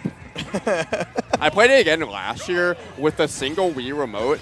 Just an abysmal experience. I mean, I like what I'm hearing, but everything else sucks. Yeah. But I like what I've been seeing in this Grands as it's gone on. CRB did a great job of adapting, but it felt like Candle figured something out in the second half of that game, and you're continuing to see Candle continue that momentum. It's not letting CRB get his offense going like he did in the beginning of that game. And there's something to be said about missing a lot of... Well, shut me up with a back air. I'm chilling. Go for as much crazy stuff as you want, CRB. If you're going to connect with those, then, yeah, anything I say does not matter. Typically, he's been letting Candle get back relatively, at least back to the ledge before applying that pressure, but not letting Candle reset at all. There's going to be an early stock, although Candle immediately responds to keep this even, but more and more up airs are coming through for CRB. Man, what CRB is able to figure out and really nail down Alf's recovery and put that pressure on off stage, this set could really take a turn. I've been trying to say this the entire set. The purples and the red, that's the Toronto Raptors lineup. Okay. I've been trying to say that for 4 games, and I was going to interrupt whatever you said there. I'm so sorry. I don't even mind that you interrupted. That's perfect. Shout out Scotty Barnes. I couldn't tell you one player on the Raptors right now besides him. You know what? I'm not thinking about basketball. We're back to the Lakers. We're back to the Lakers. I can tell you a few Lakers players. I know the whatever. Anyway. F-Smash, good stuff, good move. And now suddenly, and without warning, CRB is now on his tournament stock and has Candle at above 120 with that incredible explosive flame. Now applying the pressure off stage with that auto reticle off stage. No connection with the down air. Candle just trying to rack up the damage. Could make this very scary. No shield pop present, but very, very close for Candle. No, did not the Nair drag down again is going to miss and immediately met with an up smash. Suddenly and very, very quickly, we wrap this up and Candle takes Wisconsin Summit 3 in 3-1 fashion. CRB putting up a good fight there at the end, but again, it felt like Candle got the momentum back at the end of that game 3. Didn't win it, but then carried that momentum into that game 4. And you saw Candle get pushed a little bit in those last 2 sets from Galleon and CRB, but still a 9th place finish at LMBM shows that Candle is still the top dog here in Wisconsin. Huge congrats to them. Yes, huge congratulations to Candle, and we will talk to them as they most definitely come back onto the couch to chat for a little bit. But it cannot go without stating how incredible CRB played this weekend. A little shaky yesterday, landed CRB on the wrong end of a 3-way tie, but great performance in Gauntlet, landed CRB in winner's side of Top Cut, but unfortunately fell to Galleon 3-0, and that is how CRB managed to start this incredible losers run over Fuyo, D-Money, Eric, and Galleon in the run back to see Candle in the grand finals. So incredible performance from last year's Summit champion, and taking 2nd place in Summit 3 cannot be understated how well he played this weekend. Yeah, again, you talk about overcoming adversity when you were the 1 seed in your pool but didn't make it out that way and then had to claw your way through a loser's bracket early on. That is a lot of stamina to use against the best of the best in Wisconsin and still be able to then turn around and make that, get the reversal on Galleon to win a set that they dropped in winners. But you are going to collect a well-earned 2nd place here. Congratulations. Great work today, and congratulations to Candle for taking 1st place here today at Wisconsin Smash Summit 3. How you feeling? I feel pretty good about it. Well, 2nd place in the 1st Summit. Yep. Absent for the 2nd one. Yeah. And there you go. 1st place in the 3rd one. Congratulations. 3 times the charm, baby. Man. Yeah, and now you get a ribbon. I do get a ribbon. What was kind of your thought process going? Oh my God! Hi, Gemma. What was your thought process going into this weekend? You know, being that you've been going to a lot of majors lately, so was there anything in particular you were looking to work on this weekend, or how are you approaching the weekend? My goal this weekend was kind of just focus on counter adaptations, because I knew that I was the player to beat here. Like if someone were to beat me, that'd be like massive for both them and and like kind of the tournament. So I knew I had like a huge target on my back, which I'm not used to like when I go to majors. Like obviously people want to beat me, right? But I'm not usually like the main target. So I kind of focused like that was my main goal this tournament, is like try to like get more practice in counter adapting. John and Kane did that really well. Like I noticed they learned from our last sets and they were like gonna end. But I ended up counter adapting in the end, which is something that like I've been trying to work on. Because I feel like the best part of my gameplay is obviously my game plan and like my sheer like kind of the wall I am and like how much damage I'll kind of like shit out. Can I say that? Yeah, sure. I can shit out if I want to. But I've never really been known for adaptation. But I've been working on that specifically as of late. I was noticing that CRB was starting to pressure you more off stage. Yeah. Because the exploitable recovery, a little bit. Still wasn't able to fully track your pattern.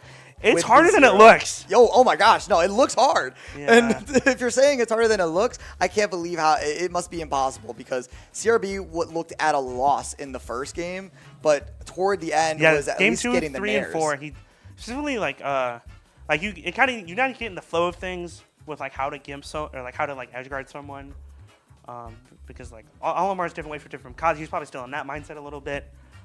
Whereas Olimar can kind of like, he has no hitboxes whatsoever, but he can linger out there if he really wants to. And if you get in a position where you're forced to get rid of the purples that you have on deck, you can move so fast and you can shift your momentum so much that if they overcommit off stage, then they're getting reversal and you're back on stage. But CRB did a really good job of positioning very well with those drop down nairs and that really early back air. Yeah, he did that game. That was I was stellar. shocked by that because like we played like a bunch of friendlies over this weekend. We've been grinding all the time over like last weekend and this weekend. But like I wasn't ready for that exactly. I think that might have been something that he was like trying to save, you know, because that is something Palu can do. Is that if she wants to follow me out there, she can definitely do that. And the Pikmin throws, it just felt like CRB was like really struggling to track you, but still able to do a lot of damage in neutral and keep the stocks like a little closer. Yeah. He kept going for like nair drag down up tilt, which Yeah. I feel like was to his detriment. During the last stock specifically, that was definitely to his detriment. But that confirmed like works on Olimar because he's really floaty and you can't fall down fast enough. But like I knew it was either that or back throw he was fishing for in neutral to try to kill me. And I was like, dude, I'm not gonna fall for it. It seemed like you were on the ground every time that he would go for it. Anyway. Yeah, well, this matchup is kind of just one of like she controls the air really well and I control the ground really well. So it kind of just comes down to like, who gets caught on which player's like side. Like Yeah, the game that CRB clutched out in that game 3, you spent the first 90% of that game not being able to play the game. Yeah, because you were constantly on stage. so You when you couldn't play set your lineup. Yeah, when you play Olimar, that sometimes just happens. Like you have you're really light first of all. And your disadvantage really has no reversal potential outside of like a purple toss at ledge. Or you do like whistle into an up air or But something like that. That's not threatening. Not or against, anything. but it's not gonna happen against. No, Palu. you whistled. What was it? It was in the last set. I'm sorry to go back all the way. You whistled through one hell of a Kazuya move. You did a grounded whistle to armor. Like the something crumple? Kazuya. Yeah, it was insane. I've never seen a whistle that strong. That was probably the strongest move I've seen an Olimar whistle through. But anyway, back to the grand final set, as you were saying. Something that I wanted to talk to you about too. We had this conversation I think yesterday where you said if I drop a game this weekend, I'm a failure. Okay. It didn't, but like, I talked you out of that, Yeah. and you didn't approach it that way. How I saw in either of the sets where you dropped a game, because you were, as you said, you responded really well with your adaptation. So what was kind of your thought process on those 2 drop games? It was just like. I kind of set myself up for when I say stuff like that. Exactly. And like it was definitely my ego talking a little bit, but like I was like, okay, I can just like I'll like play more patient next game. I'll like call out this, I'll call out this, and I'll be fine. Like, because sometimes when I drop games, I just panic like so much, and I'm like, dude, there's no reason to freak out like that much. Especially in a best of 5. Yeah, I have so much time. I can just like go through my mind if I really need things. Like process through a lot of stuff. And you almost brought that game back. Like I did. You had a 2-stock. Like you were down 2 stocks to 1, and you brought that back in no time flat. Like it still shocks me how fast and deadly Olimar can really be. And I do feel like you're at the forefront of like Olimar meta. And the way that you can just snap and a stock is gone, I will never stop being impressed by. Thank you. Yeah, go ahead. Oh, that's just something I'm really proud of is my ability to combine Olimar's ability to like camp and kind of like take slow, fish for like maybe like safer grabs or like safer aerials, and like the ability to combine that with like, oh, if I hit you though, I'm gonna like wreck you, I'm gonna nuke you. If I had to describe your play style in 2 words, I would call it aggressive turtling. Because you really take space very well, and then you utilize purples up close, with those smash attacks to get those vertical juggles. You kind of trap people in your zone, and they feel like they have to apply pressure to get openings on you. And more often than not, it's to their detriment. Yeah. I get what you mean. I primarily do that like under platforms. I'll like camp under platform, and then they approach me, and I'll usually try to get an up smash or a grab. That's kind of like my layer 1 flow chart, I guess, that I try to do. Because it's really strong. A lot of, like, if you're not good enough to kind of process, figure it out, you will just lose on that alone. But yeah, I definitely do kind of play in like a zone where I really thrive, like the candle zone. the candle call. Shout out to Myron. The candle store. That's good. Smells great. Yeah. Kind of as we were wrapping up here, I wanted to ask you just kind of like outer scope here, as we were talking earlier. Your next couple events before you're gonna, who knows what's gonna be after that. You're gonna see you at Flash Flood at the end of February, and then Go for Gold at the end of March in Minnesota. Who are you looking to play at those events? Who do you have your eye on? What is it? Flash Flood. I really want to play a lot of the Japanese players because they have Ashimo, Mia, etc. Because those are the 2 ones the two really good ones that I haven't really played outside of Doramiki. I played Hurt, I played Akola. I've won both. So yes, sir. Have you beat Doramiki? No, I haven't. I was gonna say, I was like, huh? I said besides Doramiki. Oh, Yet. But like they're kind of used to like a different style of Olimar. They're used to Shutons. Like he definitely plays Olimar more like a swordy zoner, whereas I play him more like a boxer zoner that has some sword elements. Aggressive turtling. Yeah. And I feel like that, like when they play against me, it's kind of like they're kind of tackling like a half different character almost. A lot of them aren't used to. Like when I played against Hurt, he wasn't used to me just willingness to turtle and play the grenade versus pick game like over and over. And then when I'd hit him, I'd explode him.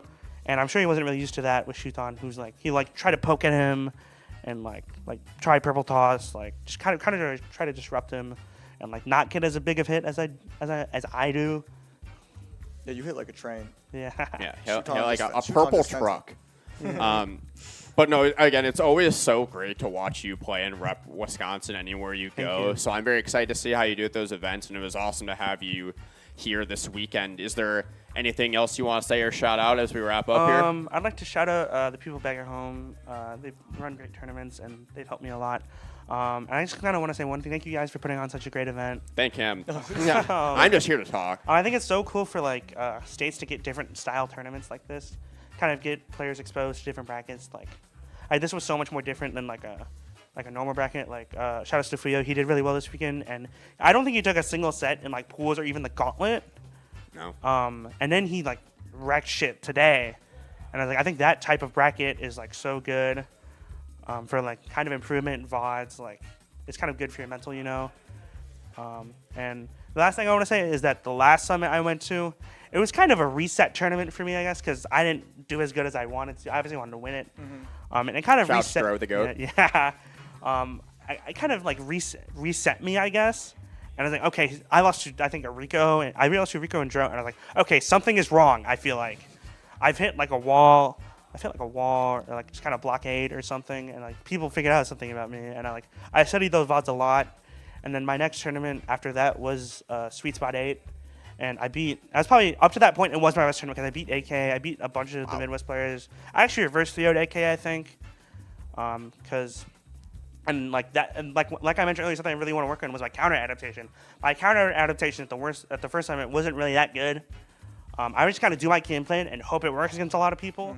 But for Sweet Spot, I definitely like focused on that more, and I learned a lot from that, and I took the dub. And that kind of spiraled into me doing well at a bunch of other tournaments for that year, and then 2025 was the same, and 2026 starting off really well. Oh yeah, big huge start. So it kind of, if I'm looking back on it, it kind of spiraled into a lot of stuff, In a good way. Yeah, in a very good way. It was a positive spiral. Yeah. Upward spiral. Oh no, you need to get knocked down or to become stronger. Absolutely.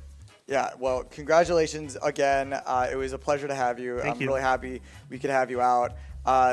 Incredible stuff to Candle for taking first place. Incredible stuff to all of our competitors today. Thank you to everyone. Yes, Yep. yes, you can. And as Lizardman walks up, want to thank again Mochi and -1 for Up Esports for putting this on year after year. Shout out to Magic 4 FGC for having us here at the Magic 4 FGC Hub. And here's Lizardman to talk a little bit about C3. Thank you. First of all, congrats again. Thank you. One thing you said really struck a chord with me. I really like when states put events together, like grassroots stuff. Yeah. Mochi, you and your team did fantastic work. Thank you again. Year 3, right? Yeah. Year 4, I heard someone say is when it's like an annual event, so I'm looking forward to next year. Oh, fingers jeez. crossed, long way away. Shout outs, one more other shout out. I believe King Me is coming up, right? Yes, King King Me, Me is coming shout up. outs to Whitewater, also King Me on year 3. 3. That's going to be a fantastic time. Support the grassroots events. Where is our study above grassroots? We got some funding coming up, but C3 is coming up Labor Day, and thankfully we did get approval. So Smash That's Out good. will be there when Reg launches. Hopefully end of March, April-ish. We'll see. Should be about the same venue fee. What to double check? Things are getting expensive as you might expect, but either way, even if you can't go to C3, go to King Me. Go to any of your locals that are across the state. Would love to continue supporting grassroots and just coming together and have a good time. But yeah, thank you again to the Up Esports team for putting together a fantastic event. This was a wonderful event to work. Looking forward to be it next year, if it's here or anywhere else, you know.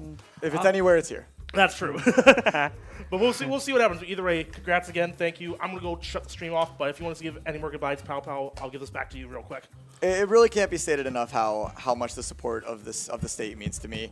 I know I haven't been as present at events just due to how my work schedule. It's tough. We've also just been, you and I both been on the commentary grind also. Yeah, I also go to other things, but regardless, from the bottom of my heart, thank you to everyone that supported me, that supported Up Esports, that I was able to toss the qualifier name onto all of your tournaments: NTC, Banbury, Westtown Brawl, Thursday Throwdown.